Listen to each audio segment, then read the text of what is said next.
cassette 4. The key turning in the lock reminded Kay that he had intended to stay only a short while. So he pulled the manufacturer's letter from his pocket, handed it to the painter, and said, "I learned about you from this gentleman, whom you know, and I've come at his suggestion." The painter skimmed through the letter and tossed it onto the bed. Had the manufacturer not clearly spoken of Titorelli as someone he knew, a poor man dependent upon his alms, one might have easily believed Titorelli had no idea who the manufacturer was, or at any rate couldn't recall him. Moreover, the painter now asked, "Do you wish to buy paintings or to have your portrait painted?" Kay looked at the painter in amazement. What was in that letter? Kay had taken it for granted that the manufacturer's letter informed the painter that Kay wished only to inquire about his trial. He had rushed over too quickly without thinking. But now he had to give the painter some sort of answer, so he said, with a glance at the easel, "Are you working on a painting now?" "Yes," said the painter, and tossed the shirt that was hanging over the easel onto the bed alongside the letter. "It's a portrait. A nice job, but it's not quite finished yet." Luck was on Kay's side. The opportunity to talk about the court was being handed to him on a platter, for it was clearly the portrait of a judge. Moreover, it was strikingly similar to the painting in the lawyer's study. Of course, this was a completely different judge, a fat man with a black, bushy beard that hung far down the sides of his cheeks, and that had been an oil painting, while this was faintly and indistinctly sketched in pastel. But everything else was similar, for here, too, the judge was about to rise up threateningly from his throne, gripping its arms. "That must be a judge," Kay started to say, but then held back for a moment, and approached the picture as if he wanted to study it in detail. He was unable to interpret a large figure centered atop the back of the throne, and asked the painter about it. "I still have some work to do on it," answered the painter, taking a pastel crayon from the little table and adding a few strokes to the contours of the figure, without, however, making it any clearer to Kay in the process. "It's the figure of justice," the painter finally said. "Now I recognize it," said Kay. "There's the blindfold over her eyes, and here are the scales. But aren't those wings on her heels, and isn't she in motion?" "Yes," said the painter. "I'm commissioned to do it that way. It's actually justice and the goddess of victory in one." "That's a poor combination," said Kay, smiling. "Justice must remain at rest. Otherwise the scales sway, and no just judgment is possible." "I'm just following the wishes of the person who commissioned it," said the painter. "Yes, of course," said Kay, who hadn't meant to hurt anyone's feelings by his remark. "You've painted the figure the way it actually appears on the throne." "No," said the painter. "I've seen neither the figure nor the throne. That's all an invention, but I was told what to paint." "What do you mean?" asked Kay, intentionally acting as if he didn't really understand the painter. "That's surely a judge sitting in a judge's chair." "Yes," said the painter, "but it's not a high judge, and he hasn't ever sat in a throne like that." "And yet he allows himself to be portrayed in such a solemn pose? He's sitting there like the president of the court." "Yes, the gentlemen are vain," said the painter. "But they have higher permission to be painted that way. There are precise instructions as to how each of them may be portrayed, but unfortunately it's impossible to judge the details of his attire and the chair in this picture. Pastels aren't really suitable for these portraits." "Yes," said Kay. "It's strange that it's done in pastel." "The judge wanted it that way," said the painter. "It's intended for a lady." Looking at the painting seemed to have made him want to work on it. He rolled up the sleeves of his nightshirt, picked up a few pastels, and Kay watched as, beneath the trembling tips of the crayons, a reddish shadow took shape around the judge's head and extended outward in rays toward the edges of the picture. Gradually this play of shadow surrounded the head like an ornament, or a sign of high distinction. But except for an imperceptible shading, brightness still surrounded the figure of justice. And in this brightness the figure seemed to stand out strikingly. Now it scarcely recalled the goddess of justice or even that of victory. Now it looked just like the goddess of the hunt. The painter's work attracted Kay more than he wished. At last, however, he reproached himself for having been there so long without having really undertaken anything for his own case. "What's the name of this judge?" he asked suddenly. "I'm not allowed to say," replied the painter. He was bent low over the painting and pointedly ignoring his guest, whom he had at first received so courteously. Kay assumed this was a passing mood, and was annoyed because it was causing him to lose time. "I take it you're a confidant of the court?" he asked. The painter laid aside his pastels at once, straightened up, rubbed his hands together, and looked at Kay with a smile. "Just come straight out with the truth," he said. "You want to learn something about the court, as it says in your letter of introduction. And you discussed my paintings first to win me over. But I don't hold that against you. You had no way of knowing that doesn't work with me. Oh, come on," he said sharply as Kay tried to object, and then continued. "By the way, your remark was quite accurate. I am a confidant of the court." He paused as if to allow Kay time to come to terms with this fact. Now the girls could be heard again behind the door. They were probably crowding around the keyhole. Perhaps they could see in through the cracks as well. Kay made no attempt to excuse himself, not wishing to sidetrack the painter, but neither did he wish the painter to become too arrogant and move, as it were, beyond his reach. So he asked, "Is that an officially recognized position?" "No," said the painter curtly, as if that was all he had to say about it. But Kay had no wish to see him fall silent, and said, "Well, such unofficial positions often carry more influence than ones that are recognized." "That's how it is with mine," said the painter, and nodded with a frown. "I discussed your case yesterday with the manufacturer. He asked me whether I would be willing to help you. I replied, 'The man can come see me sometime, and I'm pleased to see you here so soon.' You seem to be taking the affair to heart, which doesn't surprise me in the least, of course. But wouldn't you like to take your coat off?" Although Kay intended to stay for only a short while, the painter's suggestion was quite welcome. The air in the room had gradually become oppressive. He had glanced over several times at a small and obviously unlit iron stove in the corner. The closeness in the room was inexplicable. As he took off his winter coat and then unbuttoned his jacket as well, the painter said apologetically, "I have to keep it warm. It's cozy in here, isn't it? The room is well situated in that respect." Kay did not reply to this. But actually it wasn't the warmth that made him uncomfortable. It was the muggy atmosphere that rendered breathing difficult. The room probably hadn't been aired for ages. This unpleasantness was intensified for Kay by the fact that the painter had him sit on the bed while he himself sat before the easel in the only chair in the room. Moreover, the painter seemed to misunderstand Kay's reason for remaining perched on the edge of the bed. He even told Kay to make himself comfortable, and when Kay hesitated, he walked over and pressed him deep into the bedding and pillows. Then he returned to his chair and finally asked his first factual question, which made Kay forget everything else. "Are you innocent?" he asked. "Yes," said Kay. Answering this question was a positive pleasure, particularly since he was making the statement to a private citizen and thus bore no true responsibility. No one had ever asked him so openly. To savor this pleasure to the full, he added, "I am totally innocent." "Well, then," said the painter, bowing his head and apparently considering this. Suddenly he lifted his head again and said, "If you're innocent, then the matter is really quite simple." Kay's face clouded over. This so-called confidant of the court was talking like an ignorant child. "My innocence doesn't simplify the matter," said Kay.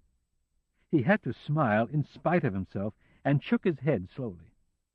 A number of subtle points are involved in which the court loses its way, but then in the end it pulls out some profound guilt from somewhere where there was originally none at all. Yes, of course," said the painter, as if Kay were needlessly interrupting his train of thought. "But you are innocent." "Well, yes," said Kay. "That's the main thing," said the painter. He couldn't be swayed by counter-arguments, but in spite of his decisiveness, it wasn't clear whether he was speaking from conviction or indifference.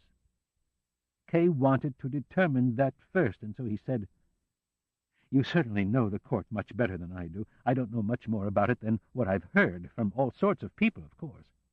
But they're all in agreement that charges are never made frivolously, and that the court, once it brings a charge, is convinced of the guilt of the accused, and that it is difficult to sway them from this conviction." "Difficult?" asked the painter, throwing one hand in the air. "The court can never be swayed from it. If I were to paint all the judges in a row on this canvas, and you were to plead your case before them, you would have more success than before the actual court."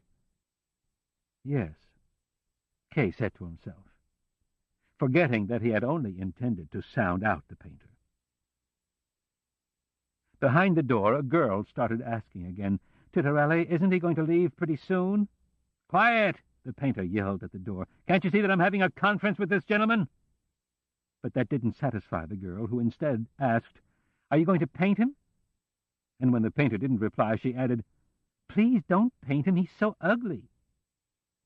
A confusion of unintelligible cries of agreement followed. The painter sprang to the door, opened it a crack. The clasped hands of the girls could be seen stretched out imploringly, and said, "If you don't be quiet, I'm going to throw you all down the stairs. Sit down on the steps and keep still."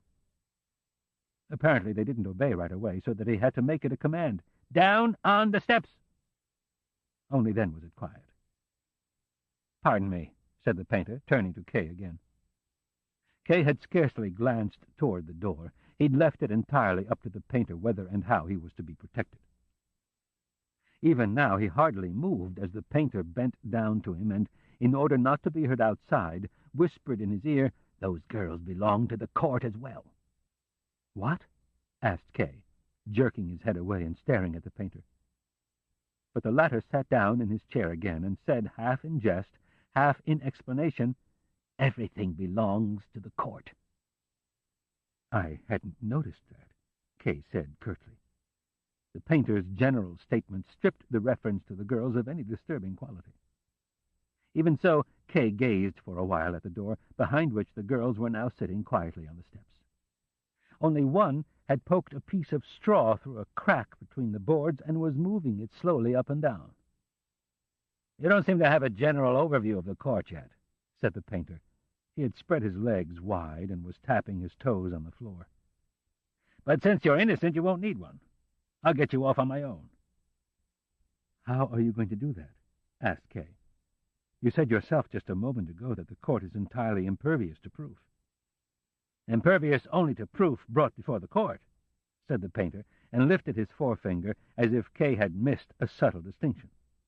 "But it's another matter when it comes to behind-the-scene efforts, in the conference rooms, in the corridors, or, for example, even here in the atelier."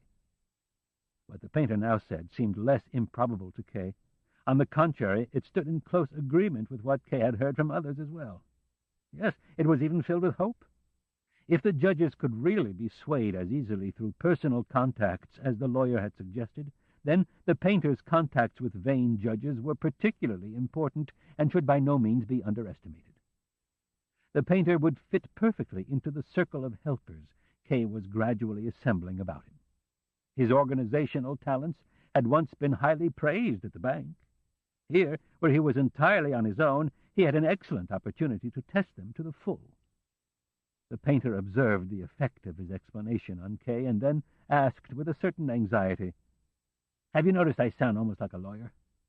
It's constantly interacting with gentlemen of the court that influences me. Of course, I profit greatly from it, but I tend to lose a good deal of artistic energy." "How did you first come in contact with the judges?" asked Kay. He wanted to win the painter's confidence before directly enlisting his aid. "That was quite simple," said the painter. "I inherited the connection. My father himself was a court painter. It's one post that's always hereditary. New people are of no use for it.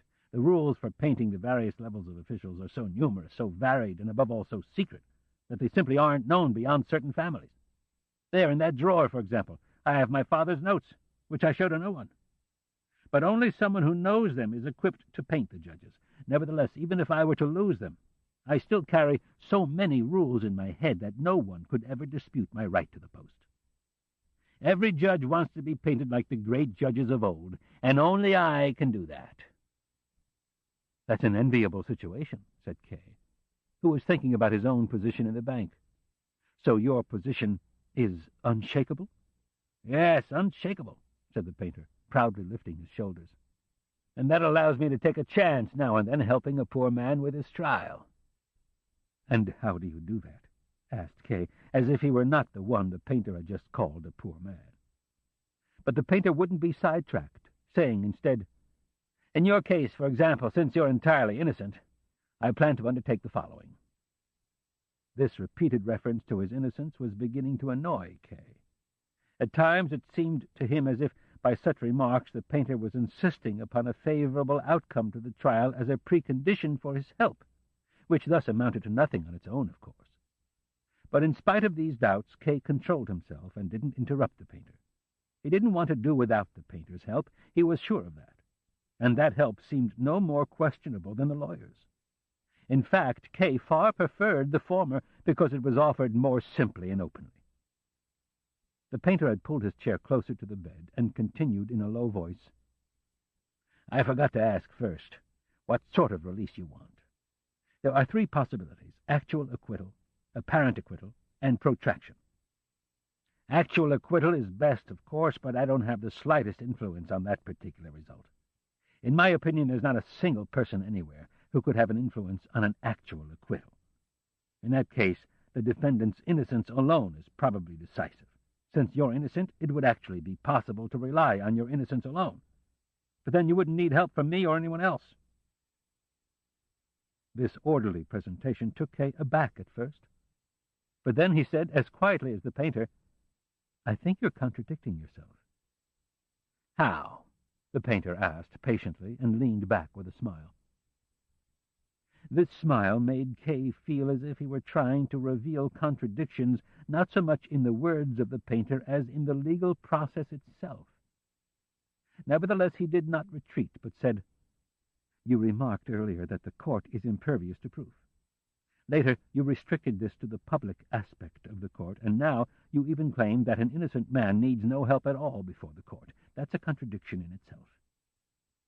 Moreover, you also stated earlier that judges can be personally influenced, although you now deny that actual acquittal, as you call it, can ever be achieved through personal influence. That's a second contradiction. These contradictions can be easily explained, said the painter. We're talking about two different things here, what the law says and what I've experienced personally. You mustn't confuse the two.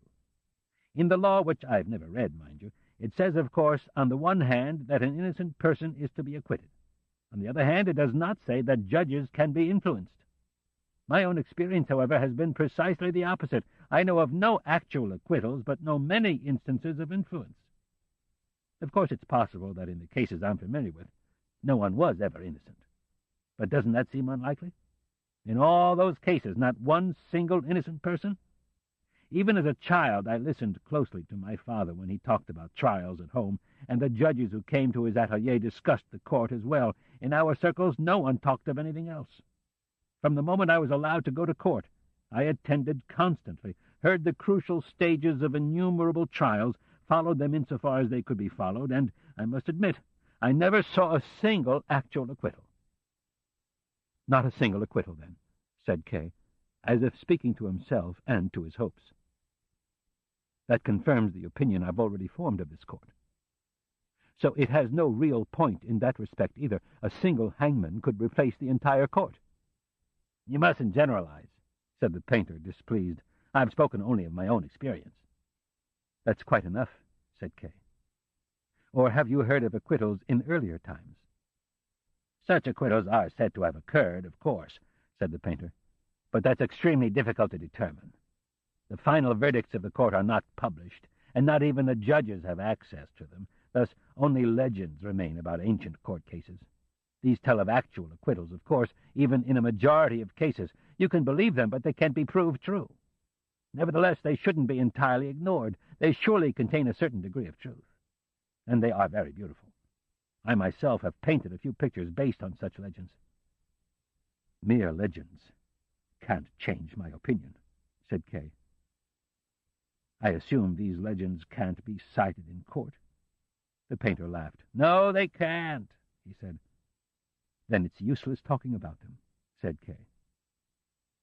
He was accepting all the painter's opinions for the time being, even if he considered them improbable and they contradicted other reports. He didn't have time right now to examine the truth of everything the painter said, let alone to disprove it. The best he could hope for was to induce the painter to help him somehow, even if it was not in any crucial way. So he said, "Let's leave actual acquittal aside, then. You mentioned two further possibilities. Apparent acquittal and protraction. It can only be one of those two," said the painter. "But don't you want to take off your jacket before we discuss them? You must be hot." "Yes," said Kay, who up to then had been concentrating solely on the painter's explanations, but whose forehead now broke out in heavy sweat as he was reminded of the heat. "It's almost unbearable." The painter nodded, as if he could well understand Kay's discomfort. "Couldn't we open the window?" Kay asked. "No," said the painter. "It's just a pane of glass set in the wall. It can't be opened." Kay now realized that he had been hoping the whole time that either the painter or he would suddenly walk to the window and throw it open. He was prepared to inhale even the fog with an open mouth. The sense of being entirely cut off from outside air made him dizzy. He struck the feather-bed beside him softly and said in a weak voice, "That's uncomfortable and unhealthy." "Oh, no," said the painter in defense of his window. "Since it can't be opened, it holds in the heat better than a double-paned window, even though it's only a single sheet of glass. If I want to air things out, which is hardly necessary, since air comes in through all the cracks between the boards, I can open one of my doors, or even both of them."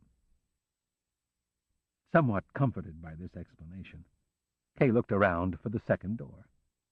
The painter noticed this and said, "It's behind you. I had to block it with the bed." Only then did Kay see the little door in the wall.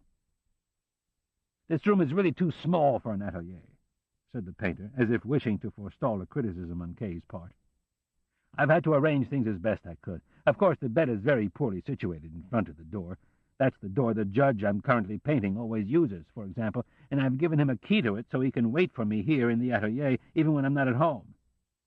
But he generally arrives early in the morning while I'm still asleep. Of course, I'm always awakened from a sound sleep when the door by the bed opens. You'd lose any respect you have for judges if you could hear the curses I shower on him as he climbs across my bed in the morning. Of course, I could take the key away from him, but that would only make matters worse. All the doors here can be torn off their hinges with a minimum of effort." Throughout these remarks, Kay had been debating whether or not to take off his jacket. He finally realized that he wouldn't be able to stand it much longer if he didn't, so he removed his jacket, but laid it over his knee so that he could put it back on immediately in case the conversation came to an end. He had barely removed his jacket when one of the girls cried out, "He's taken off his jacket now!" and they could all be heard rushing to the cracks to see the show for themselves. "The girls think I'm going to paint you, and that's why you've taken off your jacket," said the painter. "I see," said Kay, only slightly amused, for he didn't feel much better than before, even though he was now sitting in his shirt-sleeves. Almost grumpily he asked, "What were the two other possibilities called?" He had already forgotten the terms. "Apparent acquittal and protraction," said the painter. "The choice is up to you. Both can be achieved with my help, not without an effort, of course. The difference in that respect being that apparent acquittal requires a concentrated but temporary effort, while protraction requires a far more modest but continuous one. First, then, apparent acquittal. If that's what you want, I'll write out a certification of your innocence on a sheet of paper. The text of such certification was handed down to me by my father and is totally unchallengeable. Then I'll make the rounds of the judges I know with the certification. Let's say I start by submitting the certification to the judge I'm painting now, this evening, when he comes for his sitting. I submit the certification to him, explain to him that you're innocent, and act as a personal guarantor for your innocence. It's not a mere formality, it's a truly binding surety." In the painter's eyes lay something akin to reproach that Kay would place the burden of such a surety upon him. "That would be very kind of you," said Kay.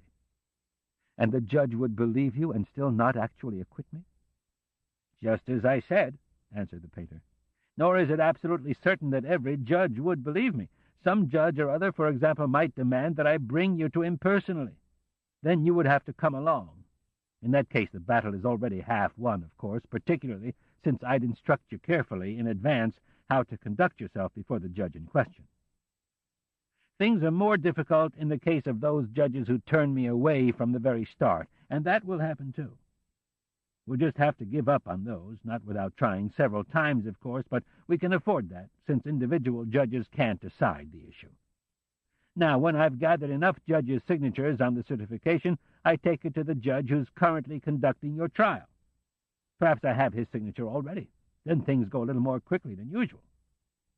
In general, there aren't many more obstacles then. That's the period of highest confidence for the defendant. It's remarkable but true that people are more confident at this stage than after the acquittal. No further special effort is required.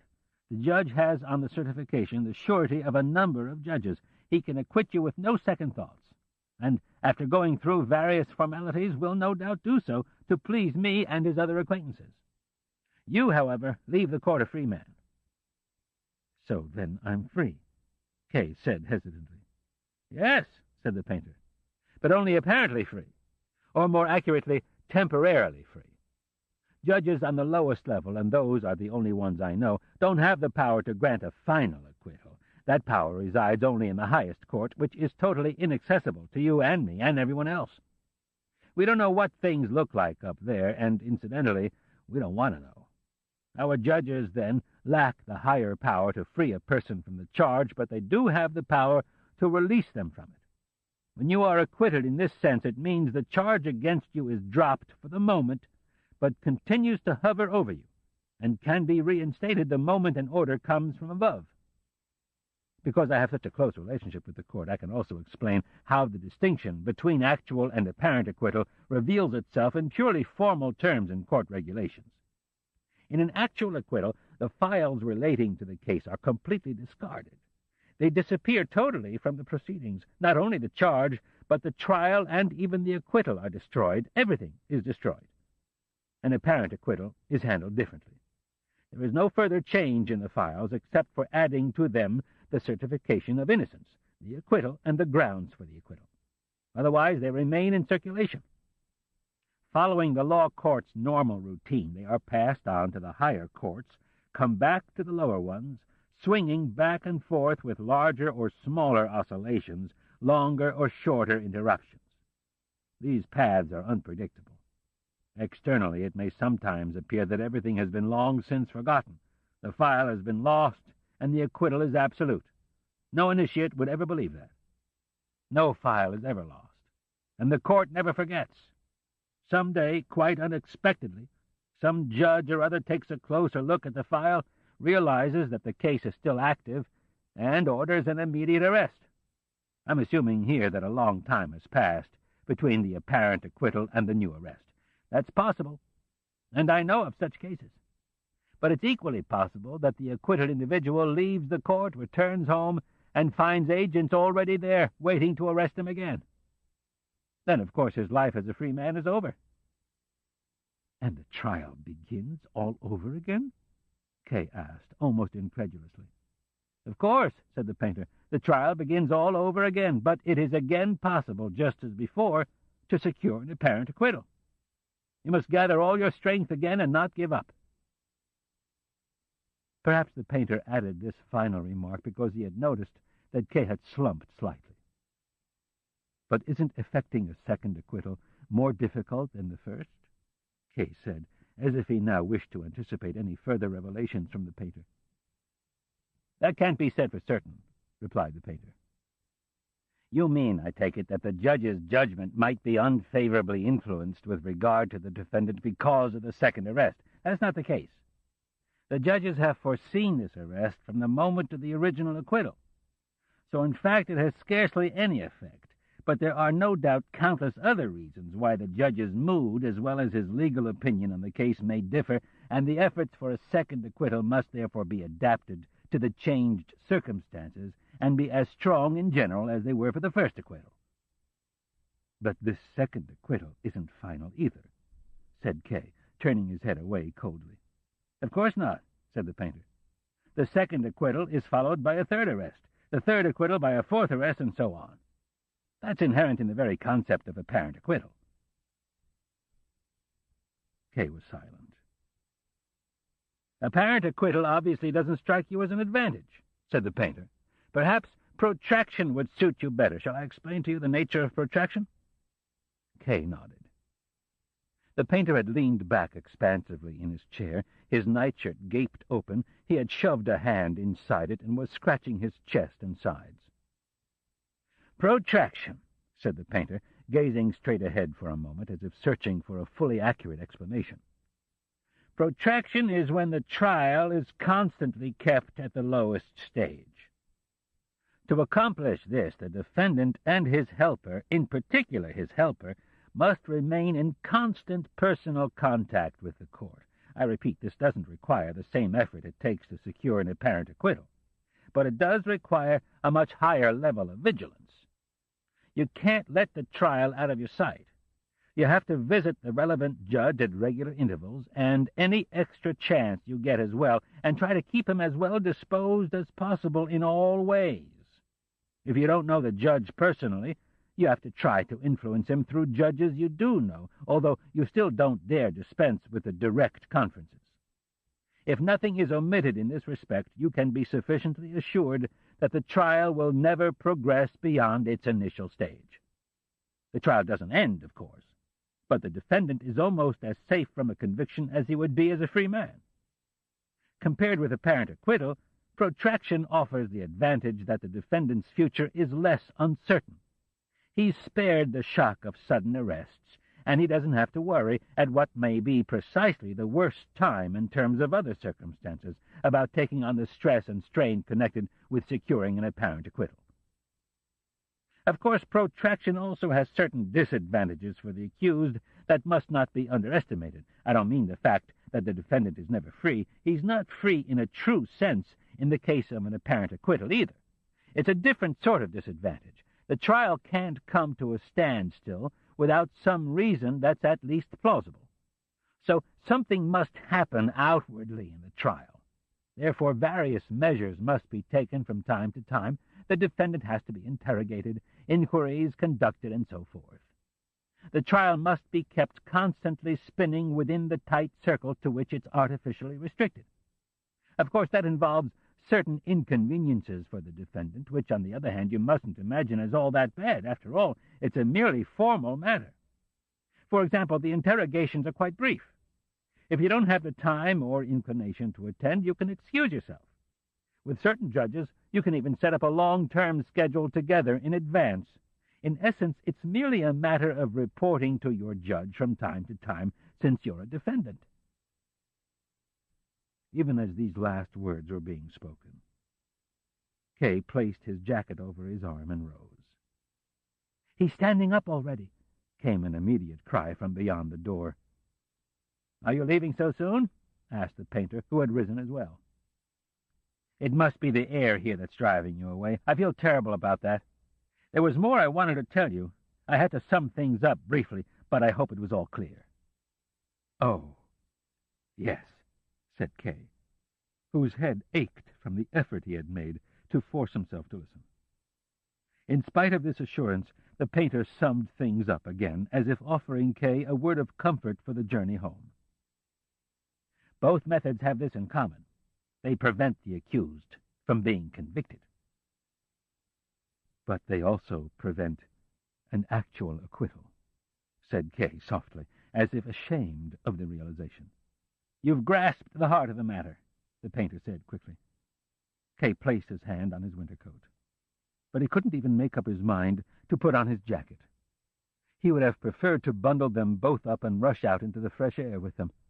The girls couldn't get him to put them on either, even though they called out to one another prematurely that he was doing so. The painter wished to get some sense of Kay's thoughts, so he said, "You probably still haven't reached a decision with regard to my suggestions. I approve of that. In fact, I would have advised against a quick decision. There's only a hair's difference between the advantages and disadvantages. Everything has to be weighed quite carefully. Of course, you don't want to lose too much time either." "I'll come again soon," said Kay, who, making an abrupt decision, put on his jacket, threw his coat over his shoulders, and hastened to the door, behind which the girls now began to shriek. Kay felt as if he could see the shrieking girls through the door. "But you have to keep your word," said the painter, who hadn't followed him. "Otherwise I'll come to the bank myself to inquire about it." "Unlock the door, will you?" said Kay, pulling at the handle, which the girls, as he could tell from the counter-pressure, were holding tight from the outside. "Do you want the girls bothering you?" asked the painter. "Why don't you use this way out instead?" And he pointed to the door behind the bed. That was fine with Kay, and he sprang back to the bed. But instead of opening the door, the painter crawled under the bed and asked from below, "Just a minute, wouldn't you like to see a painting I could sell you?" Kay didn't wish to be impolite. The painter really had taken his side and promised continued help, and due to Kay's own forgetfulness, there had been no discussion of how Kay might reimburse him for his help, so Kay couldn't deny him now. He let him show his picture, even though he was trembling with impatience to leave the atelier. From beneath the bed, the painter dragged a pile of unframed paintings so deeply covered in dust that when the painter tried to blow it away from the one on top, the dust whirled up before Kay's eyes, and for some time he could scarcely breathe. "A landscape of the heath," said the painter, and handed Kay the painting. It showed two frail trees, standing at a great distance from one another in the dark grass. In the background was a multicolored sunset. "Nice," said Kay. "I'll buy it." Kay had spoken curtly without thinking, so he was glad when, instead of taking it badly, the painter picked up another painting from the floor. "Here's a companion piece to that picture," said the painter. It may have been intended as a companion piece, but not the slightest difference could be seen between it and the first one. Here were the trees, here was the grass, and there the sunset. But that made little difference to Kay. "They're nice landscapes," he said. "I'll take both of them and hang them in my office." "You seem to like the subject," said the painter, and pulled out a third painting. "Luckily enough, I have a similar one right here." It was not merely similar, however. It was exactly the same landscape. The painter was taking full advantage of the chance to sell his old pictures. "I'll take that one, too," said Kay. "What do I owe you for the three of them?" "We'll talk about that next time," said the painter. "You're in a hurry now, and we'll be keeping in touch after all. By the way, I'm glad you like the paintings. I'll throw in all the pictures I have under here. They're all heath landscapes. I've painted a lot of heath landscapes. Some people are put off by paintings like these because they're too somber, but others, and you're among them, have a particular love for the somber." But Kay was in no mood to discuss the mendicant artist's professional life just then. "Pack up all the paintings," he cried, interrupting the painter. "My assistant will come by tomorrow and pick them up." "That's not necessary," said the painter. "I think I can find a porter to go with you now." And at last he leaned across the bed and opened the door. "Don't be shy about stepping on the bed," said the painter. "Everyone who comes in this way does." Kay wouldn't have worried about it, even without being told. He'd already put his foot in the middle of the feather bed. Then he looked through the open door and drew his foot back again. "What's that?" he asked the painter. "What do you find so surprising?" he asked, himself surprised. "Those are the law court offices. Didn't you know there were law court offices here? There are law court offices in practically every attic. Why shouldn't they be here, too? In fact, my atelier is part of the law court offices, too, but the court has placed it at my disposal." Kay wasn't so shocked at having found law court offices here. He was more shocked at himself, at his ignorance when it came to the court. It seemed to him a basic rule of behavior that the defendant should always be prepared, never be caught by surprise, never be looking blankly to the right when a judge was standing on his left. And it was precisely this basic rule that he was constantly breaking. A long corridor stretched before him, from which air drifted that made the air in the atelier seem refreshing by comparison. Benches stood on both sides of the hall, just as in the waiting room of Kay's court offices. There seemed to be precise guidelines for the furnishings of these offices. There weren't many parties there at the moment. A man sat there, half reclining. He had buried his face in his arm and seemed to be sleeping. Another stood in semi-darkness at the end of the hallway. Kay now stepped across the bed. The painter followed him with the pictures. They soon met a court usher Kay had already learned to recognize the court ushers by the gold button they wore among the ordinary buttons on their civilian suits, and the painter instructed him to follow Kay with the pictures. Kay swayed rather than walked, with his handkerchief pressed to his mouth. They had almost reached the exit when the girls, from whom Kay was not to be spared after all, stormed toward them. They had evidently seen the other door of the atelier being opened, and had made a detour to force their way in from this side. "I can't accompany you any farther," said the painter, laughing beneath the press of girls. "Goodbye, and don't take too long thinking about it." Kay didn't even look back. On the street, he took the first cab that came his way. He was anxious to be rid of the usher, whose gold button kept catching his eye, even though no one else probably noticed it. In his eagerness to serve, the usher even tried to take a seat on the coach box, but Kay chased him down. It was long past noon when Kay arrived at the bank. He would have liked to leave the paintings in the cab, but he was afraid he might have to account for them to the painter at some point. So he ordered them taken into his office and locked them in the bottom drawer of his desk to store them safely away from the vice president's eyes for at least the next few days. Block the Merchant. Dismissal of the lawyer. At long last, Kay had decided to withdraw his case from the lawyer. Doubts as to whether it was the right thing to do could not be totally rooted out, but the firm conviction of its necessity outweighed them. This resolution drained Kay of a great deal of energy the day he planned to visit the lawyer. He worked at an unusually slow pace, stayed late at the office, and it was past 10 before he finally stood at the lawyer's door. Before actually ringing the bell, he asked himself if it might be better to dismiss the lawyer by telephone or letter. A personal discussion was bound to prove painful. But in the final analysis, Kay did not want to forego that opportunity. Any other manner of dismissal might be accepted silently or with a few formal phrases, and unless Laney could perhaps learn something, Kay would never find out how the lawyer took the dismissal and what, in his by no means insignificant opinion, the consequences of this action might be for Kay. But if the lawyer was sitting across from Kay, and the dismissal caught him by surprise, Kay could easily learn everything he wanted to know from the lawyer's expression and demeanor, even if he couldn't coax much out of him. It was even possible he might be persuaded of the wisdom of leaving his defense in his lawyer's hands after all, and retract the dismissal. The first ring at the lawyer's door was, as usual, in vain. Laney could be a little quicker, thought Kay. But it would be good fortune enough just not to have a third party mix in, as they often did, whether it was the man in the dressing-gown or someone else who started interfering.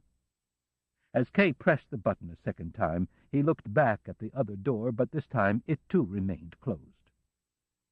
Finally, two eyes appeared at the peephole in the lawyer's door, but they weren't Laney's. Someone unlocked the door, braced himself against it for the moment, however, called back into the apartment, "It's him," and only then opened the door wide.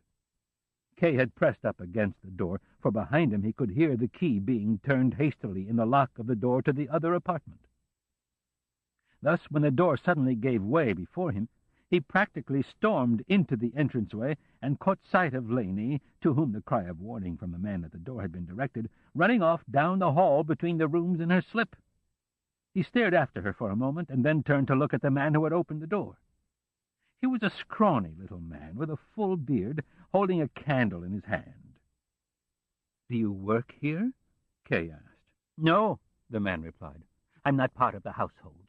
The lawyer just represents me. I'm here on a legal matter." "Without a jacket?"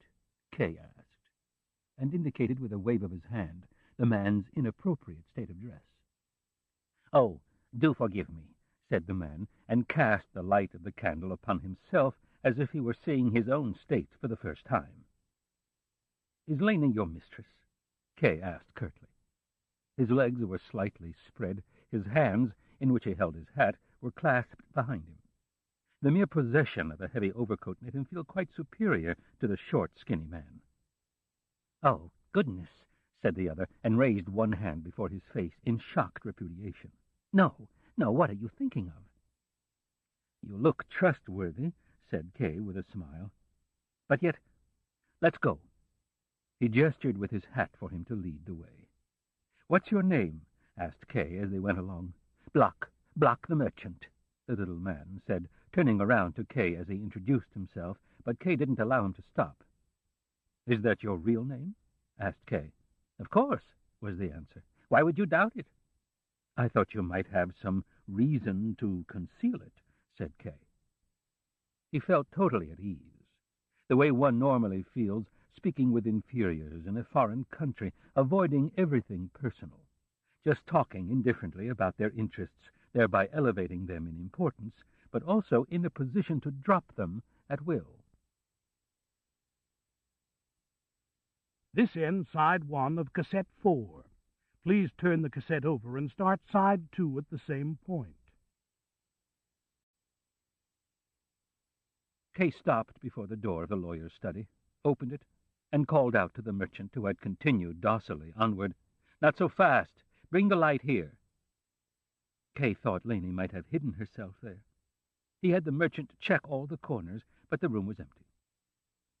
Before the painting of the judge, Kay held the merchant back by his suspenders. "Do you know him?" he asked, and pointed upward.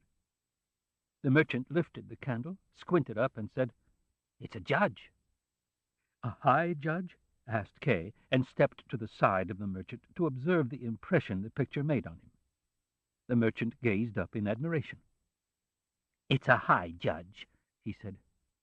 "You don't know much," said Kay. "He's the lowest of the lower examining magistrates." "Now I remember," said the merchant, and lowered the candle. "I've already heard that." "But of course," cried Kay. "Yes, I forgot. Of course you would have already heard that." "But why? Why?" asked the merchant as he moved toward the door, impelled by Kay's hands. In the hall outside, Kay said, "You know where Laney's hidden herself, don't you?" "Hidden herself?" said the merchant. "No, but she may be in the kitchen cooking soup for the lawyer." "Why didn't you say so in the first place?" asked Kay. "I was taking you there, but you called me back," replied the merchant, as if confused by the contradictory orders. "You probably think you're pretty clever," said Kay. "Lead on, then." Kay had never been in the kitchen. It was surprisingly spacious and well-equipped. The stove alone was 3 times the size of a normal stove, but no other details were visible, for the kitchen was illuminated at the moment only by a small lamp hanging by the door. Laney was standing at the stove in her usual white apron, breaking eggs into a saucepan over an alcohol flame. "Good evening, Joseph," she said with a sidelong glance. "Good evening," said Kay, and pointed to a chair off to the side that the merchant was to sit on, which he did. Kay, however, went up close behind Laney, bent over her shoulder, and asked, "Who is this man?" Laney grasped Kay with one hand, while the other stirred the soup, pulled him forward, and said, "He's a pitiful fellow, a poor merchant named Block. Just look at him." They both looked back. The merchant was sitting in the chair Kay had indicated. He had blown out the candle, its light now unnecessary, and was pinching the wick to stop the smoke. "You were in your slip," said Kay, turning her head back to the stove with his hand. She was silent. "Is he your lover?" asked Kay. She started to lift the soup pan, but Kay seized both her hands and said, "Answer me." She said, "Come into the study. I'll explain everything." "No," said Kay. "I want you to explain here." She clung to him, wanting to give him a kiss, but Kay fended her off and said, "I don't want you kissing me now." "Joseph," said Laney, staring at Kay imploringly yet frankly, "you're surely not jealous of Herr Block?" "Rudy," she said then, turning to the merchant, "help me out. You can see I'm under suspicion. Put that candle down." One might have thought he hadn't been paying attention, but he knew just what she meant. "I really don't know what you have to be jealous about," he said, not very quick-wittedly. "I really don't know either," said Kay, and regarded the merchant with a smile. Laney laughed aloud, took advantage of Kay's distraction to slip her arm in his, and whispered, "Let him alone now. You see what sort of a man he is. I took a little interest in him because he's a major client of the lawyer, for no other reason. And do you want to speak to the lawyer yet today? He's very sick today, but if you wish, I'll let him know you're here. But you'll stay overnight with me, that's definite. You haven't been here for such a long time that even the lawyer asked about you. Don't neglect your trial. And I've learned a few things I want to tell you about, but first, take off your coat. She helped him off with it, removed his hat, ran into the hall with them to hang them up, then came back and checked on the soup. Shall I first tell him you're here, or bring him his soup first? First tell him I'm here, said Kay. He was annoyed. He'd originally intended to discuss his situation with Laney, particularly the question of dismissal. But given the presence of the merchant, he no longer wished to. But now he felt his case was, after all, too important for this small-time merchant to have any decisive influence on it, so he called Laney, who was already in the hall, back again. Go ahead and take him his soup first, he said. He should gather his strength for our conference. He's going to need it. You're one of the lawyer's clients, too, the merchant said softly from his corner, as if to confirm it. But it wasn't well received. What difference does it make to you? Said Kay. And Laney said, Will you be quiet? I'll take him the soup first, then, said Laney to Kay, and poured the soup into a bowl. The only worry is he might fall asleep then. He usually drops off to sleep right after he eats. What I have to say will keep him awake, said Kay. He wanted to keep intimating that he had something of major importance to discuss with the lawyer. He wanted Laney to ask what it was, and only then seek her advice. But she merely carried out his spoken instructions promptly. As she passed by with the bowl, she deliberately nudged him softly and whispered, As soon as he's eaten his soup, I'll tell him you're here. That way I'll get you back as quickly as possible. Go on, said Kay. Just go on. Try being a little friendlier, she said, turning around once again in the doorway, bowl in hand. Kay watched her go. Now that he had definitely decided to dismiss the lawyer, it was probably just as well that he hadn't managed to discuss the matter further with Laney beforehand. She hardly had a sufficient grasp of the whole, and would certainly have advised against it. She might even have actually prevented Kay from announcing the dismissal at this point. He would have remained upset and unsure, and yet in the end, after a period of time, he would still have carried out his decision. For the decision itself was all too compelling. The sooner it was carried out, however, the more damage it would prevent.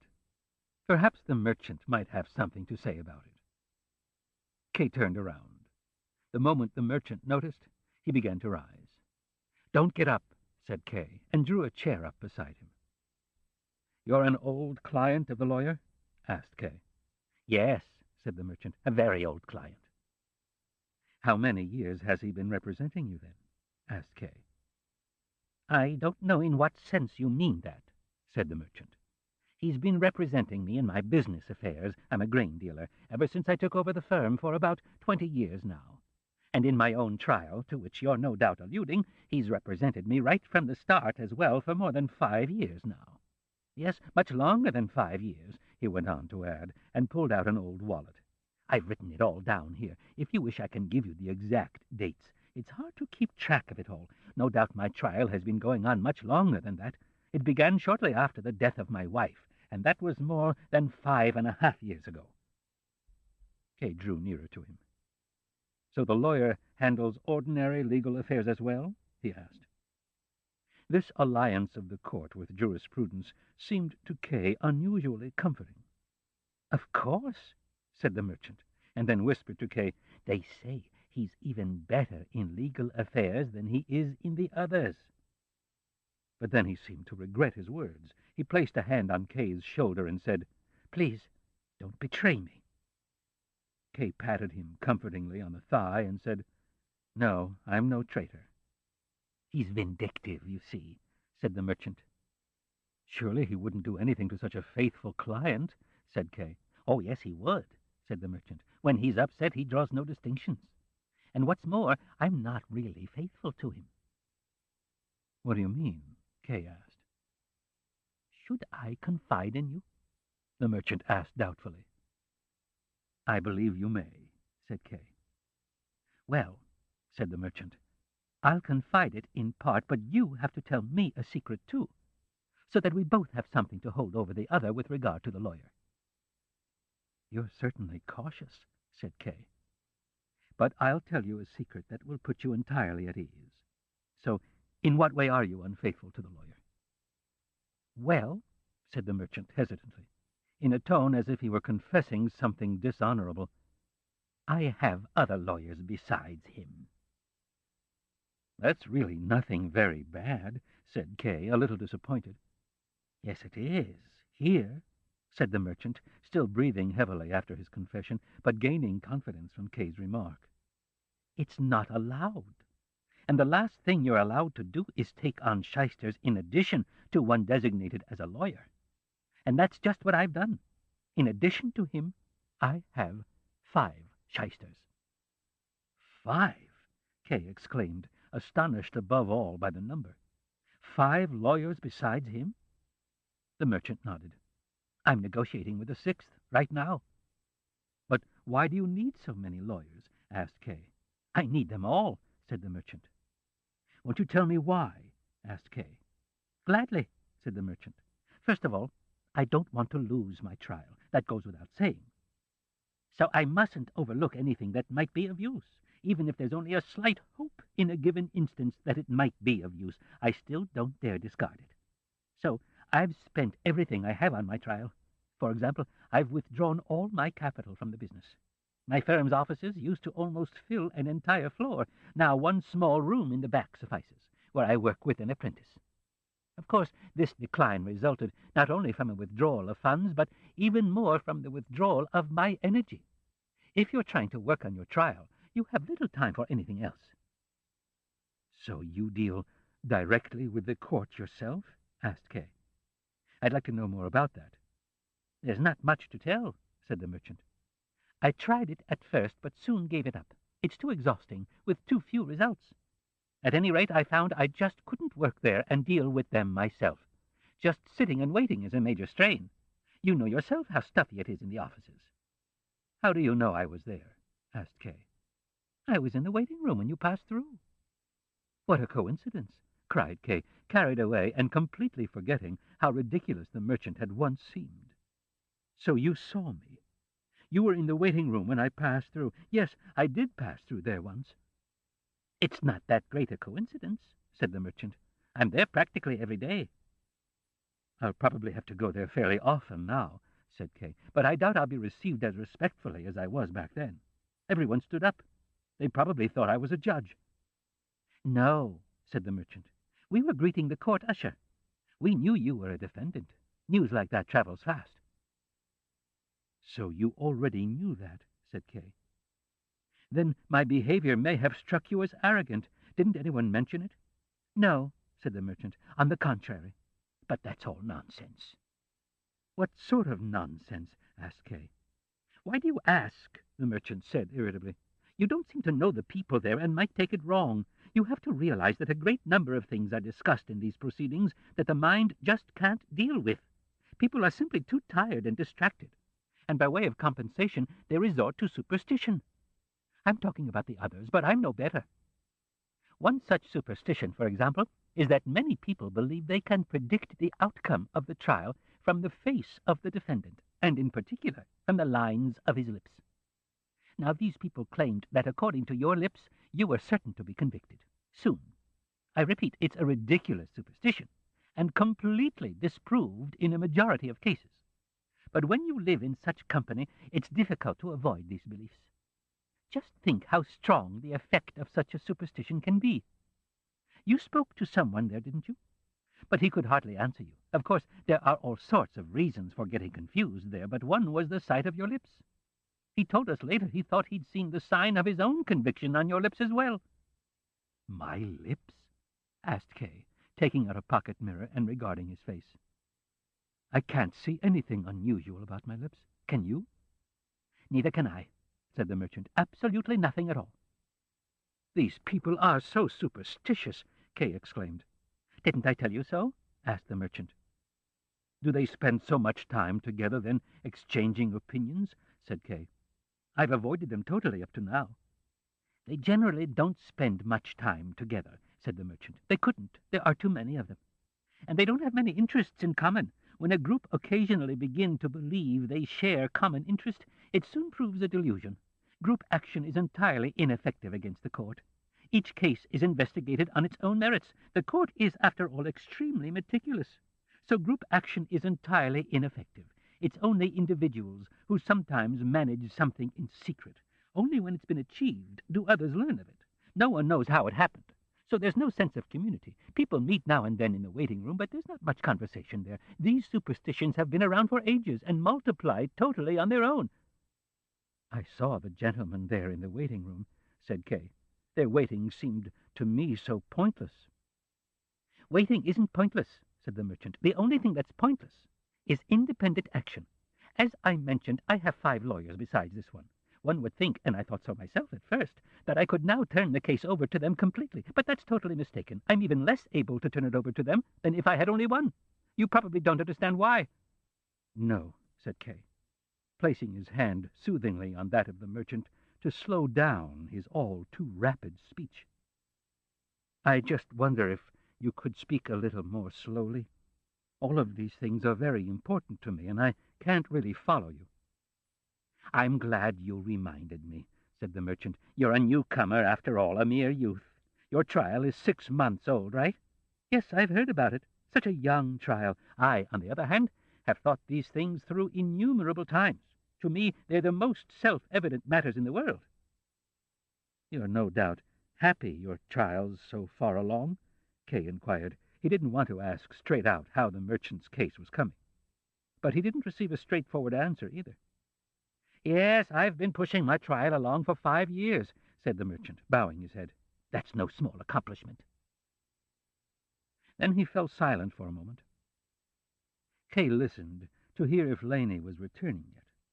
On the one hand, he didn't want her to come, for he still had many questions to ask and didn't want Laney to discover him in intimate conversation with the merchant. On the other hand, he was annoyed that in spite of his presence, she was remaining so long with the lawyer, much longer than necessary to hand him his soup.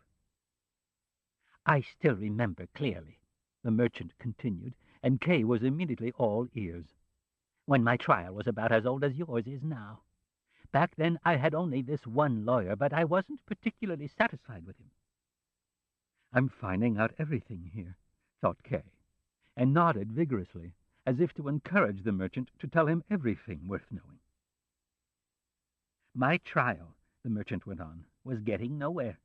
Inquiries were taking place all right, and I attended every one of them, gathered material, and turned all my business records over to the court, which I discovered later wasn't even necessary. I kept running to my lawyer, and he was submitting various petitions as well." "Various petitions?" asked Kay. "Yes, of course," said the merchant. "That's very important to me," said Kay. "In my case, he's still preparing the first petition. He hasn't done anything yet. I see now that he's neglecting me shamefully." "There may be various valid reasons why the petition isn't finished yet," said the merchant. "And my petitions, by the way, later proved to be entirely worthless. I even read one of them myself through the good graces of a court clerk. It was scholarly, all right, but in fact contained nothing of substance. A lot of Latin, for the most part, which I don't understand, then several pages of general appeals to the court, then flattery of certain individual officials who weren't in fact named, but could have been deduced by anyone familiar with the court, then self-praise on the lawyer's part, combined with an almost canine servility before the court, and finally analyses of legal cases from ancient times that were supposedly similar to mine. Of course, these analyses, so far as I could tell, were very carefully done. I don't mean to judge the lawyer's work in saying all this, and the petition I read was only one of many. Nevertheless, and this is what I want to get to, I couldn't see that my trial was making any progress." "What sort of progress did you expect to see?" asked Kay. "That's a very sensible question," said the merchant with a smile. "You seldom see any sort of progress at all in such proceedings, but I didn't know that then.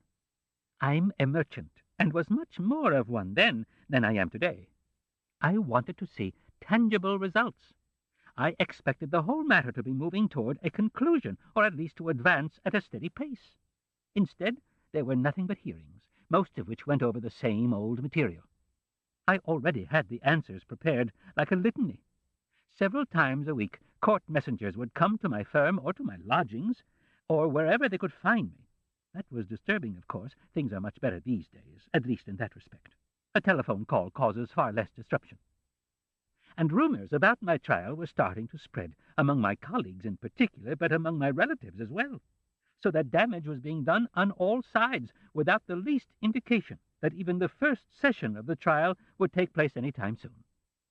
So I went to my lawyer and complained.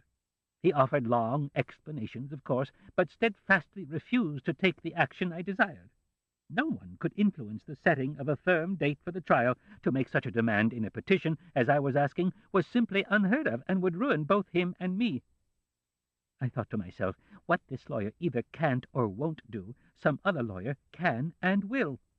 So I looked around for other lawyers. Let me say right away, not one of them asked for or succeeded in getting a firm date set for the main hearing. It turns out that, with one reservation, which I'll come to, it's truly impossible to do so. On this point, the lawyer had not deceived me. For the rest, however, I had no regrets about having turned to other lawyers. You've probably already heard something about shysters from Dr. Hult. No doubt he portrayed them as contemptible, and in fact they are. Of course, whenever he talks about them and compares himself and his colleagues with them, a small error always creeps in, which I wish simply to point out to you in passing. He always refers to his own circle of lawyers, by way of contrast, as the great lawyers. That's inaccurate. Anyone can call himself great if he wants to, of course, but in this case, court usage is decisive. According to that, there are, in addition to the shysters, both petty lawyers and great lawyers. This lawyer and his colleagues are only petty lawyers, however.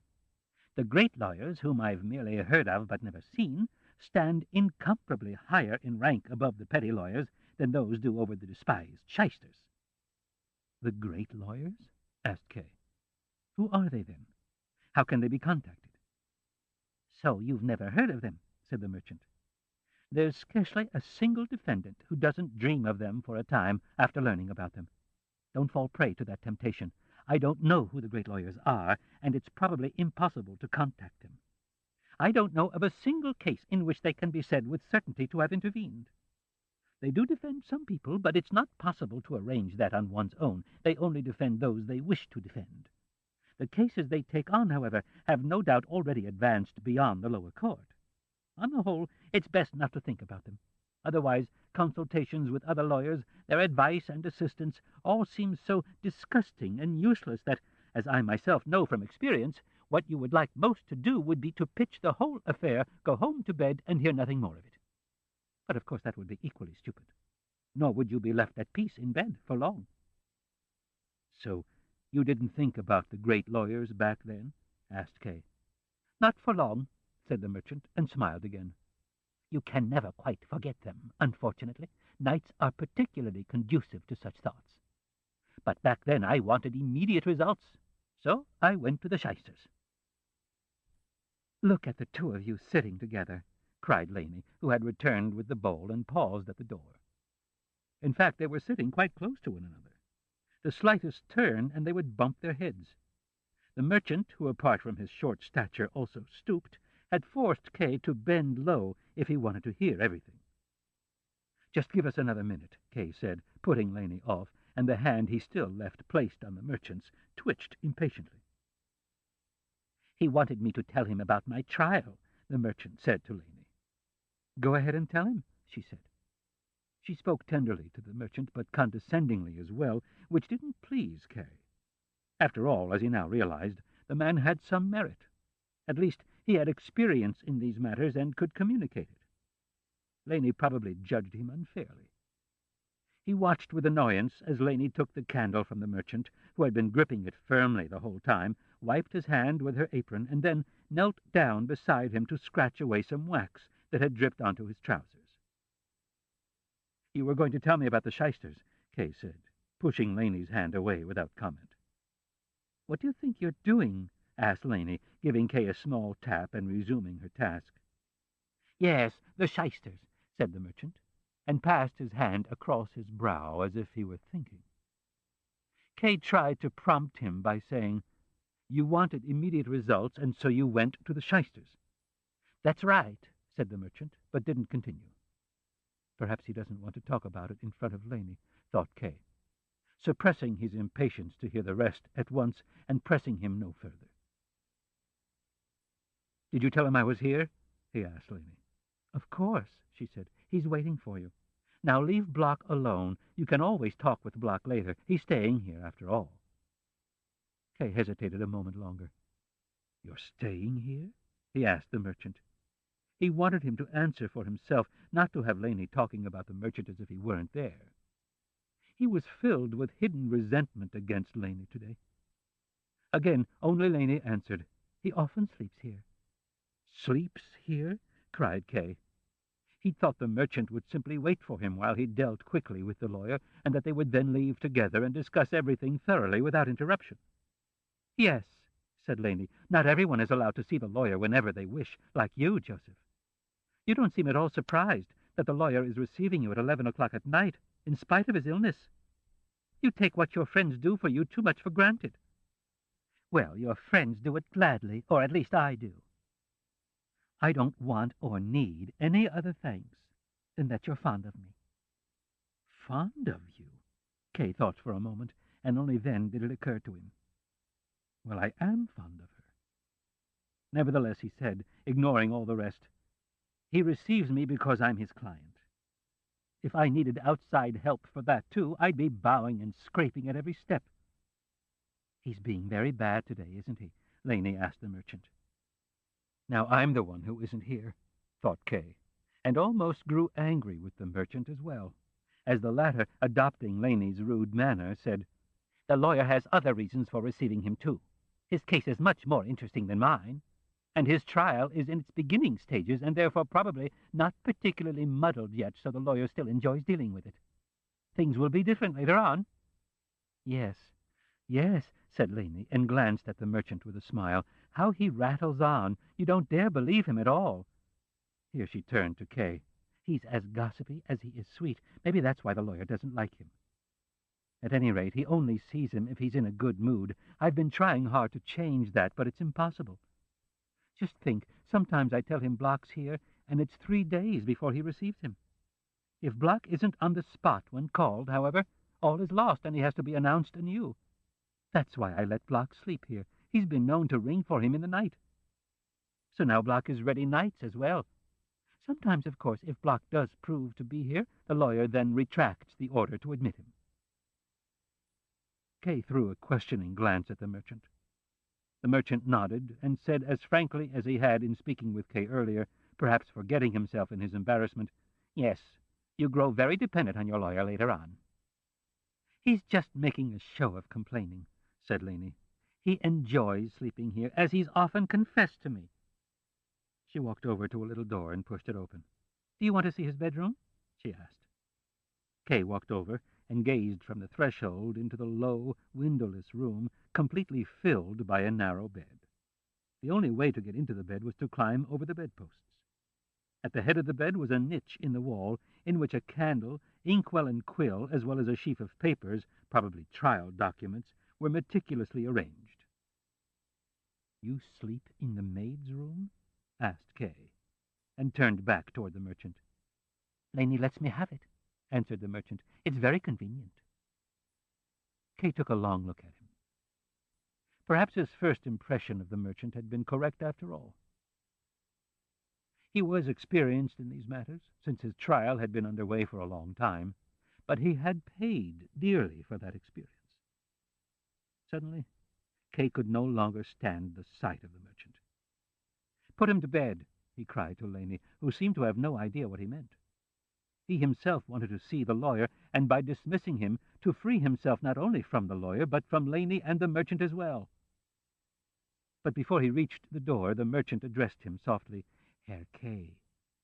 Kay turned around with an angry look. "You've forgotten your promise," said the merchant, and leaned forward imploringly from his chair toward Kay. "You were going to tell me a secret." "That's true," said Kay, glancing at Laney as well, who regarded him attentively. "Well, listen. It's hardly a secret by now, of course. I'm going to see the lawyer now, to dismiss him." "He's dismissing him!" cried the merchant, jumping up from his chair and racing about the kitchen with his arms in the air. Again and again he cried out, "He's dismissing his lawyer!" Laney immediately started for Kay, but the merchant got in her way, and she struck him with her fists. Still clenching her fists, she ran after Kay, who, however, had a sizable lead. He had already entered the lawyer's room when Laney caught up with him. He'd almost shut the door behind him, but Laney, who held the door open with her foot, grabbed him by the arm and tried to pull him back. He squeezed her wrist so hard, however, that she groaned and let him go. She didn't dare enter the room at once, and Kay locked the door with the key. "I've been waiting a long time for you," said the lawyer from his bed, placing on the nightstand a document he'd been reading by candlelight, and donning a pair of glasses through which he peered sharply at Kay. Instead of apologizing, Kay said, "I'll be leaving soon." Because Kay's remark was not an apology, the lawyer ignored it and said, "I'll not see you again at such a late hour."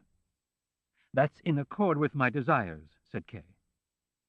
The lawyer looked at him inquisitively. "Sit down," he said.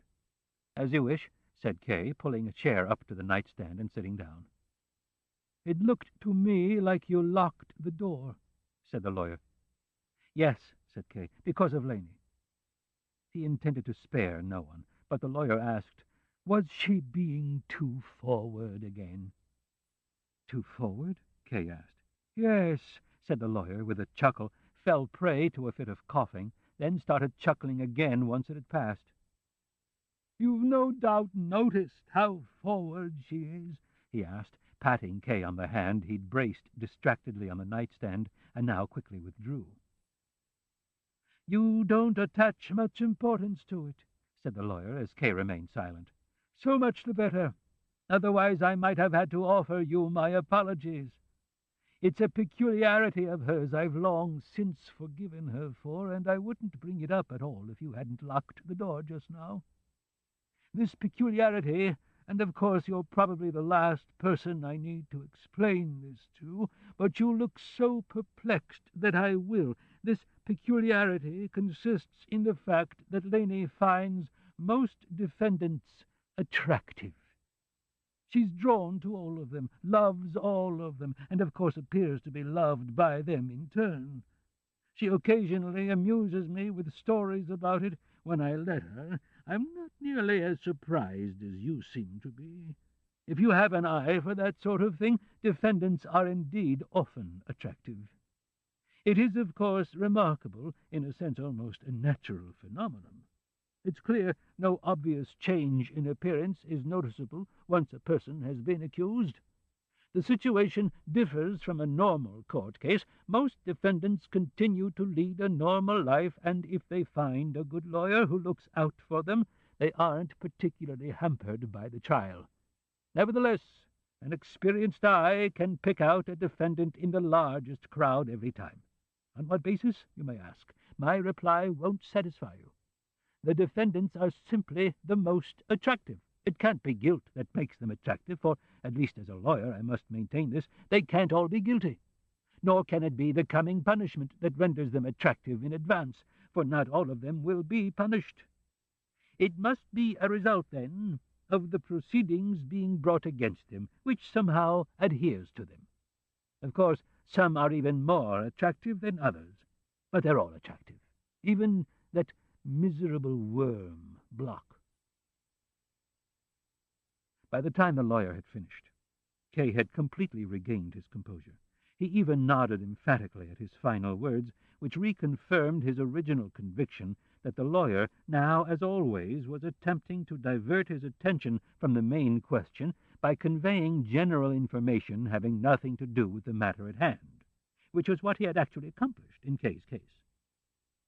The lawyer no doubt noticed that Kay was putting up more resistance than usual on this occasion, for he now fell silent in order to allow Kay a chance to speak.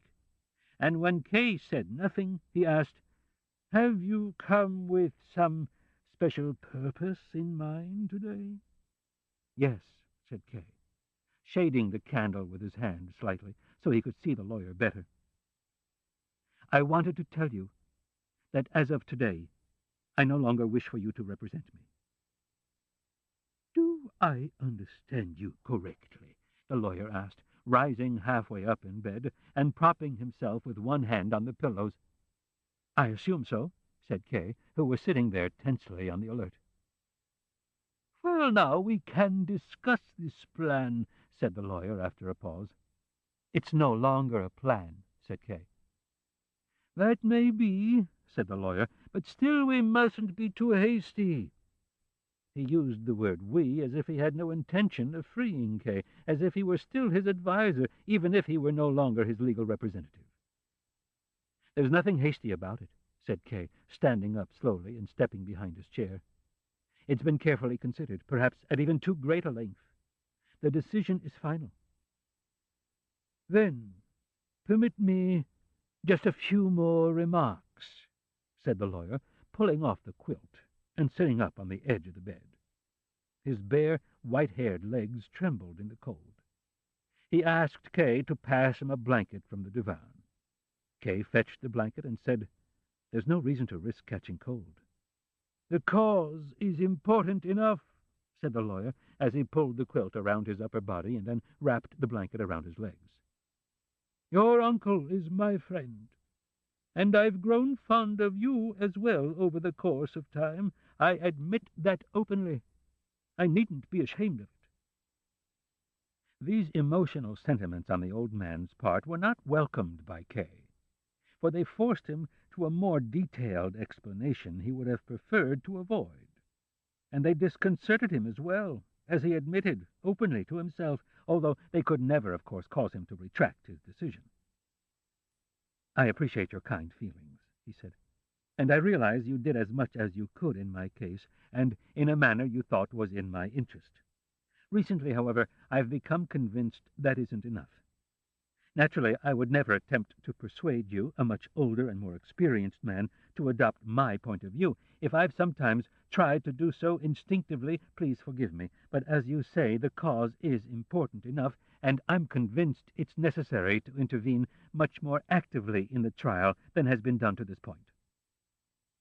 "I understand," said the lawyer. "You're impatient." "I'm not impatient," said Kay, slightly irritated, and choosing his words less carefully now. "You may have noticed during my first visit, when I came here with my uncle, that I wasn't particularly concerned about the trial. When I wasn't forcibly reminded of it, so to speak, I forgot it entirely. But my uncle insisted I ask you to represent me, and I did it to oblige him. One would have thought the trial would weigh less heavily upon me then. The point of engaging a lawyer is to shift the burden of the trial in part from oneself. But the opposite occurred. I never had as many worries about the trial as I did from the moment you began to represent me. When I was on my own, I did nothing about my case, but I hardly noticed it. Now, on the other hand, I had someone representing me. Everything was set so that something was supposed to happen. I kept waiting expectantly for you to take action, but nothing was done. Of course, you passed on various bits of information about the court I might not have garnered from anyone else. But I don't find that sufficient when the trial is positively closing in on me in secret." Kay had pushed the chair away and was standing there with his hands in his pockets. "From a certain point onward in one's practice," the lawyer said softly and calmly, "nothing really new ever happens. How many clients at a similar stage in their trial have stood before me as you do now and spoken similar words?" "Then all those similar clients," said Kay, "were as much in the right as I am. That doesn't refute what I say." "I wasn't trying to refute you," said the lawyer, "but I was about to add that I expected better judgment from you than from the others, particularly since I've given you a greater insight into the workings of the court and my own actions than I normally do for clients. And now I'm forced to realize that in spite of everything, you have too little confidence in me. You don't make things easy for me." How the lawyer was humbling himself before Kay, with no consideration at all for the honor of his profession, which was doubtless most sensitive on this point. And why was he doing it? He appeared to be a busy lawyer and a rich man as well, so the loss of the fee itself or of one client couldn't mean that much to him. And given his illness, he should be thinking about reducing his workload anyway. Nevertheless, he was holding on tight to Kay. Why? Was it out of personal consideration for his uncle? Or did he truly find Kay's trial so extraordinary that he hoped to distinguish himself on Kay's behalf? Or, the possibility could never be entirely dismissed, on behalf of his friends at court? His demeanor revealed nothing, no matter how sharply Kay scrutinized him. You might almost think he was awaiting the effect of his words with a deliberately blank expression. But he evidently interpreted Kay's silence all too positively, for he now continued. "You will have noticed I have a large office, but employ no staff. Things used to be different. There was a time when several young lawyers worked for me, but today I work alone. That's due in part to a change in my practice, in that I restrict myself increasingly to legal matters like yours, in part to a deepening insight I've gained through such cases. I found I didn't dare delegate this work to anyone else if I wished to avoid sinning against my client and the task I'd undertaken. But the decision to handle everything myself had certain natural consequences. I had to turn down most requests to represent clients, and could only relent in cases I found of particular interest. Well, there are plenty of wretched creatures, even right in this neighborhood, ready to fling themselves on the smallest crumb I cast aside. And I fell ill from overwork as well. Nevertheless, I don't regret my decision. Perhaps I should have refused more cases than I did, but devoting myself entirely to the trials I did take on proved absolutely necessary, and was rewarded by success. I once read an essay in which I found the difference between representing a normal case and representing one of this sort expressed quite beautifully. It said, "One lawyer leads his client by a slender thread to the judgment, but the other lifts his client onto his shoulders and carries him to the judgment and beyond without ever setting him down." That's how it is. But I wasn't quite accurate when I said I never regretted this difficult task. When, as in your case, it's so completely misunderstood, well then, I almost do regret it. This speech, instead of convincing Kay, merely increased his impatience. From the lawyer's tone, he gathered some sense of what awaited him if he gave in, the vain promises that would begin anew, the references to progress on the petition, to the improved mood of the court officials, but also to the immense difficulties involved. In short, everything Kay already knew ad nauseam would be trotted out once again to lure him with vague hopes, and torment him with vague threats. He had to put a clear stop to that, and so he said, "What steps will you take in my case if you continue to represent me?" The lawyer bowed to even this insulting question and answered, "I'll continue along the lines I've already taken." "I knew it," said Kay. "Well, there's no need to waste another word." "I'll make one more attempt," said the lawyer, as if what was upsetting Kay was affecting to him instead. "I suspect that what's led both to your false judgment of my legal assistance and to your general behavior is that, in spite of being an accused man, you've been treated too well. Or, to put it more accurately, you've been treated with negligence, with apparent negligence. There's a reason for this as well. It's often better to be in chains than to be free. But I'd like to show you how other defendants are treated. Perhaps you'll be able to draw a lesson from it. I'm going to call Block in now.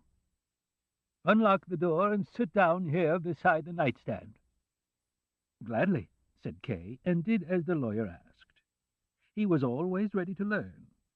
But as a general precaution he asked as well, "You do understand, however, that I'm dispensing with your services?" "Yes," said the lawyer, "but you can still retract that decision today." He lay back down in bed, pulled the quilt up to his chin, and turned toward the wall. Then he rang. Laney appeared almost simultaneously with the sound of the bell. She tried to ascertain what had happened with a few quick glances. The fact that Kay was sitting quietly by the lawyer's bed seemed to reassure her. She nodded with a smile to Kay, who stared fixedly at her. "Get Block," said the lawyer. But instead of going to get him, she simply stepped outside the door, called out, "Block, to the lawyer!" and then, no doubt because the lawyer was still turned toward the wall and paying no attention, slipped behind Kay's chair.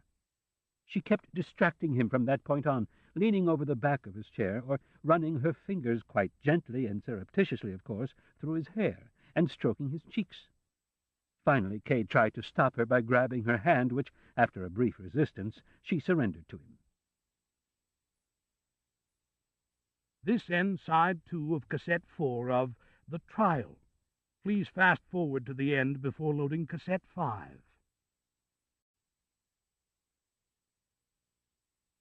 The Trial, cassette 5. Block arrived immediately in response to the summons, but stopped at the door and seemed to be debating whether or not he should enter.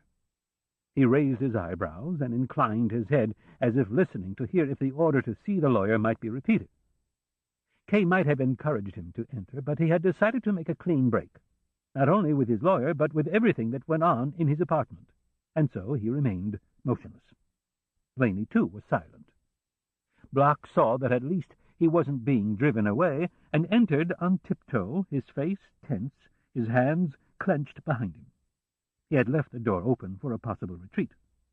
He didn't even glance at Kay, but instead gazed only at the puffy quilt beneath which the lawyer, who had moved right against the wall, could not even be seen. Then, however, his voice was heard. "Block here?" he asked. This query delivered a virtual blow to Block, who had already advanced a good way forward, striking him in the chest and then in the back so that he stumbled, came to a stop with a deep bow, and said, "At your service." "What do you want?" asked the lawyer. "You've come at an inopportune time." "Wasn't I summoned?" asked Block, more to himself than to the lawyer, lifting his hands protectively and ready to retreat. "You were summoned," said the lawyer, "but you've still come at an inopportune time." And after a pause he continued, "You always come at inopportune times."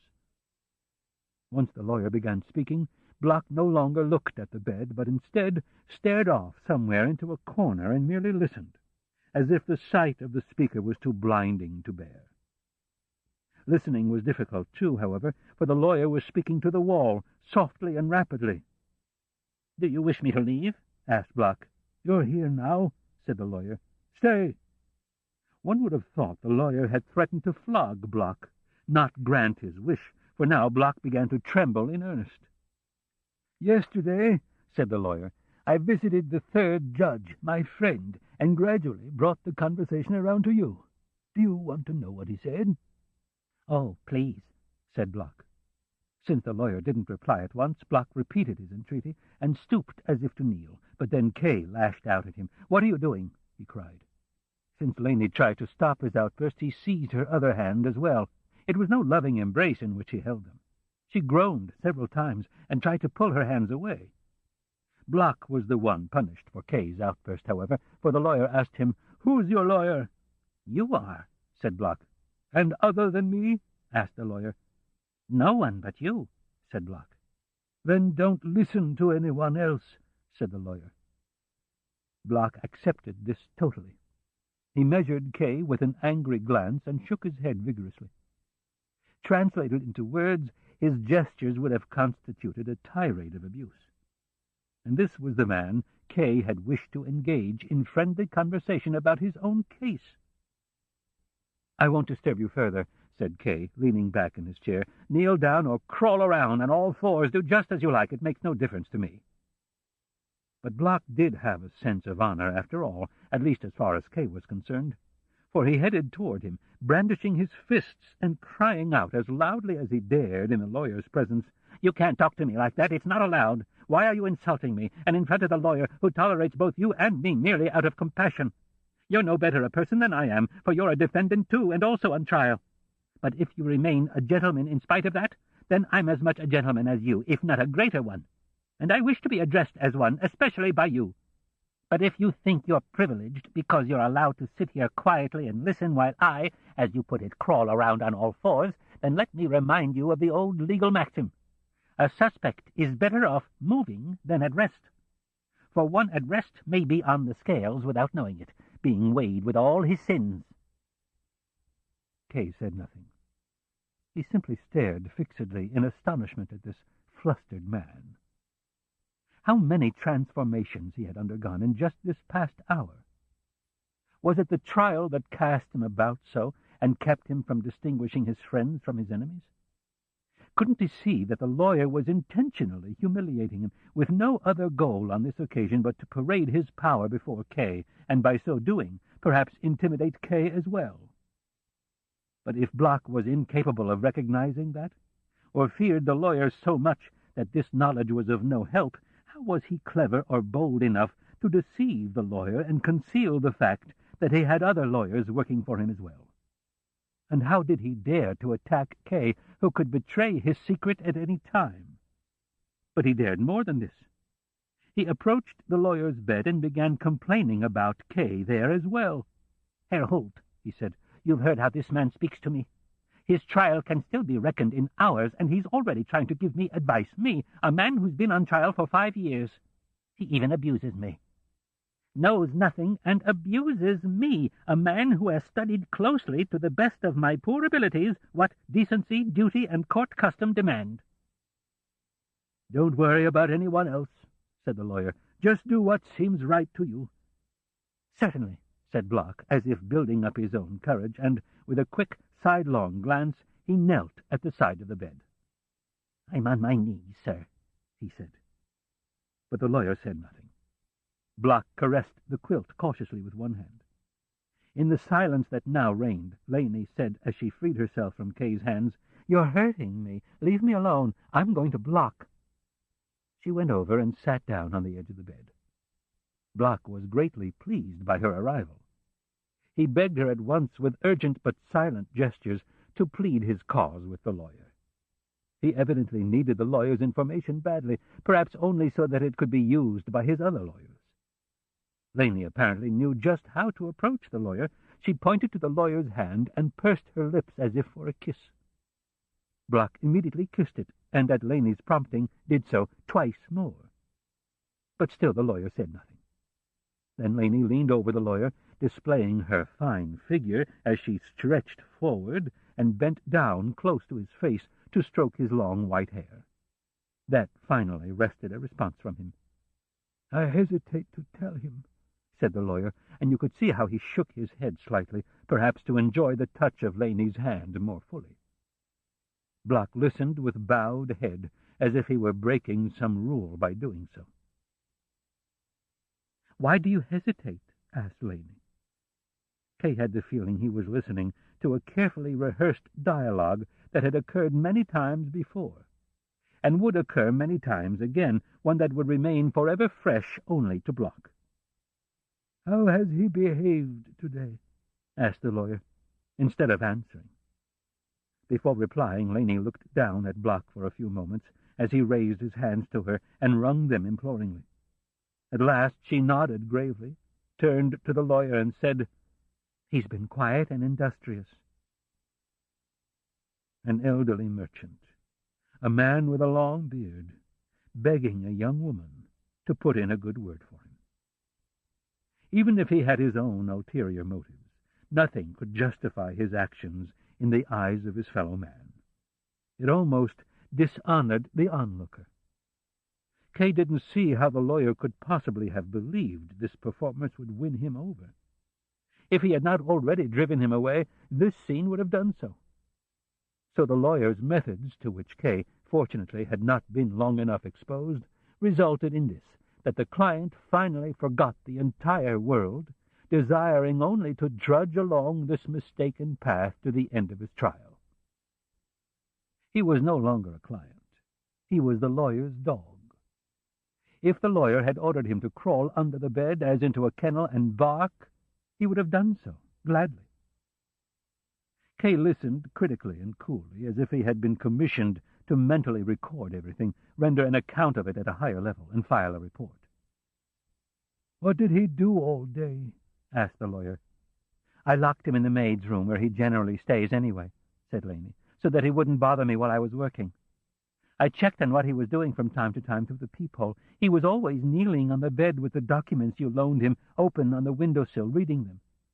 That made a positive impression on me. The window opens only onto an air shaft and offers hardly any light. That Block was reading in spite of this made me realize how obedient he is. I'm glad to hear it, said the lawyer. But did he understand what he was reading?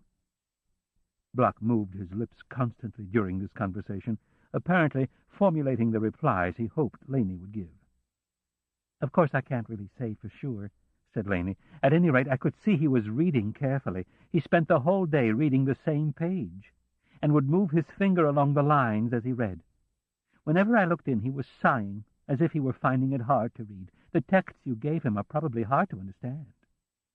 Yes, said the lawyer, of course they are.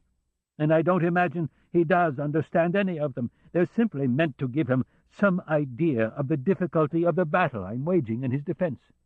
And for whom am I waging this difficult battle? For, ludicrous as it may sound, for Block. He must learn the full import of that as well. Did he study without a break? Almost without a break, said Laney. There was just one time when he asked me for a drink of water. I passed him a glass through the peephole. Then at 8 o'clock I let him out and gave him something to eat. Block gave Kay a sidelong glance, as if something praiseworthy had been said about him and must surely have impressed Kay as well. He seemed quite hopeful now. He moved more freely and shifted about on his knees. It was therefore all the more obvious when he froze at the following words from the lawyer. "You're praising him," said the lawyer. "But that's just why I find it hard to speak, for the judge's remarks were not at all favorable for Block or his trial." "Not favorable?" asked Laney. "How could that be?" Block looked at her expectantly, as if he thought her capable of turning to his favor the words long since spoken by the judge. "Not favorable," said the lawyer. "He was annoyed that I even brought up Block's name. 'Don't talk about Block,' he said. 'He's my client,' I said. 'You're letting him take advantage of you,' he said. 'I don't consider his case a lost cause,' I said. 'You're letting him take advantage of you,' he repeated. 'I don't believe it,' I said. 'Block works hard on his trial and always tries to keep up with it. He practically lives with me in order to stay current. One doesn't always find such commitment. It's true he's an unpleasant person, has bad manners, and is dirty, but with regard to procedural matters he's irreproachable.' I said irreproachable. I was intentionally exaggerating. To which he replied, 'Block is simply cunning. He's gained a good deal of experience and knows how to protract a trial. But his ignorance far outweighs his cunning. What do you think he would say if he were to learn that his trial hasn't even begun yet? If someone were to tell him that the bell that opens the trial still hasn't rung?'" "Quiet, Block," said the lawyer, for Block was starting to rise up on his wobbly knees and was apparently about to ask for an explanation. Now, for the first time, the lawyer addressed Block directly at length. His tired eyes roamed about, at times aimlessly, at times focusing on Block, who slowly sank to his knees again beneath his gaze. "The judge's remark is of no importance for you," said the lawyer. "Don't go into shock at every word. If you do it again, I won't disclose anything further to you.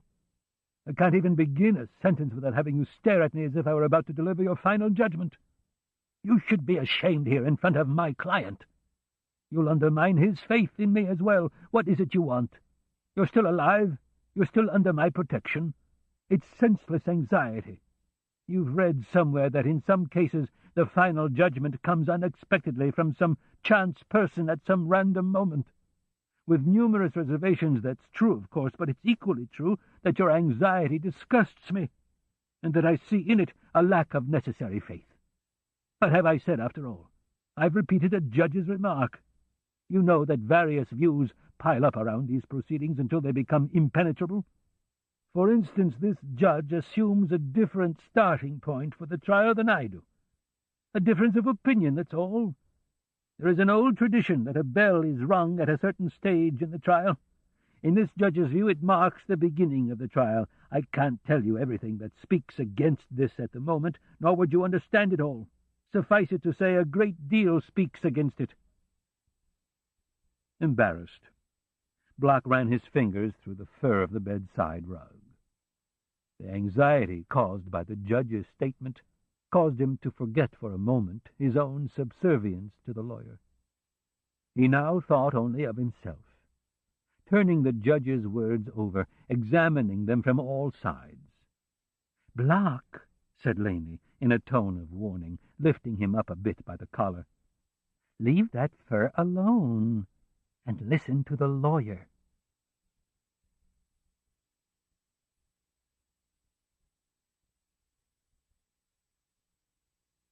In the cathedral.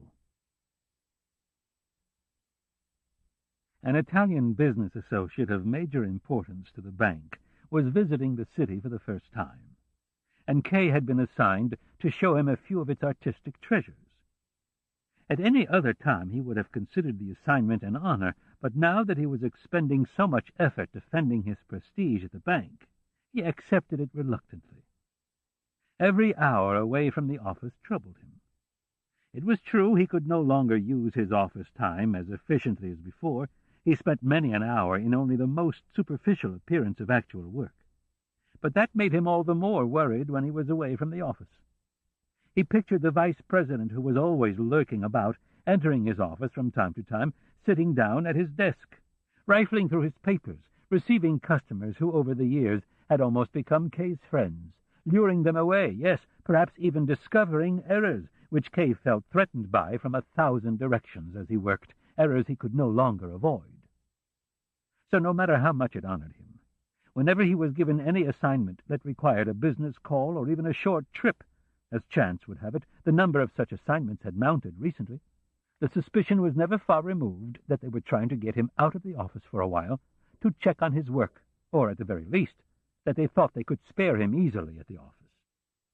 He could have turned down most of the assignments with no difficulty, but he didn't dare, for if there was any justification at all for his fear, refusing the assignment would be taken as an admission of his anxiety.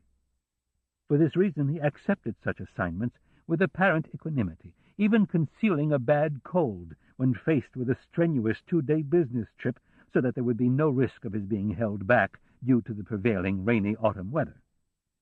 Returning from the trip with a raging headache, he discovered he was supposed to host the Italian colleague the following day. The temptation to refuse, at least on this occasion, was strong, particularly since what he was being asked to do bore no direct relationship to his work at the bank.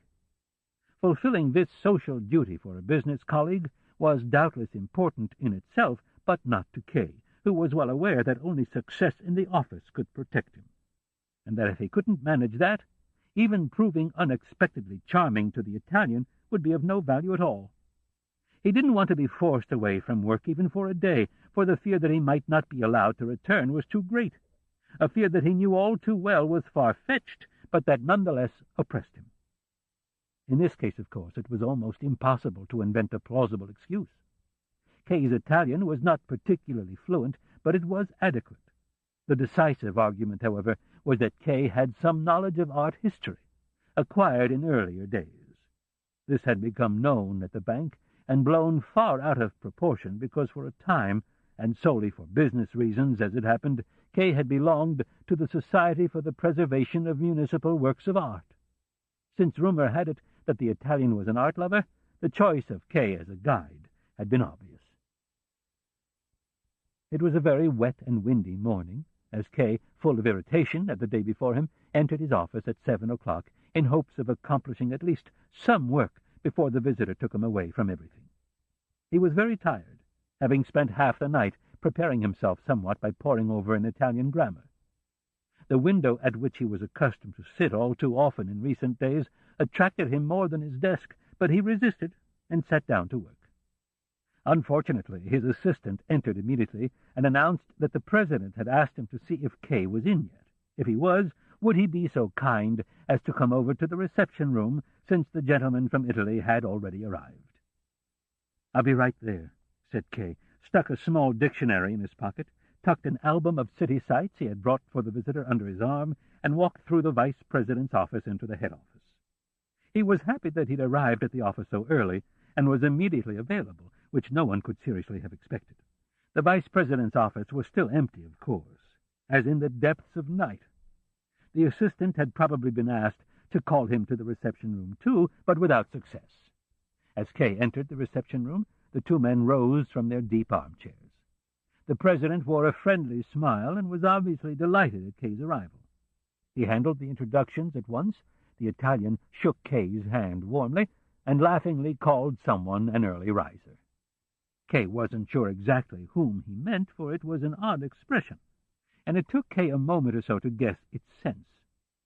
He answered with a few smooth sentences that the Italian responded to with another laugh, nervously stroking his bushy gray-blue mustache several times. This mustache was obviously perfumed. One was almost tempted to draw near and sniff it. When they were all seated and had launched into a brief preliminary conversation, Kay realized with discomfort that he understood only bits and pieces of what the Italian was saying. When he spoke slowly, he could understand almost everything, but those were rare exceptions.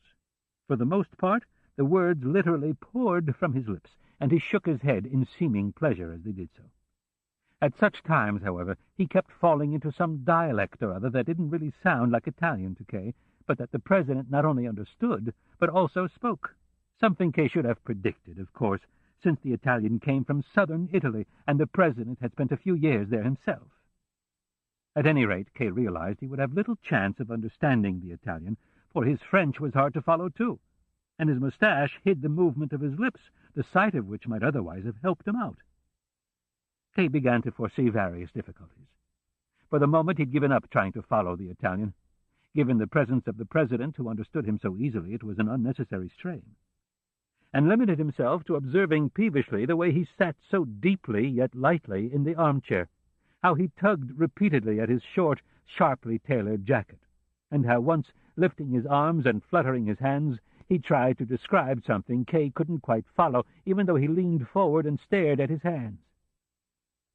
In the end, Kay, who was now simply glancing mechanically back and forth during the conversation, began to fall prey to his earlier fatigue, and at one point, to his horror, caught himself, just in time, fortunately, starting to rise absent-mindedly, turn around, and leave.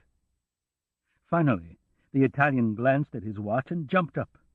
After he had taken leave of the president, he pressed up so near to Kay that Kay had to shove his armchair back in order to move at all. The president, who had surely seen in Kay's eyes the difficulty in which he found himself with the Italian, intervened in their conversation so delicately and cleverly that it seemed as if he were only making minor suggestions, while in reality he was succinctly conveying the sense of everything the Italian, who kept on interrupting him, was saying. Kay gathered from him that the Italian still had a few business errands to attend to, that his time was unfortunately limited, that it was certainly not his intention to try to rush through every sight, and that he had decided, provided of course it met with Kay's approval, the decision was entirely up to him, to visit just the cathedral, but to take a really good look at it. He was looking forward to visiting it in the company of such a learned and amiable companion. By this he meant Kay, who was interested in nothing but trying to tune out the Italian and quickly grasp the president's words, and if it was convenient, he would like to meet him at the cathedral about 2 hours from now, say around 10. He thought he could surely make it there by then. Kay responded appropriately. The Italian shook hands, first with the president, then with Kay, then with the president again, and walked to the door, accompanied by them both, still half-turned to them, not quite finished talking even yet. Kay remained for a short time with the president, who appeared to be feeling worse than usual today. He thought he owed some sort of apology to Kay, and said, they were standing in close intimacy, that at first he'd intended to accompany the Italian himself, but then, he offered no specific reason why, he decided to send Kay instead. If he didn't understand the Italian at first, he mustn't let that bother him. He would soon begin to catch on. And even if there was a lot he didn't understand, that wouldn't be so terrible, since it really didn't matter that much to the Italian whether anyone understood him or not. Moreover, Kay's Italian was surprisingly good, and he was certain everything would go fine. With that, Kay was dismissed. He spent his remaining free time copying down various special terms he would need for the tour of the cathedral from the dictionary. It was a terribly tedious task. Assistants brought in mail. Clerks came with various inquiries, pausing at the door when they saw Kay was busy, but refusing to stir until Kay had heard them out. The vice president missed no opportunity to disturb Kay, entering several times, taking the dictionary from his hand and leafing through it, obviously at random. Clients even appeared in the semi-darkness of the waiting-room when the door opened, bowing hesitantly, trying to attract his attention, but unsure whether or not they had been seen.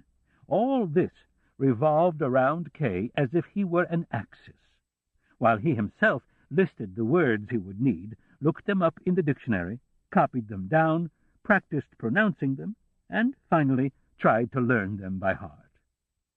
But his once excellent memory seemed to have abandoned him totally. At times he got so mad at the Italian for causing all this trouble that he buried the dictionary under stacks of paper with the firm intention of making no further preparations. But then he would realize that he couldn't just parade past the artworks in the cathedral in total silence with the Italian, and he would pull the dictionary out again in even greater rage. At 9:30, just as he was preparing to leave, he received a phone call. Laney said good morning and asked how he was doing. Kay thanked her hurriedly and said he couldn't possibly talk now because he had to go to the cathedral. "To the cathedral?" asked Laney. "Yes, that's right, to the cathedral." "Why the cathedral?" asked Laney. Kay started to give a brief explanation, but he'd hardly begun when Laney suddenly said, "They're hounding you." Kay could not stand pity that he neither desired nor expected. He broke off the conversation with a word or two, but as he replaced the receiver, he said, partly to himself, partly to the distant young woman he could no longer hear, "Yes, they're hounding me." By now it was getting late. There was almost a danger he might not arrive in time. He went there by cab. At the last moment he remembered the album which he'd found no opportunity to hand over earlier, and took it along. He held it on his knees and drummed on it restlessly throughout the trip. The rain had let up, but it was damp, cool, and dark. It would be hard to see much in the cathedral, and Kay's cold would surely get worse from his standing so long in the cold flagstones. The cathedral square was totally deserted. Kay recalled how even as a small child he'd been struck by the fact that the houses on this narrow square always had most of their window curtains lowered. Of course, given today's weather, that made more sense than usual. The cathedral appeared deserted as well. Naturally, no one thought of visiting it now. Kay walked down both side aisles and saw only an old woman wrapped in a warm shawl kneeling before a painting of the Virgin Mary and gazing up at it. Then, in the distance, he saw a limping sexton disappear through a door in the wall. Kay had arrived punctually. It was striking 11 just as he entered, but the Italian wasn't there yet. Kay went back to the main entrance, stood there a while indecisively, then circled the cathedral in the rain to see if the Italian might be waiting at one of the side entrances. He was nowhere to be seen. Could the president have misunderstood the time? How could anyone understand the man? Be that as it may, Kay should wait for him at least half an hour. Since he was tired, he wanted to sit down. He walked back into the cathedral, found a small carpet-like remnant on a step, dragged it with his toe over to a nearby pew, wrapped his overcoat more tightly around him, turned up his collar, and sat down. To pass the time, he opened the album and leafed through it a while, but soon had to stop, for it had grown so dark that when he looked up he could scarcely distinguish a single detail in the nearby side aisle. In the distance, a large triangle of candle flames gleamed on the high altar. Kay couldn't say for certain if he had seen them before. Perhaps they had just been lighted. Sextons are stealthy by profession. One hardly notices them. Kay happened to turn around and saw not far behind him a tall, thick candle affixed to a column, burning as well.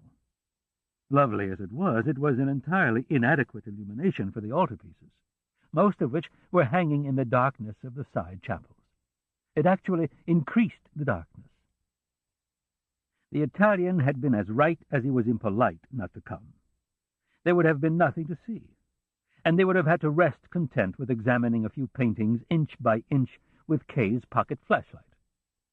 To try this out and discover what they might expect to see, Kay approached a small nearby chapel, climbed a few steps to a low marble balustrade, and, leaning forward over it, illuminated the altarpiece with his flashlight. The sanctuary lamp dangled annoyingly in the way. The first thing Kay saw, and in part surmised, was a tall knight in armor portrayed at the extreme edge of the painting. He was leaning on his sword, which he had thrust into the bare earth. Only a few blades of grass sprang up here and there before him. He seemed to be gazing attentively at a scene taking place directly in front of him. It was amazing that he simply stood there without moving closer. Perhaps he was meant to stand guard. Kay, who hadn't seen any paintings for a long time, regarded the knight at length in spite of the fact that he had to keep squinting, bothered by the green glare of the flashlight. Then, as he passed the light over the remaining portion of the painting, he discovered it was a conventional depiction of the entombment of Christ, and moreover a fairly recent one. He put his flashlight away and returned to his seat. There was probably no point in waiting any longer for the Italian, but it must be pouring rain outside, and since it wasn't as cold inside as Kay had expected, he decided to remain for the time being. The main pulpit was nearby. Two bare golden crosses were placed aslant on its small round dome, their tips crossed. The front of the balustrade and its juncture with the supporting column were formed of green foliage clutched by little angels, now lively, now serene. Kay stepped before the pulpit and examined it from all sides. The stonework had been carved with extraordinary care. The profound darkness between and behind the leaves seemed captured and held fast. Kay placed his hand in one such gap and carefully felt along the stone. He had never known this pulpit existed. Then he happened to notice a sexton standing behind the nearest row of pews in a long, loosely hanging, pleated black robe, holding a snuff-box in his left hand and staring at him. "What does the man want?" thought Kay. "Do I seem suspicious to him? Does he want a tip?" When the sexton realized Kay had noticed him, he pointed with his right hand, still holding a pinch of snuff between two fingers, in some vague direction. His behavior was almost incomprehensible. Kay waited a while longer, but the sexton kept pointing at something and nodding emphatically. "What does he want?" Kay asked under his breath, not daring to call out there. But then he pulled out his wallet and squeezed his way through the next pew to reach the man. The man, however, made an immediate dismissive gesture, shrugged his shoulders, and limped away. With just such a hasty limp had Kay attempted as a child to imitate a man riding a horse. A childish old man, thought Kay, with just enough wits about him to handle the job of a sexton. Look how he pauses whenever I do, watching to see if I intend to continue. Smiling, Kay followed the old man along the entire side aisle, almost to the high altar. The old man kept pointing, but Kay refused to turn around. The pointing had no other purpose than to throw him off the old man's track. At last he relented, however. He didn't want to frighten him too greatly, and he didn't want to scare away this apparition completely, in case the Italian arrived after all. As he stepped into the nave to find the place where he'd left the album, he noticed, almost immediately adjoining the benches for the choir, a column with a small auxiliary pulpit of pale bare stone. It was so small that from the distance it appeared to be an empty niche intended for a statue. The preacher would not have room to step even one full pace back from the balustrade. Moreover, the stone vaulting of the pulpit began at an unusually low point and rose. Bare of any decoration, it's true, but curved inward so sharply that a man of average height could not stand upright there, but instead would have to bend forward over the balustrade the entire time. The whole arrangement seemed designed to torture the preacher. There was no conceivable reason why this pulpit was needed at all, since the other large and finely decorated one was available. Nor would Kay have even noticed this small pulpit had not a lamp been placed above it, as is the custom shortly before a sermon is to begin. Was there going to be a sermon? In the empty church? Kay peered down at the steps that hugged the column and led up to the pulpit. They were so narrow they appeared merely decorative, not meant for human use. But at the foot of the pulpit, Kay smiled with astonishment. A priest actually stood, his hand on the railing, ready to ascend, and stared at Kay. Then he nodded slightly, at which Kay crossed himself and bowed, as he should have done earlier. The priest swung forward and ascended to the pulpit with short, quick steps. Was a sermon really about to begin? Perhaps the sexton was not quite so witless as he seemed, and had wished to guide Kay toward the preacher, which would certainly be necessary given the empty church. And there was still an old woman somewhere in front of a picture of the Virgin Mary who should come too. And if it was going to be a sermon, why wasn't it being introduced by the organ? But the organ remained silent, gleaming faintly in the gloom of its great height. Kay considered leaving as quickly as possible. If he didn't go now, there was no chance of doing so during the sermon. He would have to remain for as long as it lasted, losing a great deal of time at the office, and he was certainly no longer obliged to wait for the Italian. He looked at his watch. It was 11. But could there really be a sermon? Could Kay alone represent the congregation? What if he were merely a stranger who wanted to see the church? Basically, that's all he was. It was senseless to believe there was going to be a sermon now at 11 o'clock on a workday in the dreariest of weather. The priest, he was clearly a priest, a young man with a smooth, dark face, was obviously climbing up simply to extinguish the lamp that had been lighted in error. But that wasn't the case. In fact, the priest inspected the lamp and screwed it a bit higher, then turned slowly to the balustrade, grasping the angular border at its front with both hands. He stood for a while thus and gazed about without moving his head. Kay had retreated some distance and was resting his elbows against the foremost pew. Vaguely, without knowing precisely where, he saw the sexton huddling peacefully, his back bent as if his task had been accomplished. What silence now reigned in the cathedral. But Kay was going to have to disturb it, for he had no intention of staying. If it was the priest's duty to deliver a sermon at a given hour without regard to the circumstances, he was free to do so. It could take place just as well without Kay's support, just as Kay's presence would in no way intensify the effect. So Kay began to move off slowly. He tiptoed along the pew, entered the broad central aisle, and proceeded down it undisturbed, except that the stone floor rang beneath the softest tread, and the vaulted roof echoed the sounds faintly but steadily, continuing to multiply them in regular progression. Kay felt somewhat forlorn, walking along alone between the empty rows, perhaps observed by the priest, and the cathedral's size seemed to border on the limits of human endurance. When he came to his earlier seat, he reached out and grabbed the album lying there without even slowing down. He had almost left the area of the pews and was approaching the open space between them and the outer door when he heard the voice of the priest for the first time. A powerful, well-trained voice. How it filled the waiting cathedral. It was not the congregation that the priest addressed, however. It was completely clear, and there was no escaping it. He cried out, "Joseph Kay!" Kay hesitated and stared at the floor. At the moment he was still free. He could walk on and leave through one of the 3 small, dark wooden doors not far from him. That would mean he hadn't understood, or that he had indeed understood but couldn't be bothered to respond.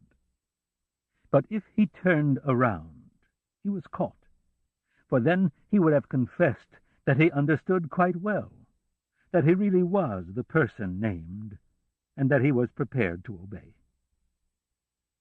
If the priest had called out again, Kay would surely have walked out, but since all remained still, however long Kay waited, He finally turned his head a bit, for he wanted to see what the priest was doing now.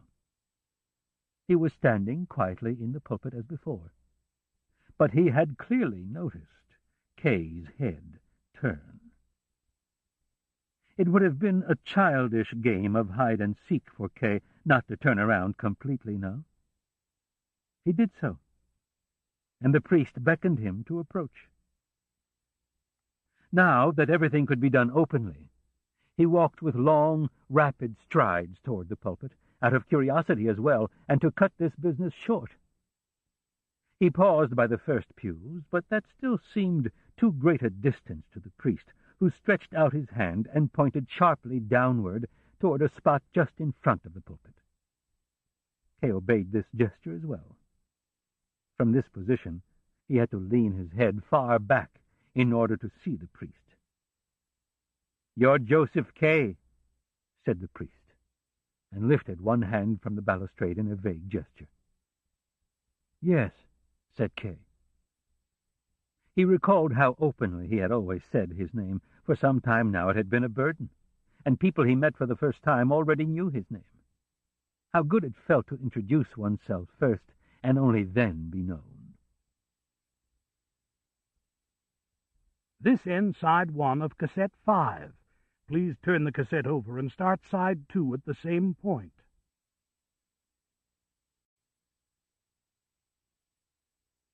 "You stand accused," said the priest in a very low voice.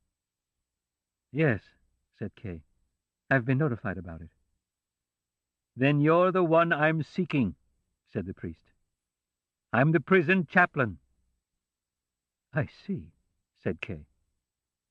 "I had you brought here," said the priest, "so I could speak with you." "I didn't know that," said Kay. "I came here to show the cathedral to an Italian." "Forget such irrelevancies," said the priest. "What's that in your hand? Is it a prayer book?" "No," replied Kay. "It's an album of city sights." "Put it aside," said the priest. Kay threw it down so violently that it flew open and skidded some distance across the floor, its pages crushed. "Do you realize your trial is going badly?" asked the priest. "It seems that way to me, too," said Kay. "I've tried as hard as I can, but without any success so far. Of course, I haven't completed my petition yet." "How do you imagine it will end?" asked the priest. "At first I thought it would surely end well," said Kay. "Now, sometimes I even have doubts myself. I don't know how it will end. Do you?" "No," said the priest, "but I fear it will end badly. They think you're guilty. Your trial may never move beyond the lower courts. At least for the moment, your guilt is assumed proved." "But I'm not guilty," said Kay. "It's a mistake. How can any person in general be guilty? We're all human after all, each and every one of us." "That's right," said the priest. "But that's how guilty people always talk." "Are you prejudiced against me, too?" asked Kay. "I'm not prejudiced against you," said the priest. "Thank you," said Kay. "But everyone else involved with the proceedings is prejudiced against me, and they instill it in those who aren't involved. My position is becoming increasingly difficult." "You misunderstand the facts of the matter," said the priest. "The judgment isn't simply delivered at some point. The proceedings gradually merge into the judgment." "So that's how it is," said Kay, and bowed his head.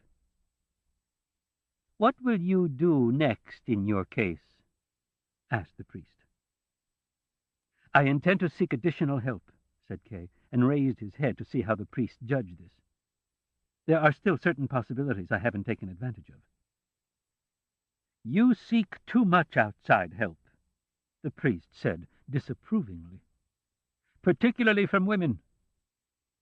Haven't you noticed that it isn't true help?" "Sometimes. Often, even. I'd have to say you're right," said Kay. "But not always. Women have great power. If I could get a few of the women I know to join forces and work for me, I could surely make it through, particularly with this court, which consists almost entirely of skirt-chasers. Show the examining magistrate a woman, even at a distance, and he'll knock over the courtroom table and the defendant to get to her first. The priest lowered his head to the balustrade. Only now did the pulpit's roof seem to weigh down upon him. What sort of a storm could there be outside? It was no longer a dull day, it was already deep night. No pane of stained glass within the great window emitted even a shimmer of light to interrupt the wall's darkness. And this was the moment the sexton chose to start extinguishing the candles on the main altar one by one.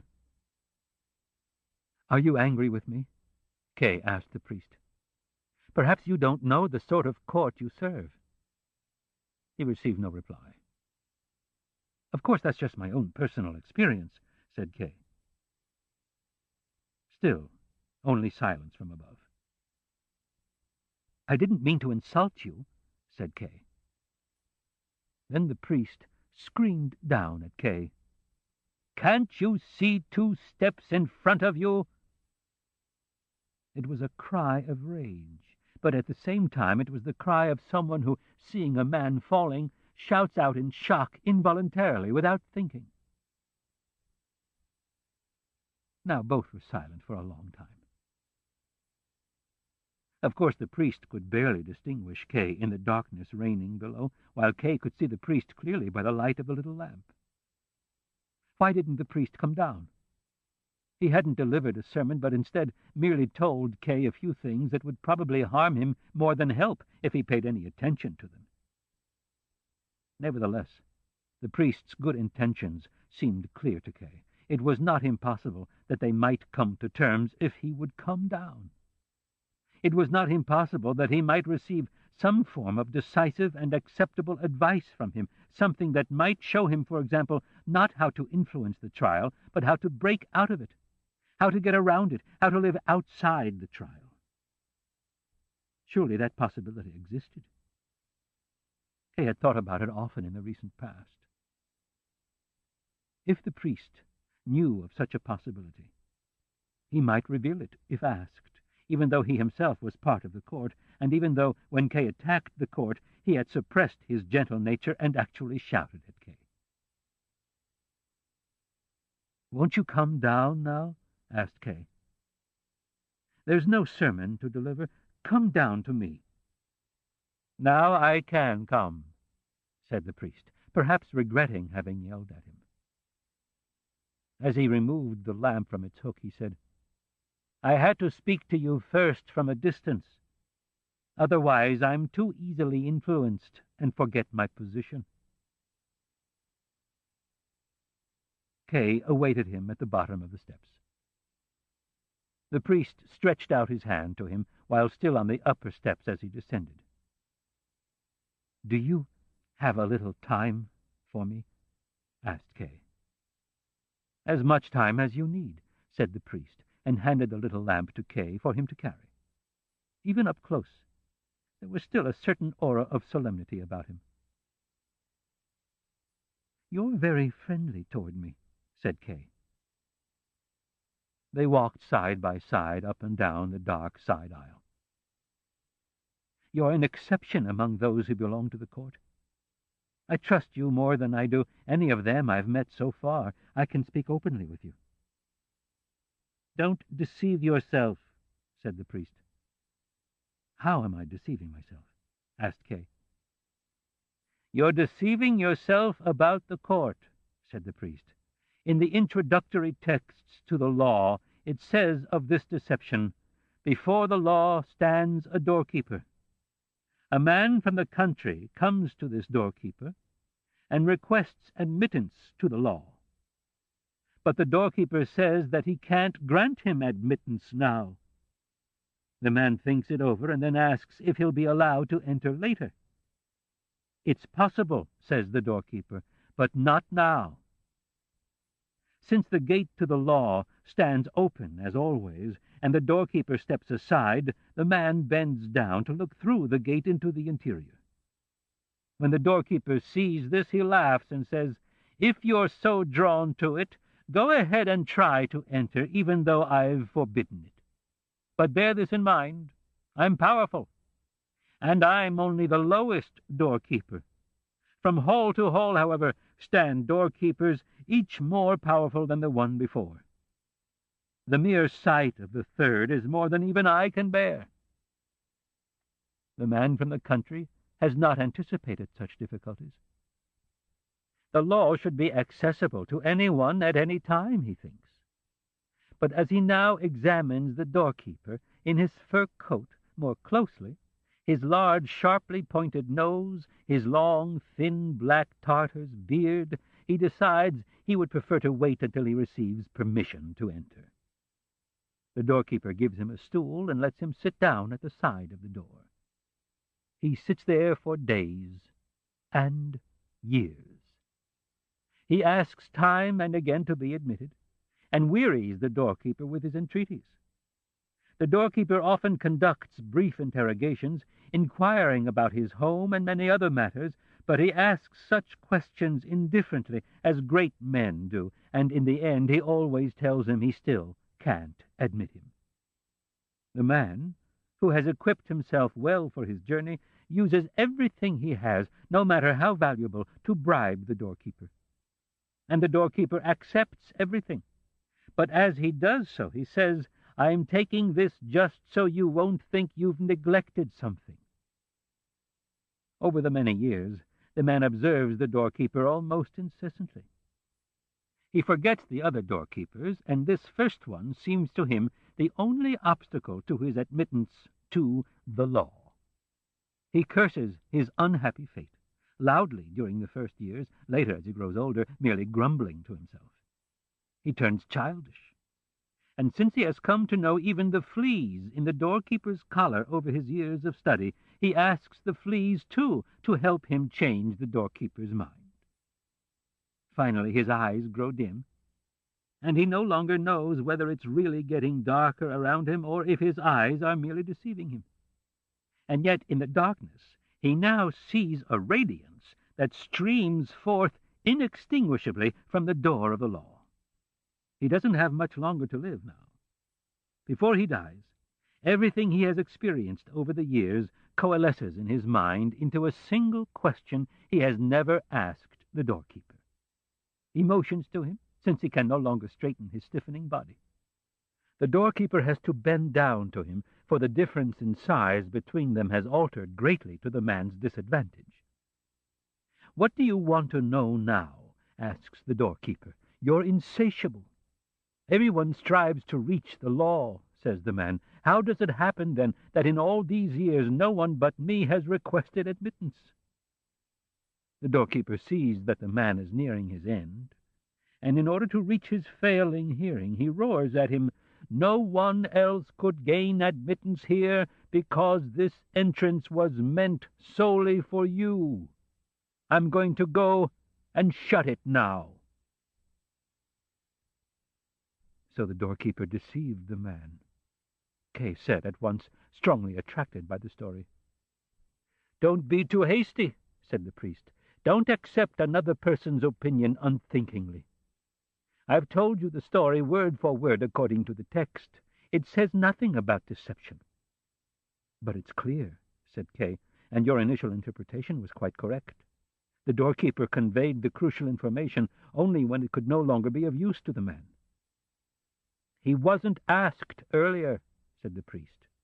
"And remember, he was only a doorkeeper, and as such fulfilled his duty." "What makes you think he fulfilled his duty?" asked Kay. "He didn't fulfill it. It may have been his duty to turn away anyone else, but he should have admitted this man for whom the entrance was meant." "You don't have sufficient respect for the text, and are changing the story," said the priest. "The story contains two important statements by the doorkeeper concerning admittance to the law, one at the beginning and one at the end. The one passage says that he can't grant him admittance now, and the other, this entrance was meant solely for you. If a contradiction existed between these two statements, you would be right, and the doorkeeper would have deceived the man. But there is no contradiction. On the contrary, the first statement even implies the second. One could almost argue that the doorkeeper exceeded his duty by holding out to the man the prospect of a possible future entry. At that time, his sole duty appears to have been to turn the man away. And indeed, many commentators on the text are surprised that the doorkeeper intimated it at all, for he appears to love precision and the strict fulfillment of his duty. He never leaves his post once in the course of all those years, and he waits till the very end to close the gate. He's well aware of the importance of his office, for he says, "I'm powerful." He respects his superiors, for he says, "I'm only the lowest doorkeeper." When it comes to fulfilling his duty, he can neither be moved nor prevailed upon, for it says of the man, "He wearies the doorkeeper with his entreaties." He is not garrulous, for in all those years he only asks questions indifferently. He can't be bribed, for he says of a gift, "I'm taking this just so you won't think you've neglected something." Finally, even his external appearance hints at his pedantic nature, the large, sharply pointed nose, and the long, thin black Tartar's beard. Can there be a more conscientious doorkeeper? But certain other elements enter into the basic character of the doorkeeper, which are quite favorable to the person seeking to enter, and which, in spite of everything, help us understand how and why the doorkeeper might exceed his duty somewhat by the intimation of that future possibility. For it can't be denied that he's somewhat simple-minded, and consequently somewhat conceited as well. Even if his remarks about his own power and that of the other doorkeepers, and about how unbearable their sight is even for him, I say, even if all these remarks are correct in themselves, the manner in which he brings them forth shows that his understanding is clouded by simple-mindedness and presumption. The commentators tell us the correct understanding of a matter and misunderstanding the matter are not mutually exclusive.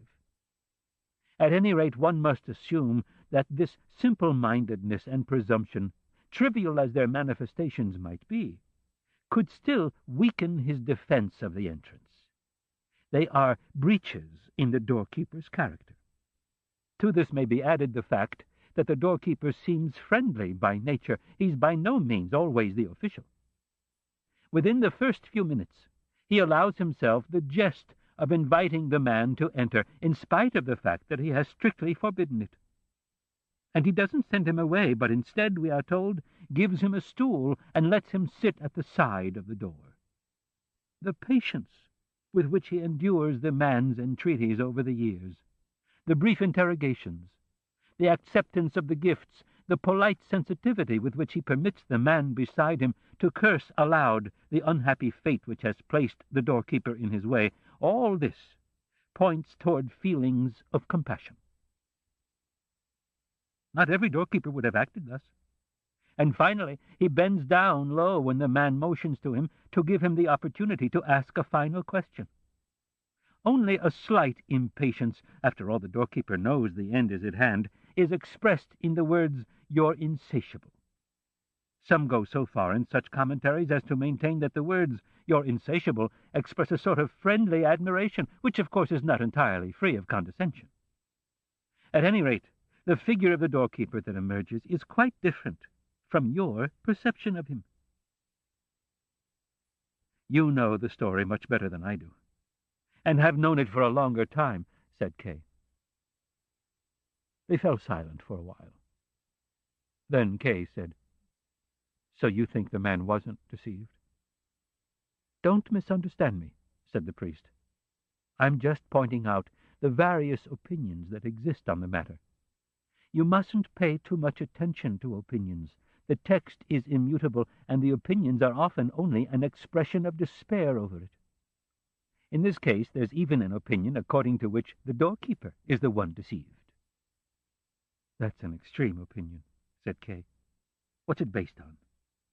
"It's based," answered the priest, on the simple-mindedness of the doorkeeper. It's said that he doesn't know the interior of the law, but only the path he constantly patrols back and forth before it. His ideas about the interior are considered childish, and it's assumed that he himself fears the very thing with which he tries to frighten the man. Indeed, he fears it more than the man, for the latter wants nothing more than to enter, even after he's been told about the terrifying doorkeepers within, while the doorkeeper has no wish to enter, or at any rate we hear nothing about it. Others say that he must indeed have already been inside, for after all he has been taken into the service of the law, and that could only have happened within. To this it may be replied that he might well have been named a doorkeeper by a shout from within, and at any rate could not have progressed far into the interior, since he is unable to bear the sight of even the third doorkeeper. Moreover, there is no report of his saying anything over the years about the interior other than the remark about the doorkeepers. Perhaps he was forbidden to do so, but he never mentions such a prohibition either. From all this, it is concluded that he knows nothing about the appearance and significance of the interior, and is himself deceived about it. But he is also in a state of deception about the man from the country, for he is subordinate to him and doesn't know it. It's evident in several places that he treats the man as a subordinate, as I'm sure you'll recall, but it is equally clear, according to this opinion, that he is in fact subordinate to him. First of all, the free man is superior to the bound man. Now the man is in fact free. He can go wherever he wishes. The entrance to the law alone is denied to him, and this only by one person, the doorkeeper. If he sits on the stool at the side of the door and spends the rest of his life there, he does so of his own free will. The story mentions no element of force. The doorkeeper, on the other hand, is bound to his post by his office. He is not permitted to go elsewhere outside, but to all appearances he is not permitted to go inside either, even if he wishes to. Moreover, he is in the service of the law, but serves only at this entrance, and thus serves only this man, for whom the entrance is solely meant. For this reason, as well, he is subordinate to him. It can be assumed that for many years, as long as it takes for a man to mature, his service has been an empty formality. For it is said that a man comes, that is, a mature man, so that the doorkeeper had to wait a long time to fulfill his duty, and in fact had to wait as long as the man wished, who after all came of his own free will. But the end of his service is also determined by the end of the man's life, and he therefore remains subordinate to him until the very end. And it is constantly emphasized that the doorkeeper apparently realizes none of this. But nothing striking is seen in this, for according to this opinion, the doorkeeper exists in an even greater state of deception with regard to his office. For at the very end he speaks of the entrance and says, "I'm going to go now and shut it." But at the beginning it's said that the gate to the law always stands open.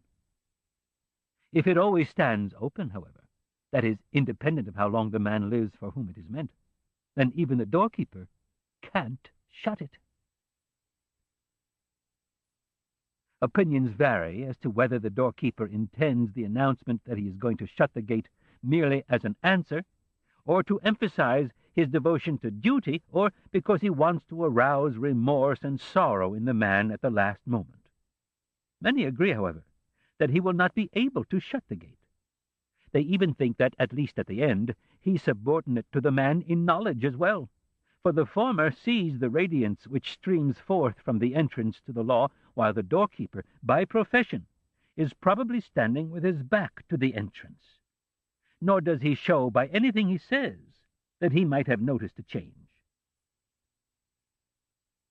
"That's well reasoned," said Kay, who had repeated various parts of the priest's explanation to himself under his breath. "It's well reasoned, and now I too believe that the doorkeeper is deceived. But that doesn't change my earlier opinion, for in part they coincide. It makes no difference if the doorkeeper sees clearly or is deceived. I said the man was deceived. If the doorkeeper sees clearly, one might have doubts about that, but if the doorkeeper is deceived, the deception must necessarily carry over to the man. In that case, the doorkeeper is indeed no deceiver, but is so simple-minded that he should be dismissed immediately from service.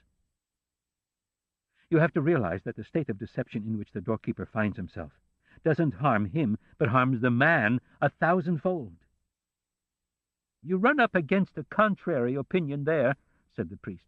Namely, there are those who say that the story gives no one the right to pass judgment on the doorkeeper. No matter how he appears to us, he is still a servant of the law. He belongs to the law, and thus is beyond human judgment. In that case, one can't see the doorkeeper as subordinate to the man. To be bound by his office, even if only at the entrance to the law, is incomparably better than to live freely in the world. The man has only just arrived at the law. The doorkeeper is already there. He has been appointed to his post by the law. To doubt his dignity is to doubt the law itself. I don't agree with that opinion, said Kay, shaking his head. For if you accept it, you have to consider everything the doorkeeper says as true. But you've already proved conclusively that that's not possible. No, said the priest, you don't have to consider everything true. You just have to consider it necessary. A depressing opinion, said Kay. Lies are made into a universal system. Kay said that with finality, but it was not his final judgment. He was too tired to take in all of the consequences of the story. They led him into unaccustomed areas of thought, toward abstract notions more suited for discussion by the officials of the court than by him. The simple tale had become shapeless. He wanted to shake off the thought of it, and the priest, who now showed great delicacy of feeling, allowed him to do so, accepting his remark in silence, although it surely was at odds with his own opinion. They walked on for a while in silence. Kay stayed close to the priest, not knowing in the darkness where he was. The lamp in his hand had long since gone out. Once, directly before him, the silver statue of a saint glimmered briefly, with only the gleam of its silver, then fell back at once into the darkness. Not wishing to remain entirely dependent on the priest, Kay asked him, "Are we near the main entrance now?" "No," said the priest. "We're a long way from it. Do you want to leave already?" Although Kay hadn't been thinking of that at the moment, he said at once, "Of course, I have to go. I'm the chief financial officer of a bank, and they're expecting me. I only came here to show the cathedral to a colleague from abroad." "Well," said the priest, holding his hand out to Kay, "go on then." "But I can't find my way in the dark alone," said Kay. "Go left to the wall," said the priest. "Then just keep to the wall all the way, and you'll find a way out." The priest had moved just a few steps away, but Kay called out in a loud voice, "Please, wait a moment." "I'm waiting," said the priest. "Do you want anything else from me?" asked Kay. "No," said the priest. "You were so friendly to me before," said Kay, "and explained everything, but now you're leaving as if I meant nothing to you." "But you have to go," said the priest. "Yes," said Kay, "you must see that." "First you must see who I am," said the priest. "You're the prison chaplain," said Kay, and drew nearer to the priest. His immediate return to the bank wasn't so important as he'd thought. He could easily stay here longer. "Therefore I belong to the court," said the priest. "Why should I want something from you? The court wants nothing from you.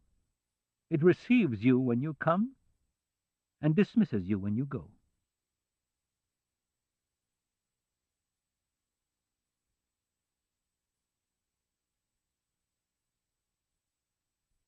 The end. On the eve of his 31st birthday, it was around 9 in the evening, when the streets are quiet, two gentlemen entered Kay's lodgings. In frock coats, pale and fat, with top hats that seemed immovable. After brief formalities at the outer door over who would enter first, the same formalities were repeated more elaborately before Kay's door. Without having been informed of their visit, Kay, also dressed in black, was sitting in an armchair near the door, slowly pulling on new gloves that stretched tightly over his fingers with the look of someone expecting guests. He stood up immediately and regarded the gentleman curiously. "So, you are meant for me?" he asked. The gentleman nodded, each pointing with the top hat in his hand toward the other. Kay admitted to himself that he had been expecting different visitors. He went to the window and looked out again into the dark street. Almost all the windows across the way were still dark. In many, the curtains had been lowered. In a lighted window on that floor, 2 small children were playing together behind a grill, reaching out toward each other with their little hands, not yet capable of moving from the spot. "They've sent old supporting actors for me," Kay said to himself, and looked around again to confirm his impression. "They want to finish me off cheaply." Kay turned to them abruptly and asked, "Which theater are you playing at?" "Theater?" one of them asked, the corners of his mouth twitching, turning to the other for help. His companion gestured like a mute man struggling with his stubborn vocal cords. "They're not prepared for questions," Kay said to himself, and went to get his hat. The men wanted to take hold of Kay's arms on the stairway, but Kay said, "Wait till we're in the street. I'm not ill." Just beyond the entrance, however, they took his arms in a manner Kay had never before experienced in walking with anyone. They held their shoulders right behind his, didn't crook their arms, but instead wrapped them about the whole length of his, seizing Kay's hands below with a well-trained, practiced, and irresistible grip. Kay walked along stiffly between them. Now they formed such a close unit that had one of them been struck down, they would all have fallen. It was a unit of the sort seldom formed except by lifeless matter. Beneath the street lamps, Kay tried several times, in spite of the difficulty imposed by their tight formation, to see his escorts more clearly than he had in the semi-darkness of his room. "Perhaps they're tenors," he thought, as he regarded their thick double chins. He was nauseated by the cleanliness of their faces. You could practically still see the cleansing hand that had wiped the corners of their eyes, rubbed their upper lips, scrubbed the folds of their chins. When Kay noticed that, he stopped, causing the others to stop as well. They were on the edge of an open, deserted square decorated with flower beds. "Why did they send you, of all people?" he shouted more than asked. The men were apparently at a loss for an answer. They waited with their free arms dangling, like male nurses with a patient who needs to rest. "I'm not going any farther," said Kay, "to see what would happen." The men didn't need to reply. They simply maintained their grip and tried to pry Kay from the spot, but Kay resisted. "I won't need my strength much longer. I'll use all I have now," he thought. He pictured flies tearing their tiny legs off as they struggled to escape the flypaper. These gentlemen have their work cut out for them. At that moment, coming up a small flight of stairs to the square from a narrow lane below, Fräulein Bössner appeared before them. He couldn't be absolutely sure it was her. There was certainly a strong resemblance.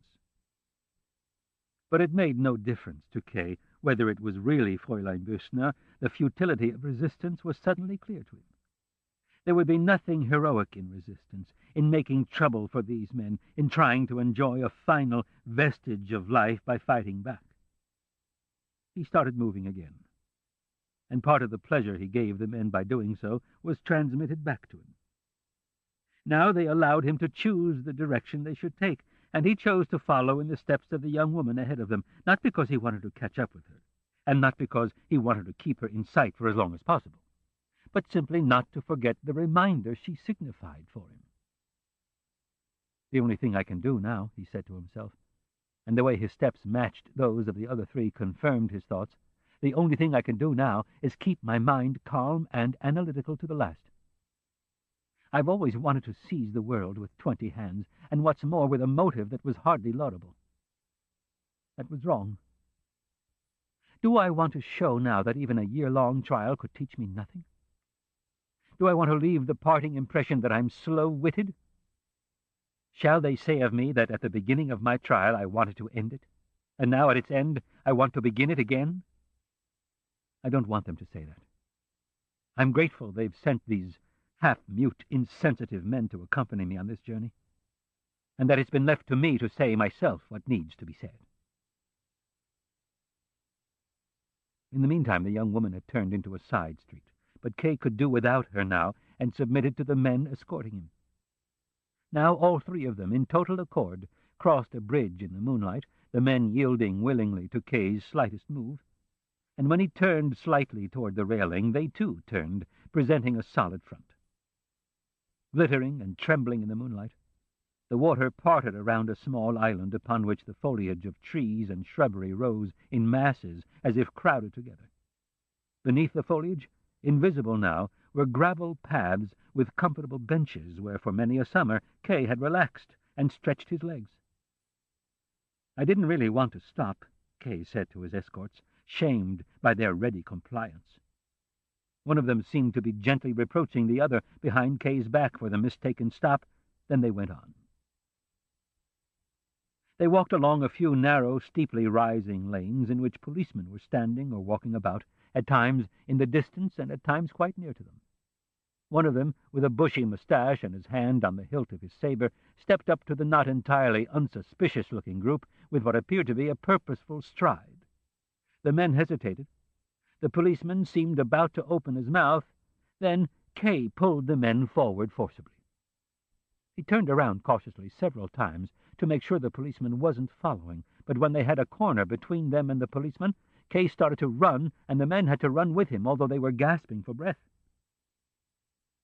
They were thus soon out of the city, which in this direction bordered on open fields with almost no transition. A small stone quarry, abandoned and desolate, lay beside a building which was still quite urban.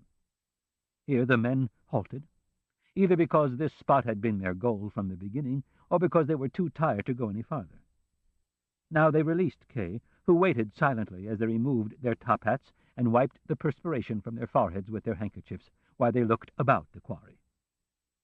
Moonlight lay everywhere with the naturalness and serenity no other light is granted.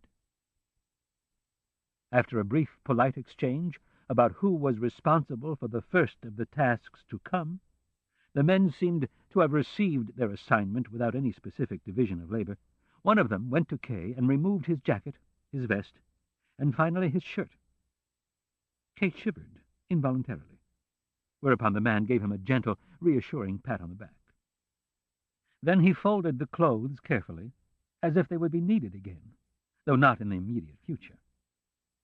In order not to leave Kay standing motionless, exposed to the rather chilly night air, he took him by the arm and walked back and forth with him a little, while the other man searched for some suitable spot in the quarry. When he had found it, he waved, and the other gentleman led Kay over to it. It was near the quarry wall, where a loose block of stone was lying. The men sat Kay down on the ground, propped him against the stone, and laid his head down on it. In spite of all their efforts, and in spite of the cooperation Kay gave them, his posture was still quite forced and implausible. So one of the men asked the other to let him work on positioning Kay on his own for a while, but that didn't improve things either. Finally, they left Kay in a position that wasn't even the best of those they had already tried.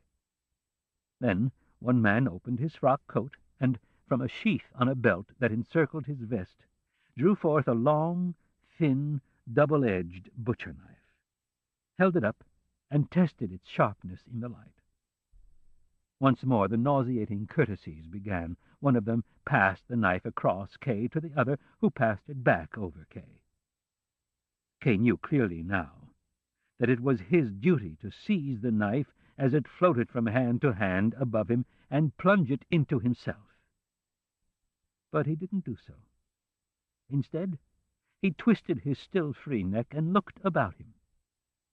He could not rise entirely to the occasion. He could not relieve the authorities of all their work. The responsibility for this final failure lay with whoever had denied him the remnant of strength necessary to do so. His gaze fell upon the top story of the building adjoining the quarry. Like a light flicking on, the casements of a window flew open. A human figure, faint and insubstantial at that distance and height, leaned far out abruptly and stretched both arms out even further. Who was it? A friend? A good person? Someone who cared? Someone who wanted to help? Was it just one person? Was it everyone? Was there still help? Were there objections that had been forgotten? Of course there were.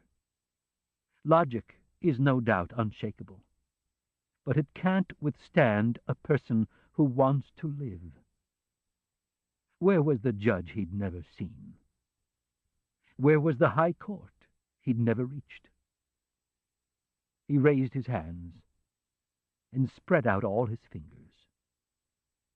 But the hands of one man were right at Kay's throat, while the other thrust the knife into his heart and turned it there, twice. With failing sight, Kay saw how the men drew near his face, leaning cheek to cheek, to observe the verdict. "Like a dog," he said. It seemed as though the shame was to outlive him. The End. You've been listening to The Trial by Franz Kafka, narrated by George Guidell. On the last cassette of this recorded book, you will find supplemental material on this groundbreaking new translation, including a publishing history and an afterword from the translator. Please fast forward to the end before loading cassette 6. The Trial, cassette 6. In the following publisher's note, Arthur H. Samuelson, editorial director of Schocken Books, briefly recounts the history of the trial and the enormous effort put forth by an international team of experts who have spent the last 20 years attempting to restore all of Kafka's texts. He writes, Dearest Max, my last request. Everything I leave behind me, in the way of diaries, manuscripts, letters, my own and others, sketches, and so on, is to be burned, unread. Yours, Franz Kafka. These famous words, written to Kafka's friend, Max Brod, have puzzled Kafka's readers ever since they appeared in the postscript to the first edition of The Trial, published in 1925, a year after Kafka's death. We will never know if Kafka really meant for Brod to do what he asked. Brod believed that it was Kafka's high artistic standards and merciless self-criticism that lay behind the request, but he also believed that Kafka had deliberately asked the one person he knew would not honor his wishes, because Brod had explicitly told him so. We do know, however, that Brod disregarded his friend's request and devoted great energy to making sure that all of Kafka's works, his 3 unfinished novels, his unpublished stories, diaries, and letters, would appear in print. Brod explained his reasoning thus. My decision rests simply and solely on the fact that Kafka's unpublished work contains the most wonderful treasures and, measured against his own work, the best things he has written. In all honesty, I must confess that this one fact of the literary and ethical value of what I am publishing would have been enough to make me decide to do so, definitely, finally, and irresistibly, even if I had had no single objection to raise against the validity of Kafka's last wishes. From the postscript to the first edition of The Trial. In 1925, Max Brod convinced the small avant-garde Berlin publisher Verlag Die Schmiede to publish The Trial, which Brod prepared for publication from Kafka's unfinished manuscript. Next, he persuaded the Munich publisher Kurt Wolf to publish his edited manuscript of The Castle, also left unfinished by Kafka, in 1926. and in 1927 to bring out Kafka's first novel, which Kafka had meant to entitle Der Verschollene, The Man Who Disappeared, but which Brodt named America. The first English translation of The Trial by Edwin and Willa Muir, who had already translated The Castle in 1930, appeared in 1937 simultaneously in England and the United States, the latter edition published by Knopf with illustrations by Georg Salter. Neither the German nor the English-language editions sold well, although they were critically well received. Undeterred, Max Brodt enlisted the support of Martin Buber, André Gide, Hermann Hesse, Heinrich Mann, Thomas Mann, and Franz Werfel for a public statement urging the publication of Kafka's collected works as a spiritual act of unusual dimensions, especially now during times of chaos. Since Kafka's previous publishers had closed during Germany's economic depression, he appealed to Gustav Kiepenheuer to undertake the project. Kiepenheuer agreed, but on condition that the first volume be financially successful. But the Nazi rise to power in 1933 forced Kiepenheuer to abandon his plans. Between 1933 and 1938, German Jews were barred from teaching or studying in German schools, from publishing or being published in German newspapers or publishing houses, or from speaking and performing in front of German audiences. Publishers that had been owned or managed by Jews, such as S. Fischer Verlag, were quickly Aryanized and ceased to publish books by Jews. Kafka's works were not well enough known to be banned by the government or burned by nationalist students, but they were Jewish enough to be off-limits to Aryan publishers. When the Nazis introduced their racial laws, they exempted Schocken Verlag, a Jewish publisher, from the ban against publishing Jewish authors on condition that its books would be sold only to Jews. Founded in 1931 by the department store magnate Salman Schocken, this small publishing company had already published the works of Martin Buber and Franz Rosenzweig, as well as those of the Hebrew writer S.Y. Agnon, as part of its owner's interest in fostering a secular Jewish literary culture. Max Brodt offered Schocken the world publishing rights to all of Kafka's works. This offer was initially rejected by Lambert Schneider, Schocken Verlag's editor-in-chief, who regarded Kafka's work as outside his mandate to publish books that could reacquaint German Jewry with its distinguished heritage. He also doubted its public appeal. His employer also had his doubts about the marketability of 6 volumes of Kafka's novels, stories, diaries, and letters, although he recognized their universal literary quality as well as their potential to undermine the official campaign to denigrate German Jewish culture. But he was urged by one of his editors, Moritz Spitzer, to see in Kafka a quintessentially Jewish voice that could give meaning to the new reality that had befallen German Jewry and would demonstrate the central role of Jews in German culture.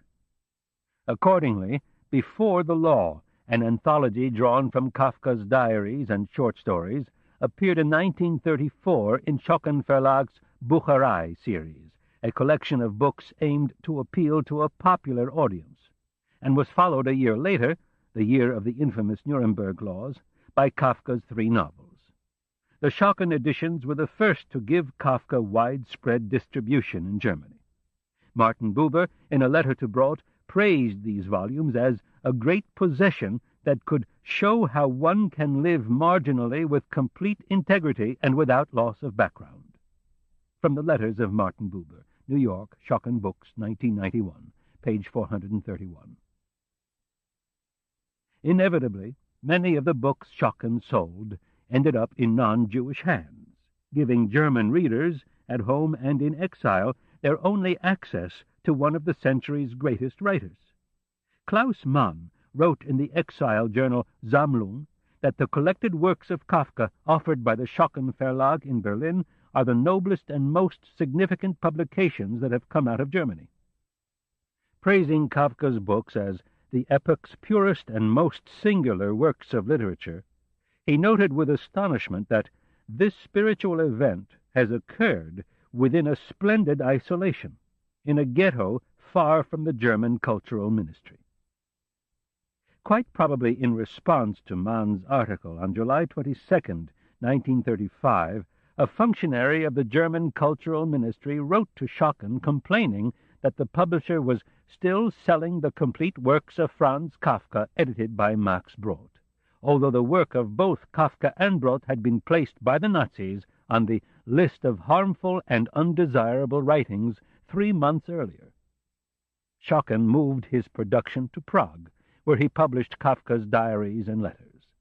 Interestingly, despite the Nazi protest against the collected works, he was able to continue printing and distributing his earlier volume of Kafka's short stories in Germany itself, until the government closed down Schocken Verlag in 1939.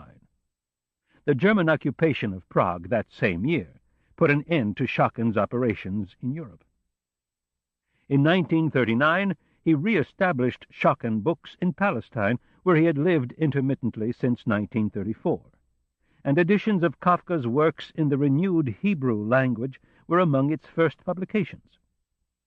In 1940, he moved to New York, where 5 years later he opened Schocken Books with Hannah Arendt and Nahum Glatzer as his chief editors.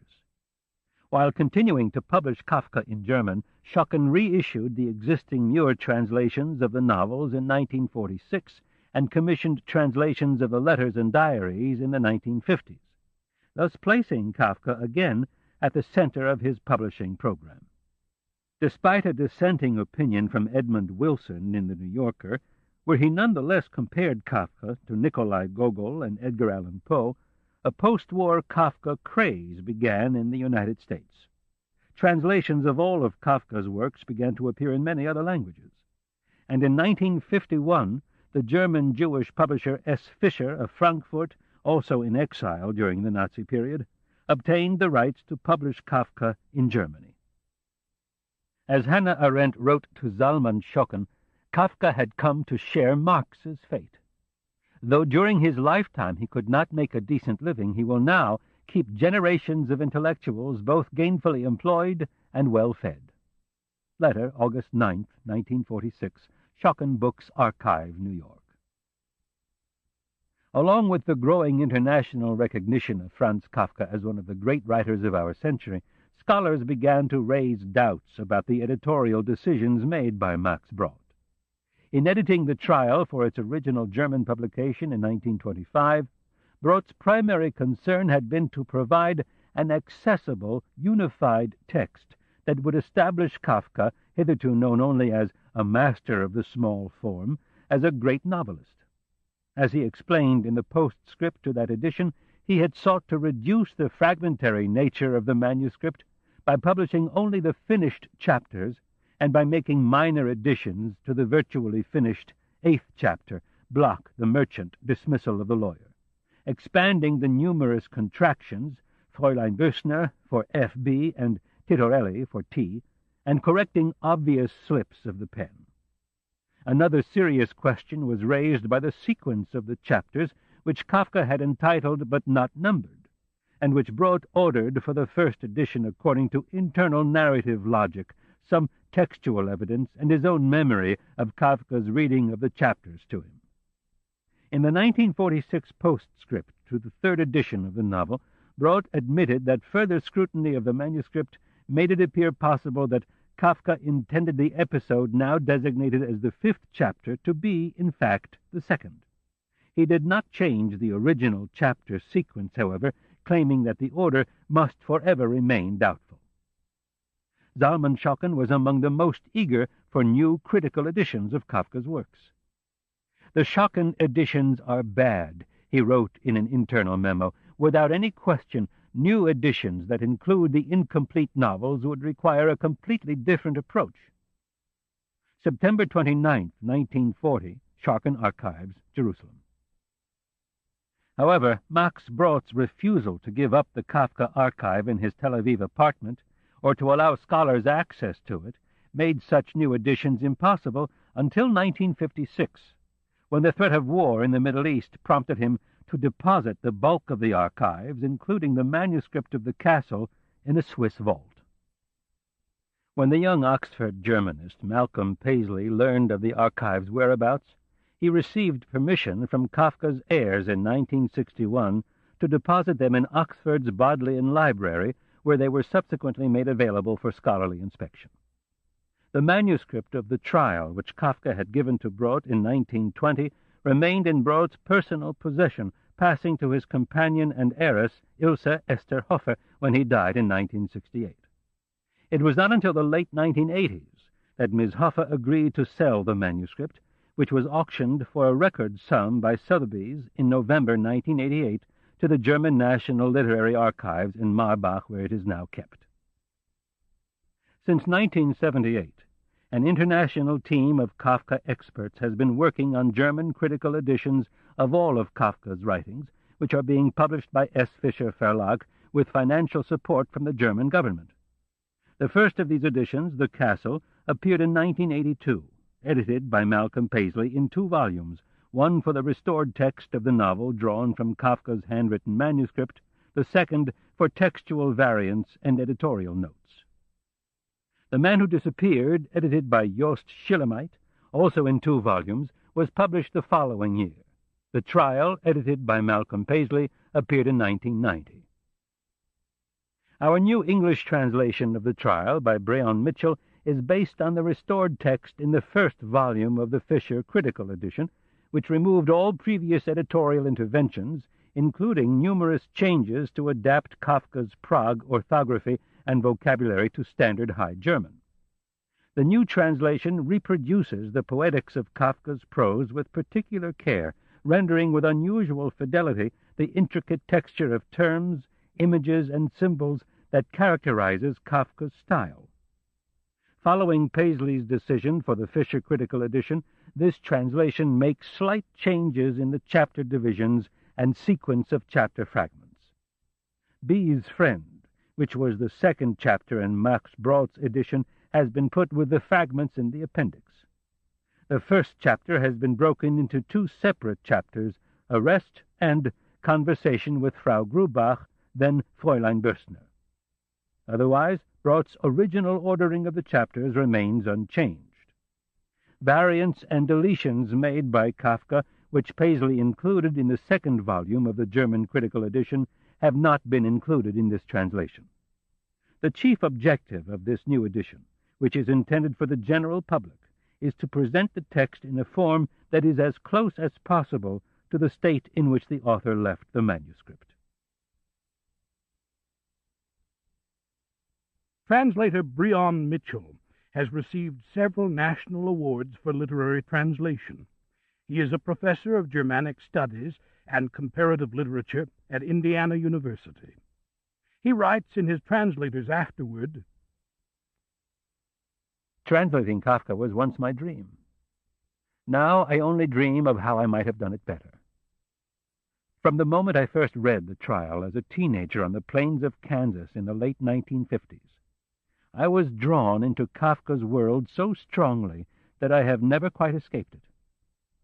I had no idea then that scarcely 5 years later I would be studying with Malcolm Paisley in Oxford, hearing firsthand the tale of how he had retrieved most of Kafka's manuscripts and arranged for their deposit in the Bodleian Library, nor that my next summer would be spent walking the streets of Prague on a pilgrimage that, in the mid-60s, still retained its spiritual excitement, and even a hint of danger under a regime that had forbidden the publication and sale of Kafka's works.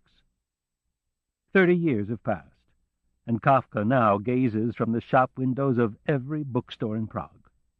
Nor did Kafka ever leave my life. Now, after almost 3 decades of reading, teaching, and writing about Kafka, I have undertaken the closest reading of all, faced with the challenge of doing him justice. Historians of literary translation have often noted a strange phenomenon. Although an original text still gives us pleasure even centuries after it was written, almost all translations age quickly. Why translations should be more time-bound than literary works of art remains a mystery, but the consequences are clear. Each new age demands its own versions of the literary past. The appearance of the definitive Fischer edition of the works of Franz Kafka offers a fitting moment to see him through new eyes. There are, or should be, as many philosophies of translation as there are works to be translated. Each text is unique and demands unique solutions. Any given philosophy of translation is invariably modified according to the work at hand, often in the course of the act of translation itself. We take for granted, however, that the translation should be accurate, complete, and faithful to the style of the original.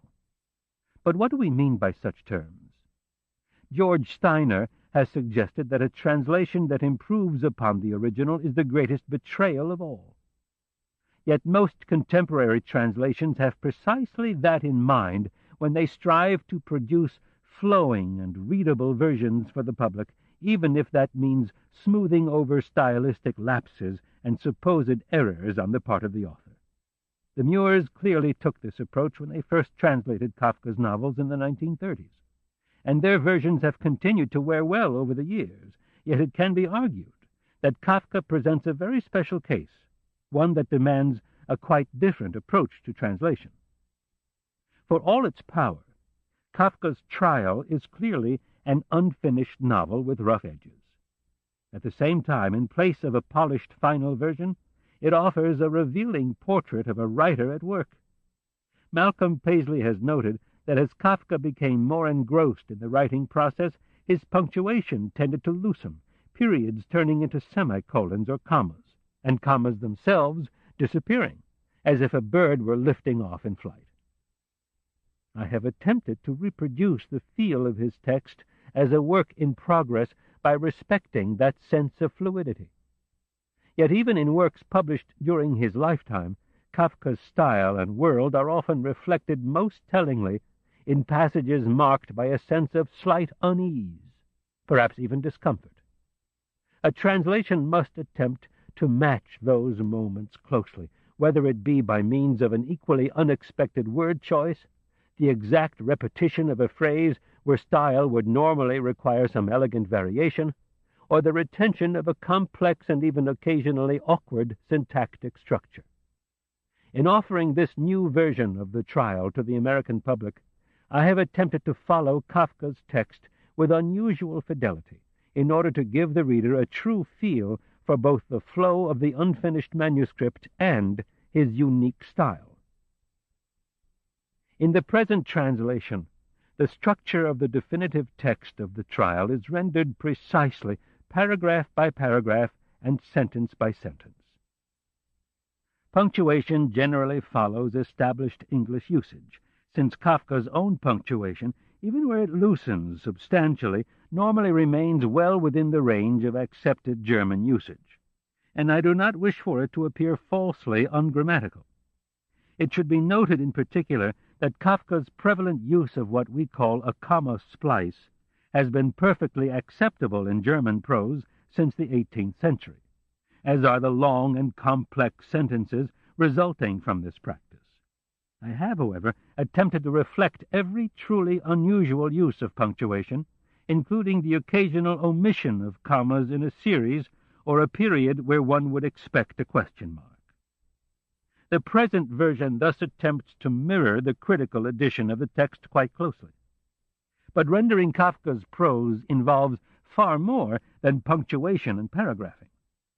The power of Kafka's text lies in the language, in a nuanced use of the discourses of law, religion, and the theater, and in particular in a closely woven web of linguistic motifs that must be rendered consistently to achieve their full impact. Here the Muirs, for all the virtues of their translation, fell far short, for in attempting to create a readable and stylistically refined version of Kafka's Trial, they consistently overlooked or deliberately varied the repetitions and interconnections that echo so meaningfully in the ear of every attentive reader of the German text, which is not to say that there are any easy solutions to the challenges Kafka presents. Jemand musste Joseph K. verleumdet haben, denn ohne dass etwas Böses getan hätte, wurde eines Morgens verhaftet.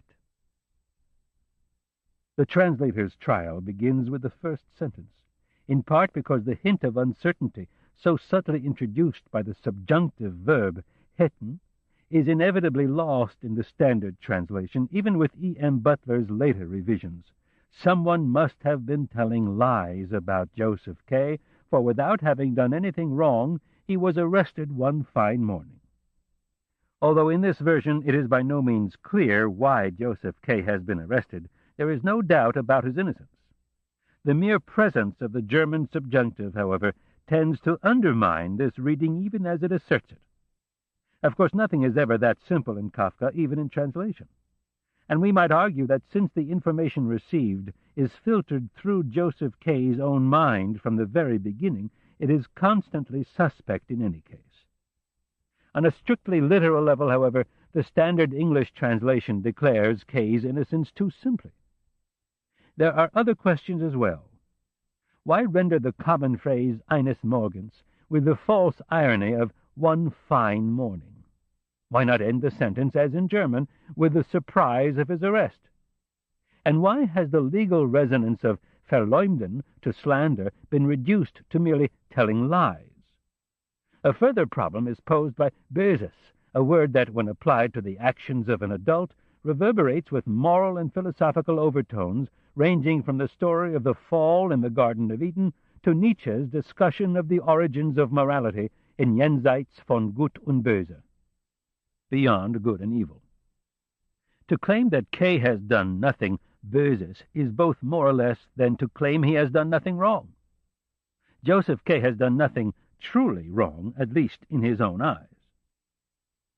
In wrestling with these problems, I settled upon the following. Someone must have slandered Joseph K., for one morning, without having done anything truly wrong, he was arrested. My choice of truly wrong for Böses has a double purpose: to push the word wrong toward the province of the criminally malicious, and to introduce, on a level corresponding to the almost subliminal use of the subjunctive in German, the question of truth. There are no totally satisfying solutions to the difficulties presented by Kafka's opening sentence, but it is crucial to recognize and grapple with them. Such a struggle is not inappropriate in a novel that deals with Joseph K.'s attempts throughout the course of a year to twist and turn his way through the process of his own trial. And indeed, having made it through the first sentence, the translator is immediately confronted by problems of another sort in the second. Die Köchin der Frau Grubach, seiner Zimmervermieterin, die ihm jeden Tag gegen 8 Uhr früh das Frühstück brachte, kam diesmal nicht. Here Kafka himself is partly to blame. He originally began the sentence quite straightforwardly, die Köchin seiner Zimmervermieterin, die ihm jeden Tag. But the manuscript reveals that he inserted the words der Frau Grubach between the lines, introducing her immediately into the cast of characters. Literal versions such as the cook of Frau Grubach, his landlady, who brought him breakfast, or his landlady, Frau Grubach's cook, who brought him breakfast, are impossibly awkward and even grammatically misleading. The Muirs solved this problem by simply omitting her name, his landlady's cook, who always brought him his breakfast. Here, as so often, the Muirs smooth away the difficulties at some cost, since when Frau Grubach's name first comes up later in the scene, it is not clear in the English version who she is. In order to reflect Kafka's obvious intentions, I have retained her by name. His landlady, Frau Grubach, had a cook who brought him breakfast. Although this solution is less readable, it remains true to Kafka's text, even in its slightly awkward construction. Of course, Kafka may well have smoothed out such sentences, or even rewritten them entirely, had he completed the novel and prepared it for publication.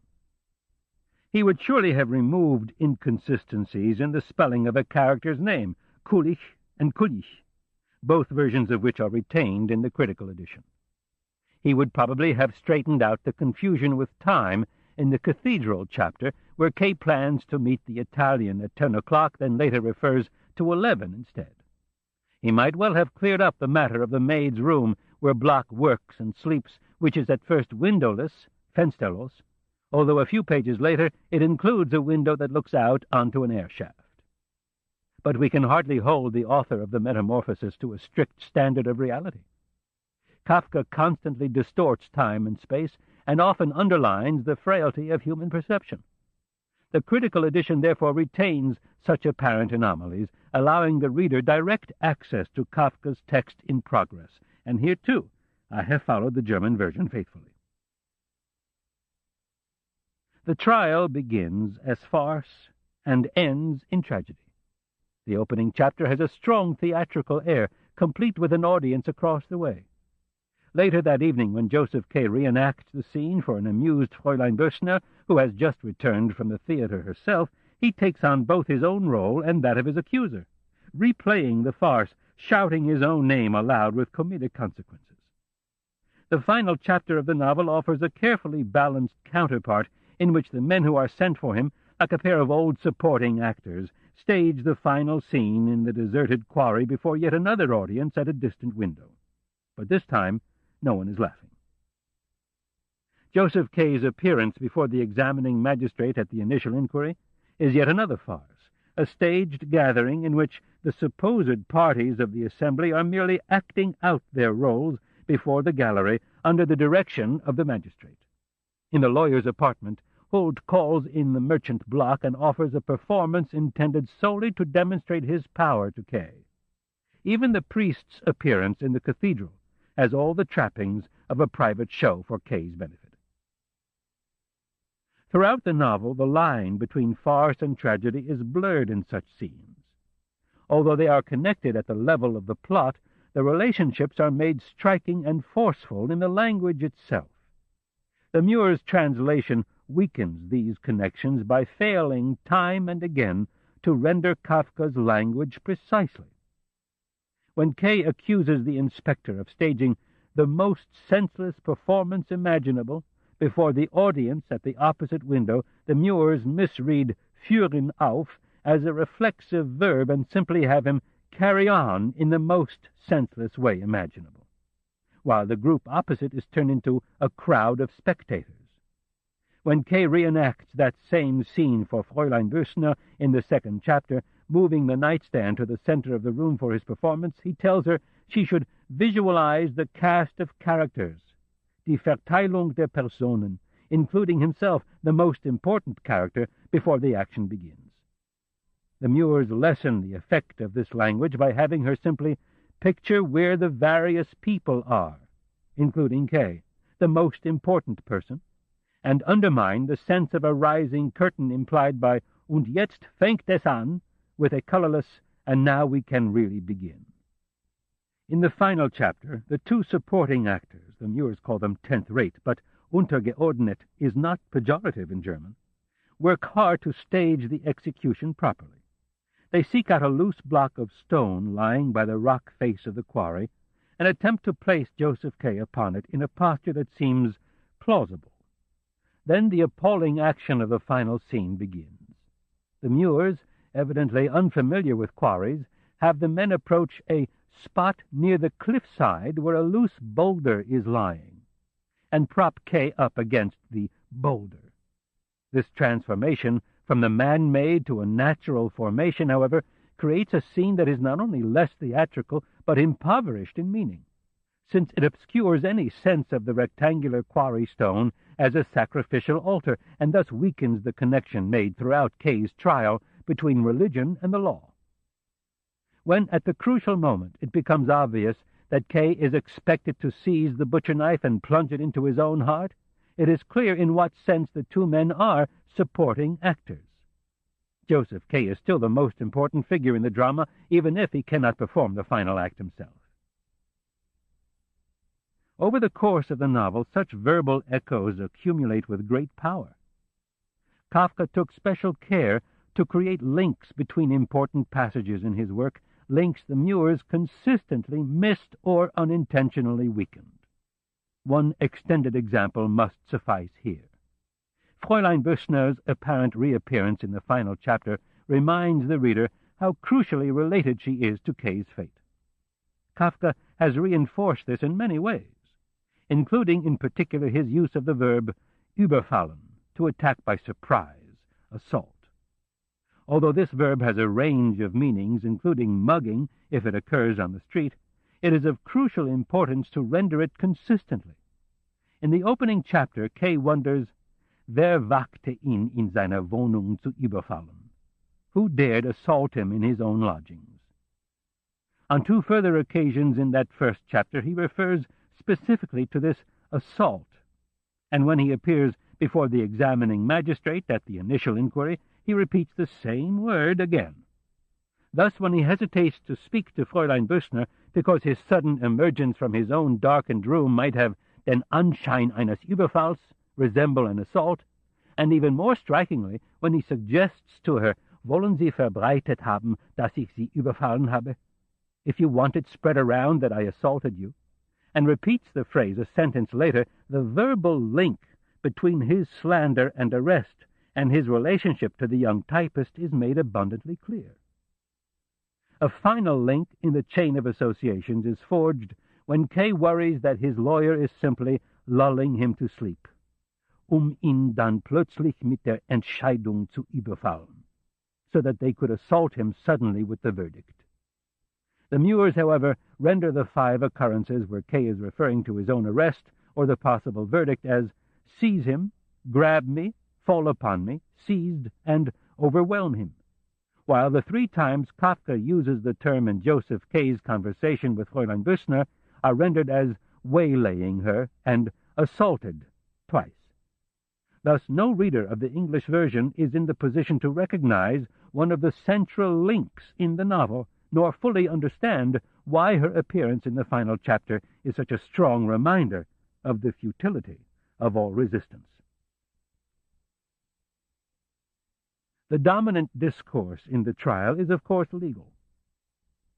Some critics have gone so far as to suggest that the whole of the novel is written in legalese, reflecting Kafka's own training as a lawyer and his abiding interest in the law, effacing all distinctions of tone so that everybody in the trial, high or low, uses the same language.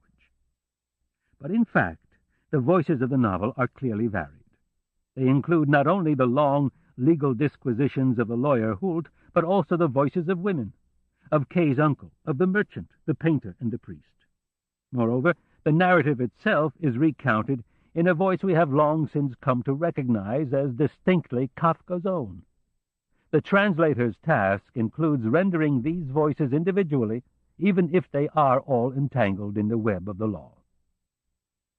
The German word Prozess, as has often been noted, refers not only to an actual trial, but also to the proceedings surrounding it, a process that, in this imaginary world, includes preliminary investigations, numerous hearings, and a wide range of legal and extra-legal maneuvering.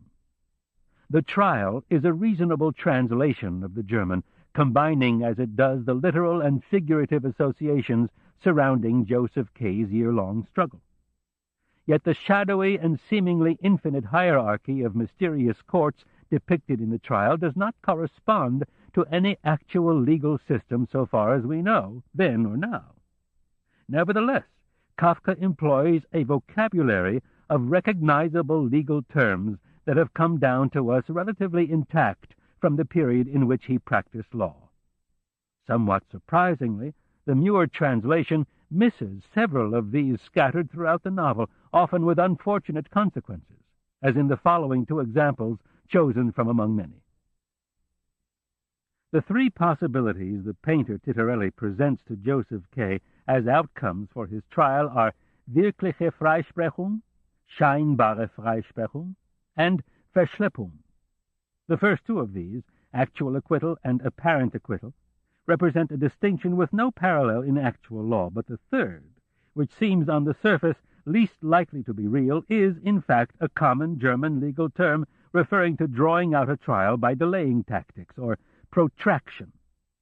When the Muirs chose to translate this as indefinite postponement, they misrepresented both the tactic itself — the trial is not in fact indefinitely postponed — and its basis in actual law.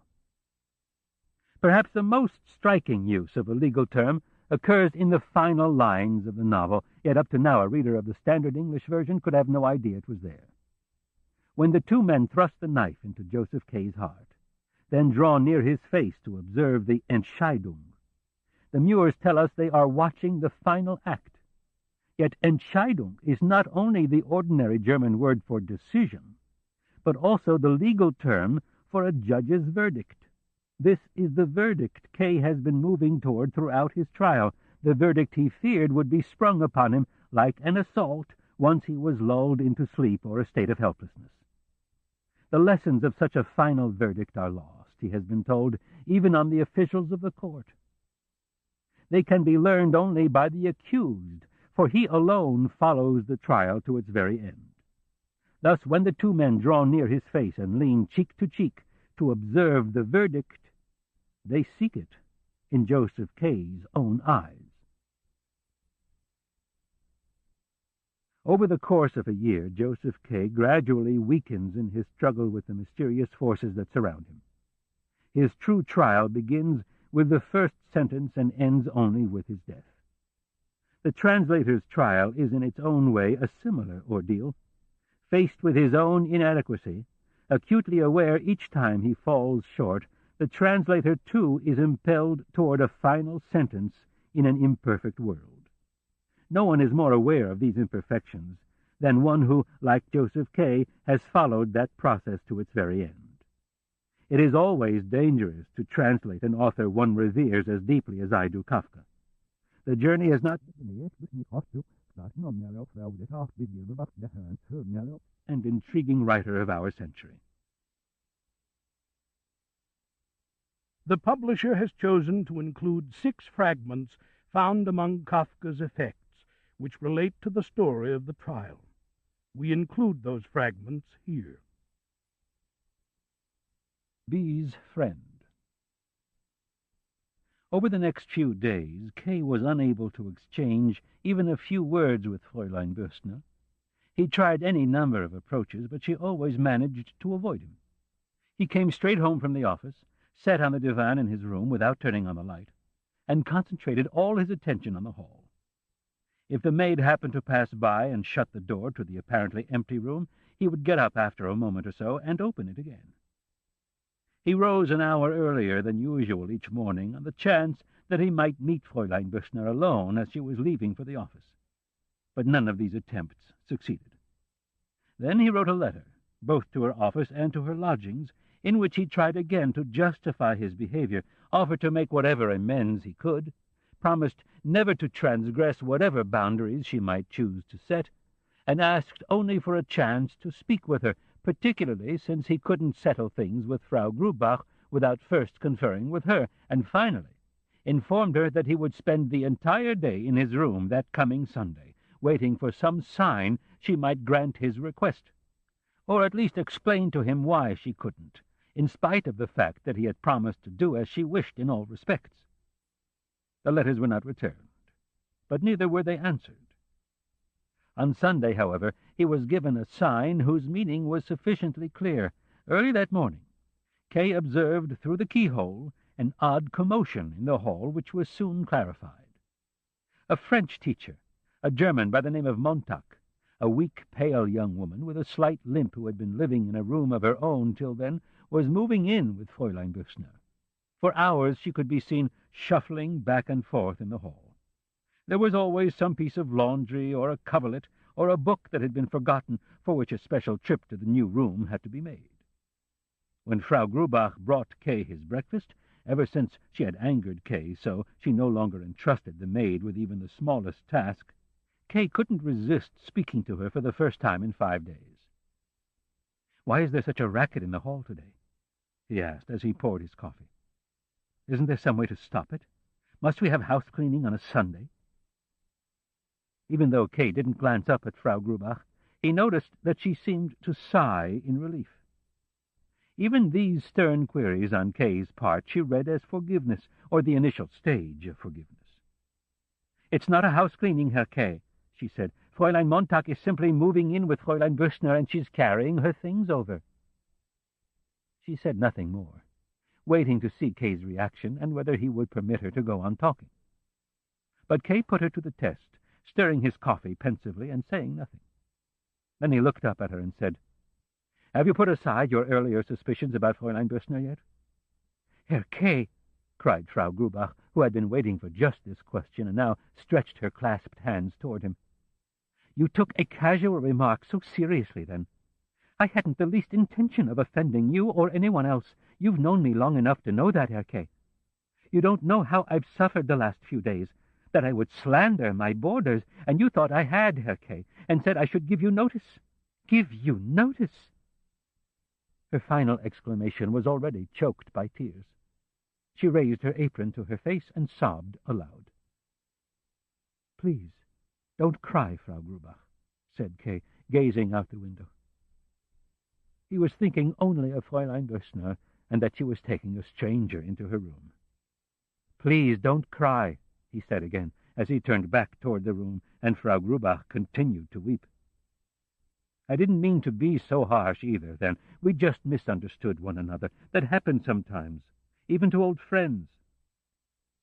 Frau Grubach lowered the apron from her eyes to see if Kay was truly appeased. "That's all it was," said Kay, and ventured to add, since he gathered from Frau Grubach's behavior that the captain hadn't told her anything, "Do you really think I'd let some young woman I don't really know come between us?" "That's just it, Herr Kay," said Frau Grubach, whose misfortune it was to say something awkward the moment she began to relax in the least. "I kept asking myself, why is Herr Kay taking such an interest in Fräulein Bössner? Why is he arguing with me about her when he knows I lose sleep over every angry word he says? After all I said about Fräulein Bössner was what I'd seen with my own eyes." Kay made no reply. It would have meant driving her from the room at the very first word, and he didn't want to do that. He was content to drink his coffee and allow Frau Grubach to feel superfluous. Outside, the dragging steps of Fräulein Montag could be heard once more along the entire length of the hall. "Do you hear that?" asked Kay, pointing toward the door. "Yes," Frau Grubach said with a sigh. "I wanted to help her, and have the maid help too, but she's stubborn. She wants to move everything herself. I'm surprised at Fräulein Bössner. I regret having Fräulein Montag as a boarder often enough, and now Fräulein Bössner is taking her into her own room." "That shouldn't bother you," said Kay, crushing the sugary residue in his cup. "Do you lose anything by it?" "No," said Frau Grubach. "It's even good as far as I'm concerned. It leaves a room free for my nephew, the captain. I've been worried he might have bothered you the last few days, while I had to let him sleep next door in the living room. He's not particularly considerate." "What an idea," said Kay, standing up. "Not in the least. You seem to think I'm overly sensitive just because I can't stand listening to Fräulein Montag. There she goes back again, making all those trips." Frau Grubach found herself at a loss. "Should I tell her to postpone the rest of the move, Herr Kay? I'll do so at once if you wish." "But she's moving in with Fräulein Bössner," said Kay. "Yes," said Frau Grubach, not quite seeing Kay's point. "Well, then," said Kay, "she has to take her things there." Frau Grubach merely nodded. This silent helplessness, which had the surface appearance of stubbornness, irritated Kay even further. He began pacing back and forth in the room from window to door, giving Frau Grubach no opportunity to slip away, which she would otherwise no doubt have done. Kay had just reached the door again when there was a knock. It was the maid, who reported that Fräulein Montag would like a few words with Herr Kay, and requested that he join her for that purpose in the dining-room, where she was awaiting him. Kay listened pensively to the maid, then turned with an almost scornful look to a startled Frau Grubach. His look seemed to say he'd long since expected Fräulein Montag's invitation, and that it fit in quite well with the general annoyance he was being forced to suffer at the hands of Frau Grubach's boarders this Sunday morning. This ends side 1 of cassette 6. Please turn the cassette over and start side 2 at the same point. He sent the maid back to say that he would come at once, then went to his wardrobe to change his jacket, responding to Frau Grubach, who was complaining under her breath about the irksome young woman, merely by asking her to please clear away the breakfast dishes. "But you've hardly touched anything," said Frau Grubach. "Oh, just take it away," cried Kay. It seemed to him as if Fräulein Montag were somehow mixed up with it all, making it disgusting.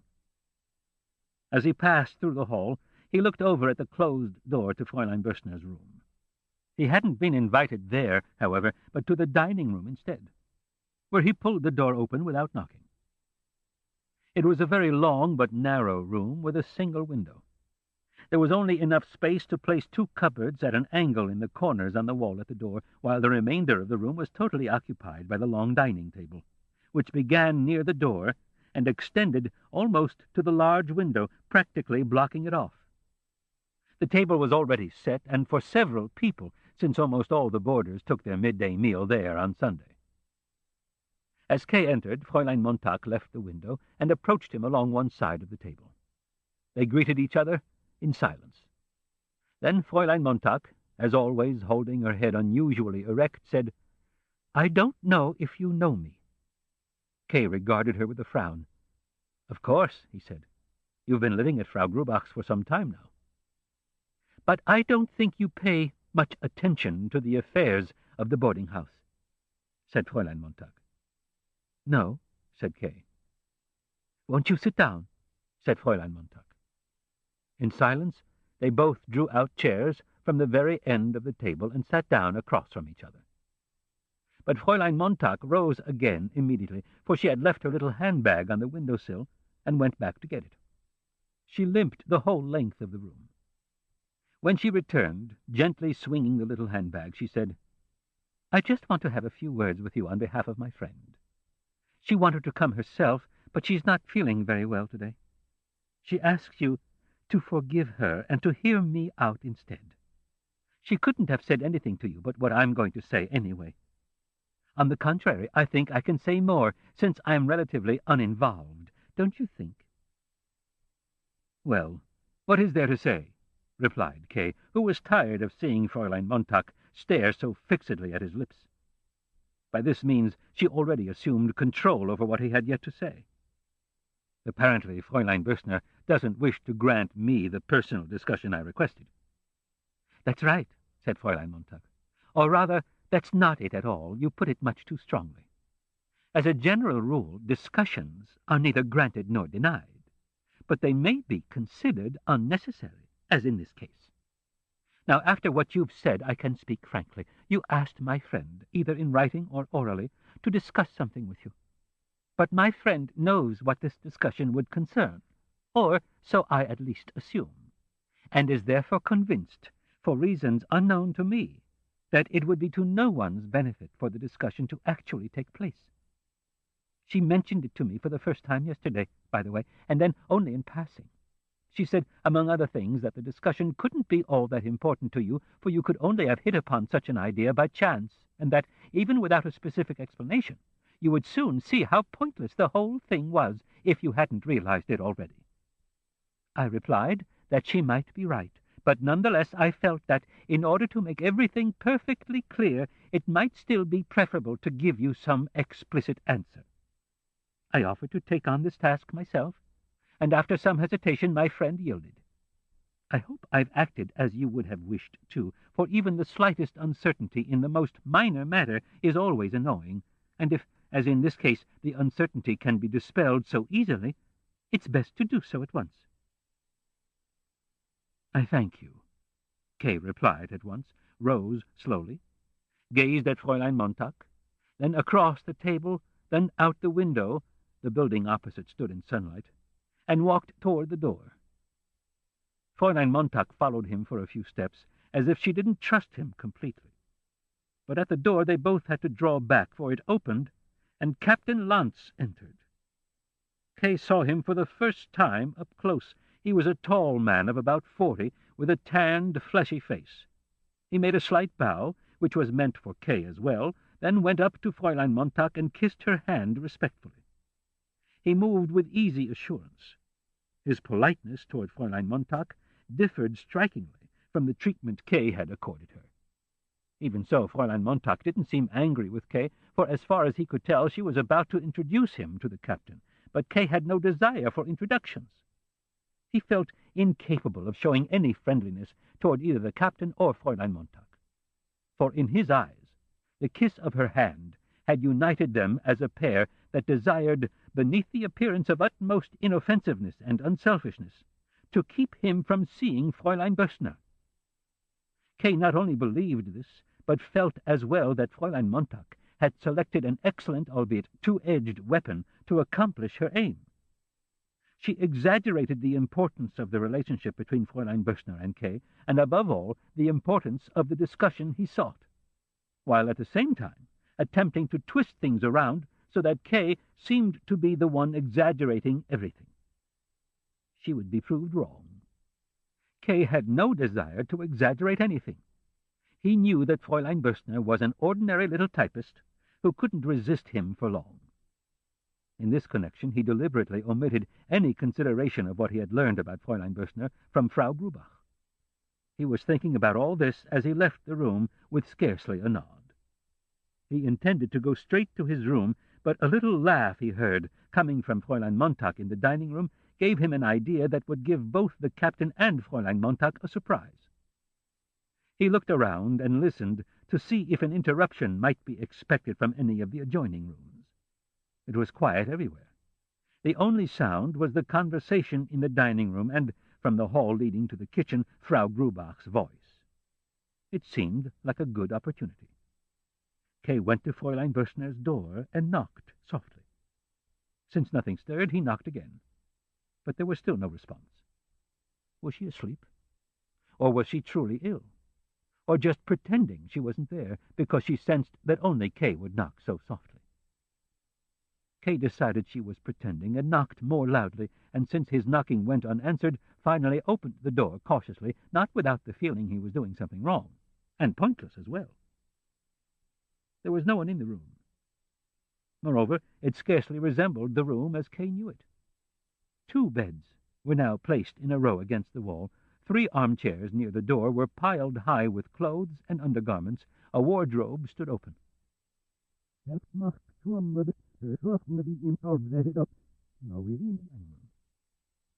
Kay was not particularly thrown by this. He had hardly expected to find Fräulein Böschner so easily. He had made this attempt largely to spite Fräulein Montag. That, however, made it all the more embarrassing when, as he was reclosing the door, he saw Fräulein Montag and the captain conversing in the open doorway of the dining room. They might have been standing there since the moment Kay first opened the door. They avoided any appearance of having been watching Kay. They were talking softly and merely followed Kay's movements with occasional glances, as people do without thinking in the midst of a conversation. But their glances weighed heavily upon Kay, and he hurried along the wall to reach his room.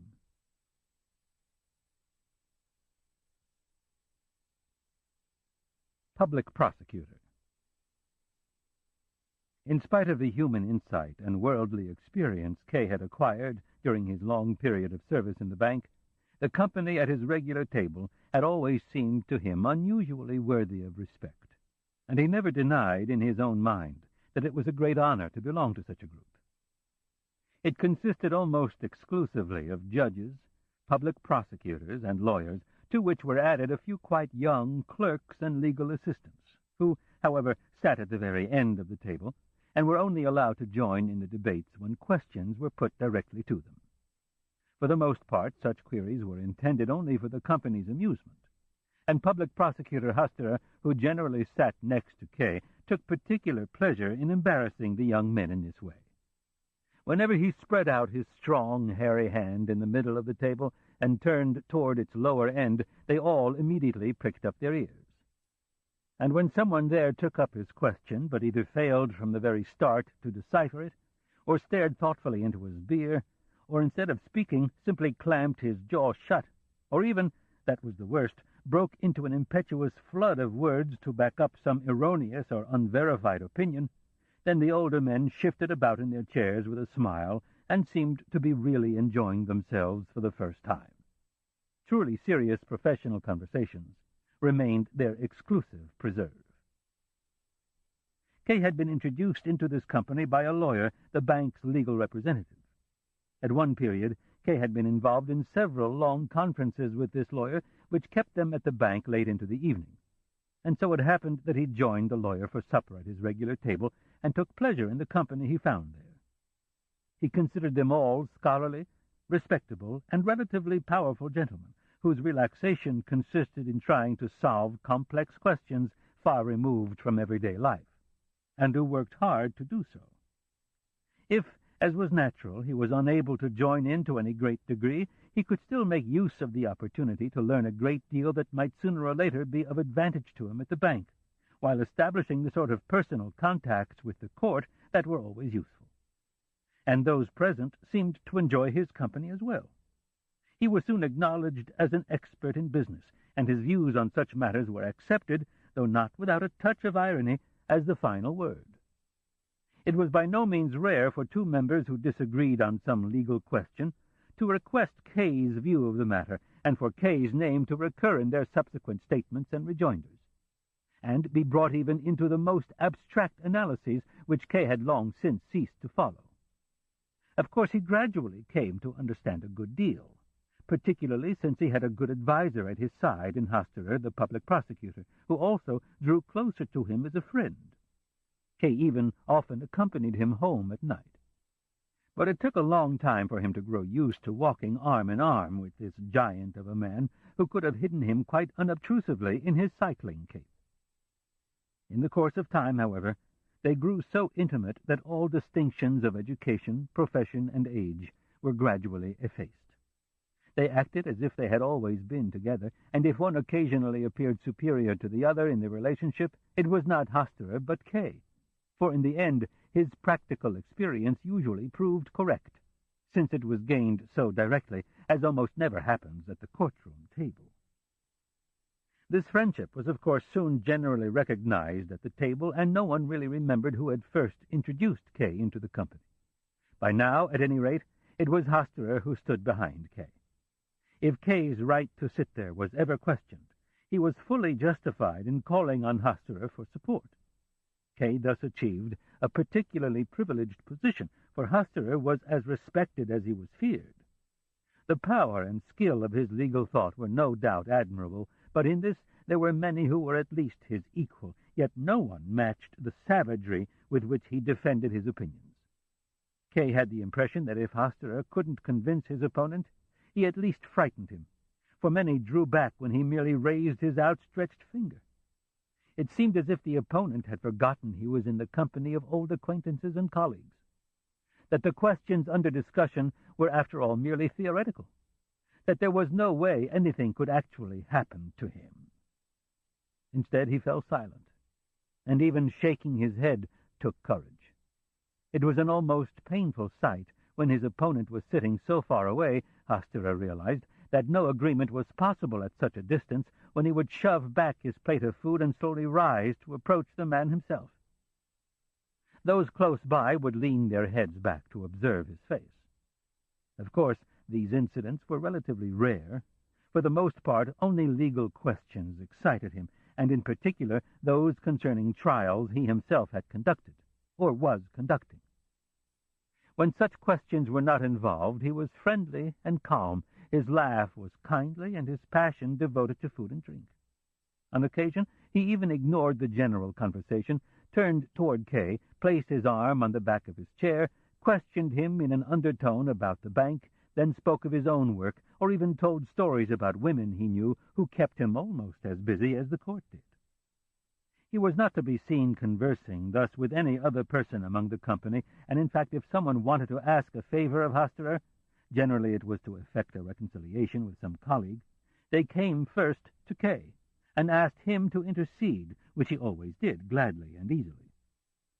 He was in general quite polite and modest toward everyone, without exploiting his relationship with Hosterer in any way. And, more important than politeness or modesty, he was capable of accurately assessing the rank of the various gentlemen, and knew how to treat each according to his station. Of course, Hosterer constantly instructed him in this regard. It was the only set of rules Hosterer himself never violated, even in the most heated debate. Thus Hosterer never addressed the young men at the end of the table, who had almost no rank at all, in any but the most general of terms, as if they were not individuals, but merely an aggregate mass.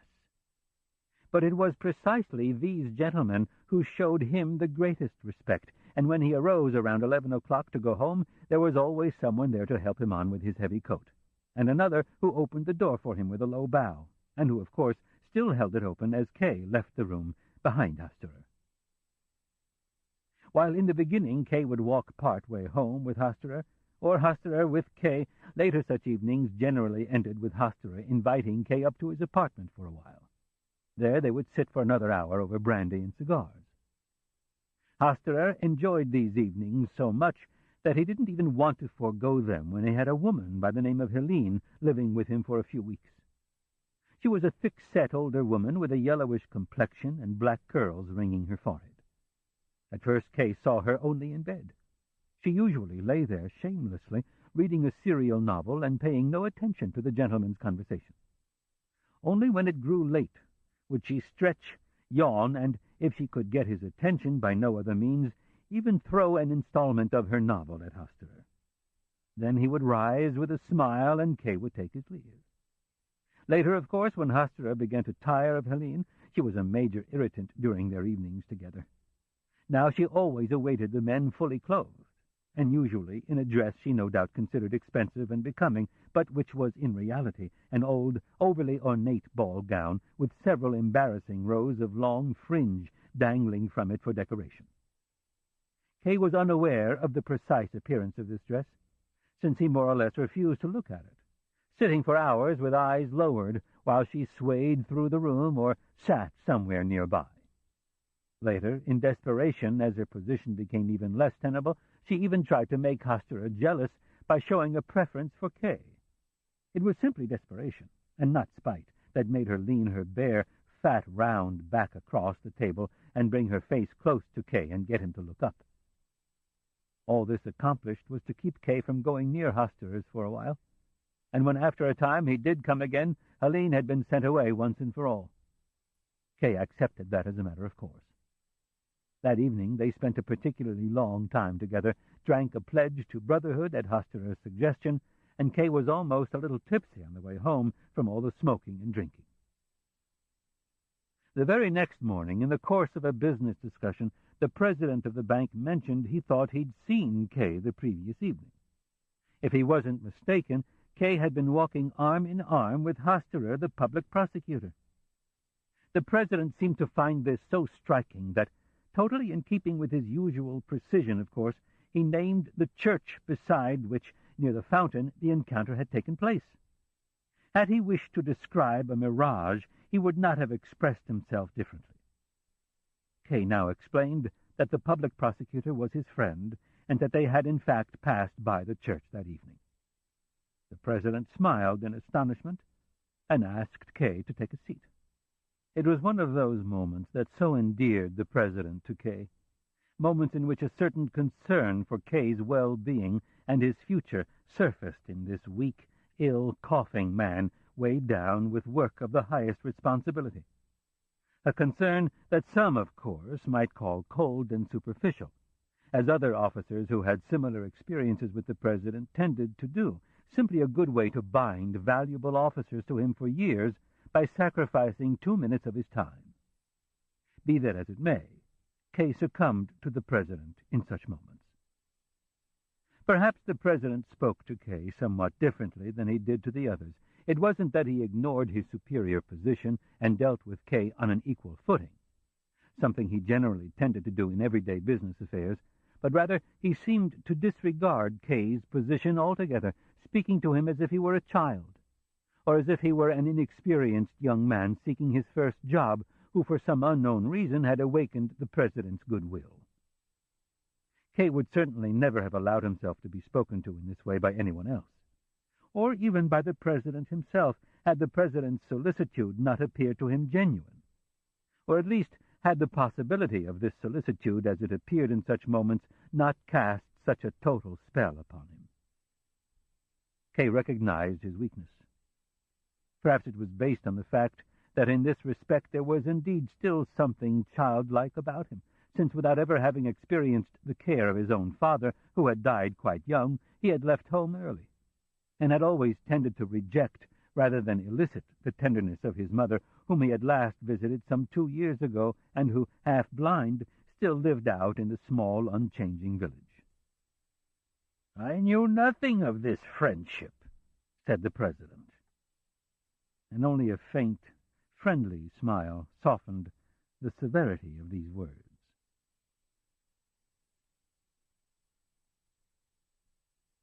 to Elsa. One evening, shortly before quitting time, Kay was instructed by phone to appear immediately at the law court offices. He was warned against any failure to obey. His outrageous statements that the interrogations were useless, that they could and would yield nothing, that he would refuse to appear again, that he would ignore all summons, whether by phone or in writing, and throw any messengers out the door, all these statements had been entered into the record and had already done him considerable damage. Why was he refusing to cooperate?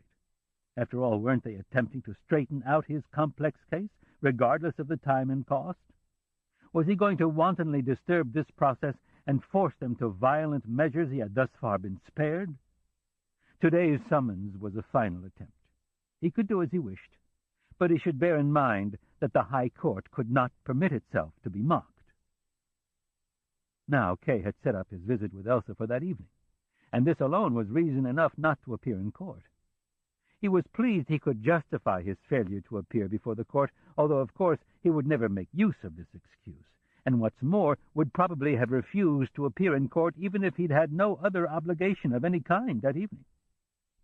Nevertheless, fully aware he had a good excuse, he asked over the phone what would happen if he didn't come. "We'll know how to find you," was the reply. "And will I be punished for failing to come of my own free will?" asked Kay, and smiled in anticipation of what he would hear. "No," was the reply. "Splendid," said Kay. "But then what possible reason do I have to comply with today's summons?" "People generally avoid inciting the court to exercise its powers on them," said the voice, becoming fainter and finally dying away. It would be very unwise not to incite them, thought Kay as he left. After all, one should try to get to know those powers. He drove directly to Elsa without delay. Leaning back comfortably in the corner of the cab, his hands in his coat pockets, it was already turning cool, he observed the busy streets. He meditated with a certain satisfaction on the fact that if the court was truly in session, he was causing it no small difficulty. He hadn't said clearly whether or not he would appear in court. Thus the judge was waiting, perhaps the entire assembly was waiting. Kay alone would fail to appear, to the particular disappointment of the gallery. Unperturbed by the court, he was heading exactly where he wanted to go. For a moment he couldn't be sure that he hadn't absent-mindedly given the driver the court's address, so he called out Elsa's address loudly to him. The driver nodded. He had been given no other.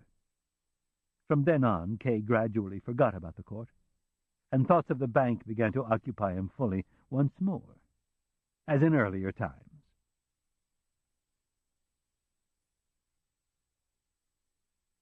Struggle with the vice president. One morning, Kay felt much fresher and more resistant than usual. He scarcely thought about the court at all. When it did come to mind, however, it seemed to him as if there must be some grip, hidden, of course, one would have to feel about in the dark, by means of which this huge and totally obscure organization could easily be seized, pulled up, and destroyed. His unusual state even tempted Kay to invite the vice president into his office to discuss a business matter that had been pending for some time. On such occasions, the vice president always acted as if his relationship to Kay had not changed in the least over the past months. He would enter calmly, just as in the early period of his continuous rivalry with Kay, listen equally calmly to Kay's exposition, show his interest by brief remarks of a confidential and even comradely nature, and would confuse Kay, but not necessarily intentionally, only by refusing to allow himself to be deflected in any way from the main business at hand, and devoting himself to the affair literally to the depths of his being. While in the face of this model of conscientiousness, Kay's thoughts would begin at once to swarm in every direction, forcing him to turn the matter itself over to the vice president with scarcely any show of resistance. On one occasion things got so bad that Kay finally took notice only when the vice president stood up abruptly and returned to his office without a word. Kay didn't know what had happened. It was possible that the conference had come to a proper conclusion, but it was equally possible that the vice president had broken it off because Kay had unknowingly offended him, or said something nonsensical, or because it had become abundantly clear to the vice president that Kay was no longer listening and had his mind on other things. It was even possible that Kay had made some ludicrous decision, or that the vice president had elicited it from him and was now rushing to put it into effect, to Kay's detriment. The affair had not been brought up again, either. Kay had no wish to recall it, and the vice president himself remained taciturn. There were no further visible consequences, of course, at least for the time being. In any case, Kay was not intimidated by the incident, and whenever a suitable opportunity arose, and he felt even partially up to it, he would be right at the vice president's door, ready to enter or to invite him into his own office. Now was not the time to hide from him, as he had done in the past. He no longer hoped for a quick and decisive victory that would free him all at once from every care and automatically re-establish his old relationship to the vice president. Kay realized he didn't dare let up. If he retreated, as the state of things perhaps demanded, there was a chance he might never be able to advance again. The vice president must not be left with the impression that Kay had been disposed of. He mustn't be allowed to sit quietly in his office under that impression. He had to be disturbed. He had to be made aware as often as possible that Kay was alive and that, like all living things, he might one day show surprising new capabilities, no matter how harmless he appeared at the moment. Indeed, Kay sometimes told himself that he was simply struggling to protect his honor. For in actuality, it could do him little good in his present state of weakness to keep confronting the vice president, strengthening the latter's feeling of power and giving him the opportunity to make observations and take measures precisely suited to the immediate circumstances. But Kay could not change his behavior. He succumbed to self-deception. He sometimes believed quite firmly that he could now compete with the vice president without worrying. The most disheartening practical experiences taught him nothing. And if he failed at a thing 10 times, he thought he could succeed on the 11th try, in spite of the fact that everything went wrong with unvarying regularity. When, after such a confrontation, he came away exhausted, perspiring, his mind empty, he no longer knew if it had been hope or despair that had driven him to the vice president, but next time it was again totally clear that hope alone impelled him toward the vice president's door. So it was today as well. The vice president entered at once, then paused near the door, polished his pince-nez in a newly adopted habit, and regarded first Kay, and then, in order not to be too obviously concerned with Kay, the whole room as well in greater detail. He seemed to be taking advantage of the opportunity to test his vision. Kay withstood his gaze, even smiled slightly, and invited the vice president to sit down. He himself dropped into his armchair, moved it as close as possible to the vice president, picked up the necessary papers immediately from his desk, and began his report. At first, the vice president scarcely seemed to listen. The surface of Kay's desk was bordered by a low carved balustrade. The entire desk was splendid work, and even the balustrade was firmly set into the wood. But the vice president acted as if he had just discovered it was coming loose, and attempted to correct the problem by banging on the balustrade sharply with his index finger. Kay started to break off his report, but the vice president urged him to go on, since, as he explained, he was listening carefully and following it all. But while Kay was unable, in the meantime, to elicit a single pertinent remark from him, the balustrade appeared to call for special measures, for the vice president now pulled out his pocket-knife, took Kay's ruler as a counter-lever, and attempted to pry up the balustrade, in all likelihood to make it easier to push it back in more firmly. Kay had incorporated a completely new type of proposal in his report, one he expected would make a major impression on the vice president. And as he now came to this proposal, he could hardly contain himself, so caught up was he in his own work, or rather, so pleased was he to enjoy the increasingly rare conviction that he still was of importance to the bank, and that his ideas had the power to vindicate him. Perhaps this way of defending himself was best, not only in the bank, but in his trial as well, much better perhaps than any other defense he had tried thus far or planned. Since he was speaking rapidly, Kay had no time to draw the vice president explicitly away from his work on the balustrade. He merely stroked the balustrade 2 or 3 times with his free hand as he read aloud, as if in reassurance, to show the vice president, almost without realizing it, that there was no problem with the balustrade, and that even if there were, it was more important at the moment for him to listen, and more proper than any repair work. But, as is often the case, with active men who devote themselves solely to mental labor, this small practical task had excited the zeal of the vice president. A section of the balustrade had at last indeed been lifted, and it was now a case of reinserting the little pegs in their respective holes. This was the most difficult task yet. The vice president had to stand up and try to press the balustrade back into the desktop with both hands. But in spite of all his efforts, it wouldn't go in. While he had been reading aloud, ad-libbing a good deal as well, Kay had only dimly perceived that the vice president had arisen. Although he had almost never lost sight of the vice president's activities, he had nonetheless assumed that the vice president's movements were still related in some way to his presentation. So he stood up as well, and with his finger pressed beneath a figure, he held out a sheet of paper to the vice president. In the meantime, however, the vice president had come to realize that the pressure of his hands was insufficient, and so, with sudden decisiveness, he sat on the balustrade with his full weight. Of course, that did it. Now the little pegs went squeaking into the holes, but in the rush, one peg broke off, and in another place, the delicate upper strip broke in two. "Poor quality wood," said the vice president with annoyance, got off the desk, and sat.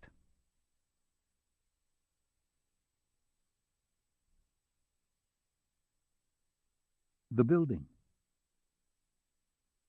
With no definite purpose in mind at first, Kay had tried on various occasions to discover the location of the office from which the initial notification of his case had been issued. He found out without difficulty. Both Titorelli and Wolfhart gave him the exact number of the building the first time he asked. Later, with a smile that he always held in reserve for secret plans that Kay had not submitted for his assessment, Titorelli filled in this information by maintaining that the office was not of the slightest importance, that it simply communicated whatever it was instructed to, and was merely the external agent of the vast Office of Prosecution itself, which was, of course, inaccessible to the parties involved. So if you wished something from the Office of Prosecution, there were always many wishes, of course, but it wasn't always wise to express them, then naturally you had to turn to the lower office in question, but in doing so you could neither make your way to the actual Office of Prosecution nor ever convey your wish to them. Kay was already familiar with the painter's nature, so he didn't contradict him, nor inquire further, but simply nodded and took note of what had been said. Again, it seemed to him, as so often in the recent past, that as far as torture went, Titorelli was filling in quite amply for the lawyer. The only difference consisted in the fact that Kay was less dependent on Titorelli and could get rid of him easily if he liked. Further, that Titorelli was extremely communicative, indeed even garrulous, though less so now than formerly. And finally, that Kay, for his part, could certainly torture Titorelli as well. And so he did in this matter, often speaking of the building in a tone that implied he was hiding something from Titorelli, as if he had established contacts with the office which, however, had not yet been developed to the point where they could be revealed without danger. But if Titorelli then pressed him for further details, Kay suddenly changed the subject, and didn't mention it again for a long time. He took pleasure in these small victories. He felt then that he understood the people on the periphery of the court much better. Now he could toy with them, almost join them himself, gaining for the moment at least the improved overview afforded, so to speak, by standing on the first step of the court. What difference did it make if he were to end up losing his place on the level below? A further possibility of escape was offered here as well. He need only slip in among the ranks of these people. If, due to their inferior status or for any other reason, they were unable to aid him in his trial, they could at least take him in and hide him. Indeed, if he thought it all through carefully and carried it out secretly, he felt they could scarcely refuse to serve him in this way, particularly not Titorelli, since Kay was after all his benefactor now, and a close acquaintance. Kay did not nourish hopes of such and similar nature on a daily basis. In general, he still was quite discerning, and was careful not to overlook or skip over any difficulty, but at times, mostly states of total exhaustion in the evening after work, he found consolation in the most trifling and, what is more, equivocal incidents of the day. Then he would generally lie on the divan in his office. He could no longer leave his office without an hour's rest on the divan, and mentally assemble his observations. He did not restrict himself narrowly to those people connected with the court, for here in half-sleep they all mingled. He forgot then the magnitude of the court's tasks.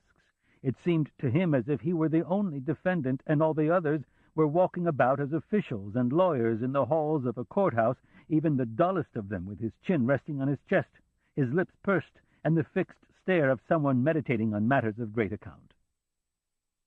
Then the tenants of Frau Grubach always stepped forward as a closed group, standing side by side, their mouths gaping like an accusing chorus.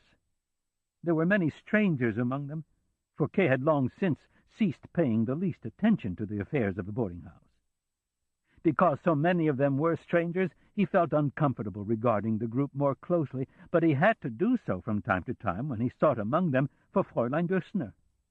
For example, as he scanned the group quickly, 2 totally unknown eyes suddenly gleamed at him and brought him to a stop. Then he couldn't find Fräulein Bürstner. But when, in order to avoid any mistake, he searched again, he found her, right in the middle of the group, her arms around 2 men standing on either side of her. That made absolutely no impression on him, particularly because the sight was nothing new, but merely the indelible memory of a photograph on the beach he had once seen in Fräulein Bürstner's room. All the same, this sight drove Kay away from the group, and even though he often returned there, now he hurried back and forth through the courthouse with long strides. He still knew his way around the rooms quite well. Forlorn passages he could never have seen seemed familiar to him, as if he had been living there forever. Details kept impressing themselves upon his brain with painful clarity. For example, a foreigner strolling through a lobby, dressed like a bullfighter, his waist carved inward as if by knives, with a short, stiff little jacket of coarse yellow lace.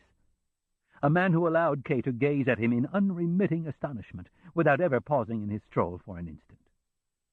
Kay slipped around him, stooping low, and stared at him wide-eyed. He knew all the patterns of the lace, all the frayed fringes, every swing of the little jacket, and still he hadn't seen enough. Or rather, he had long since seen more than enough, or even, more accurately, had never wanted to see it in the first place. But it held him fast. What masquerades foreign countries offer, he thought, and opened his eyes still wider. And he trailed after this man until he rolled over on the divan and pressed his face into the leather.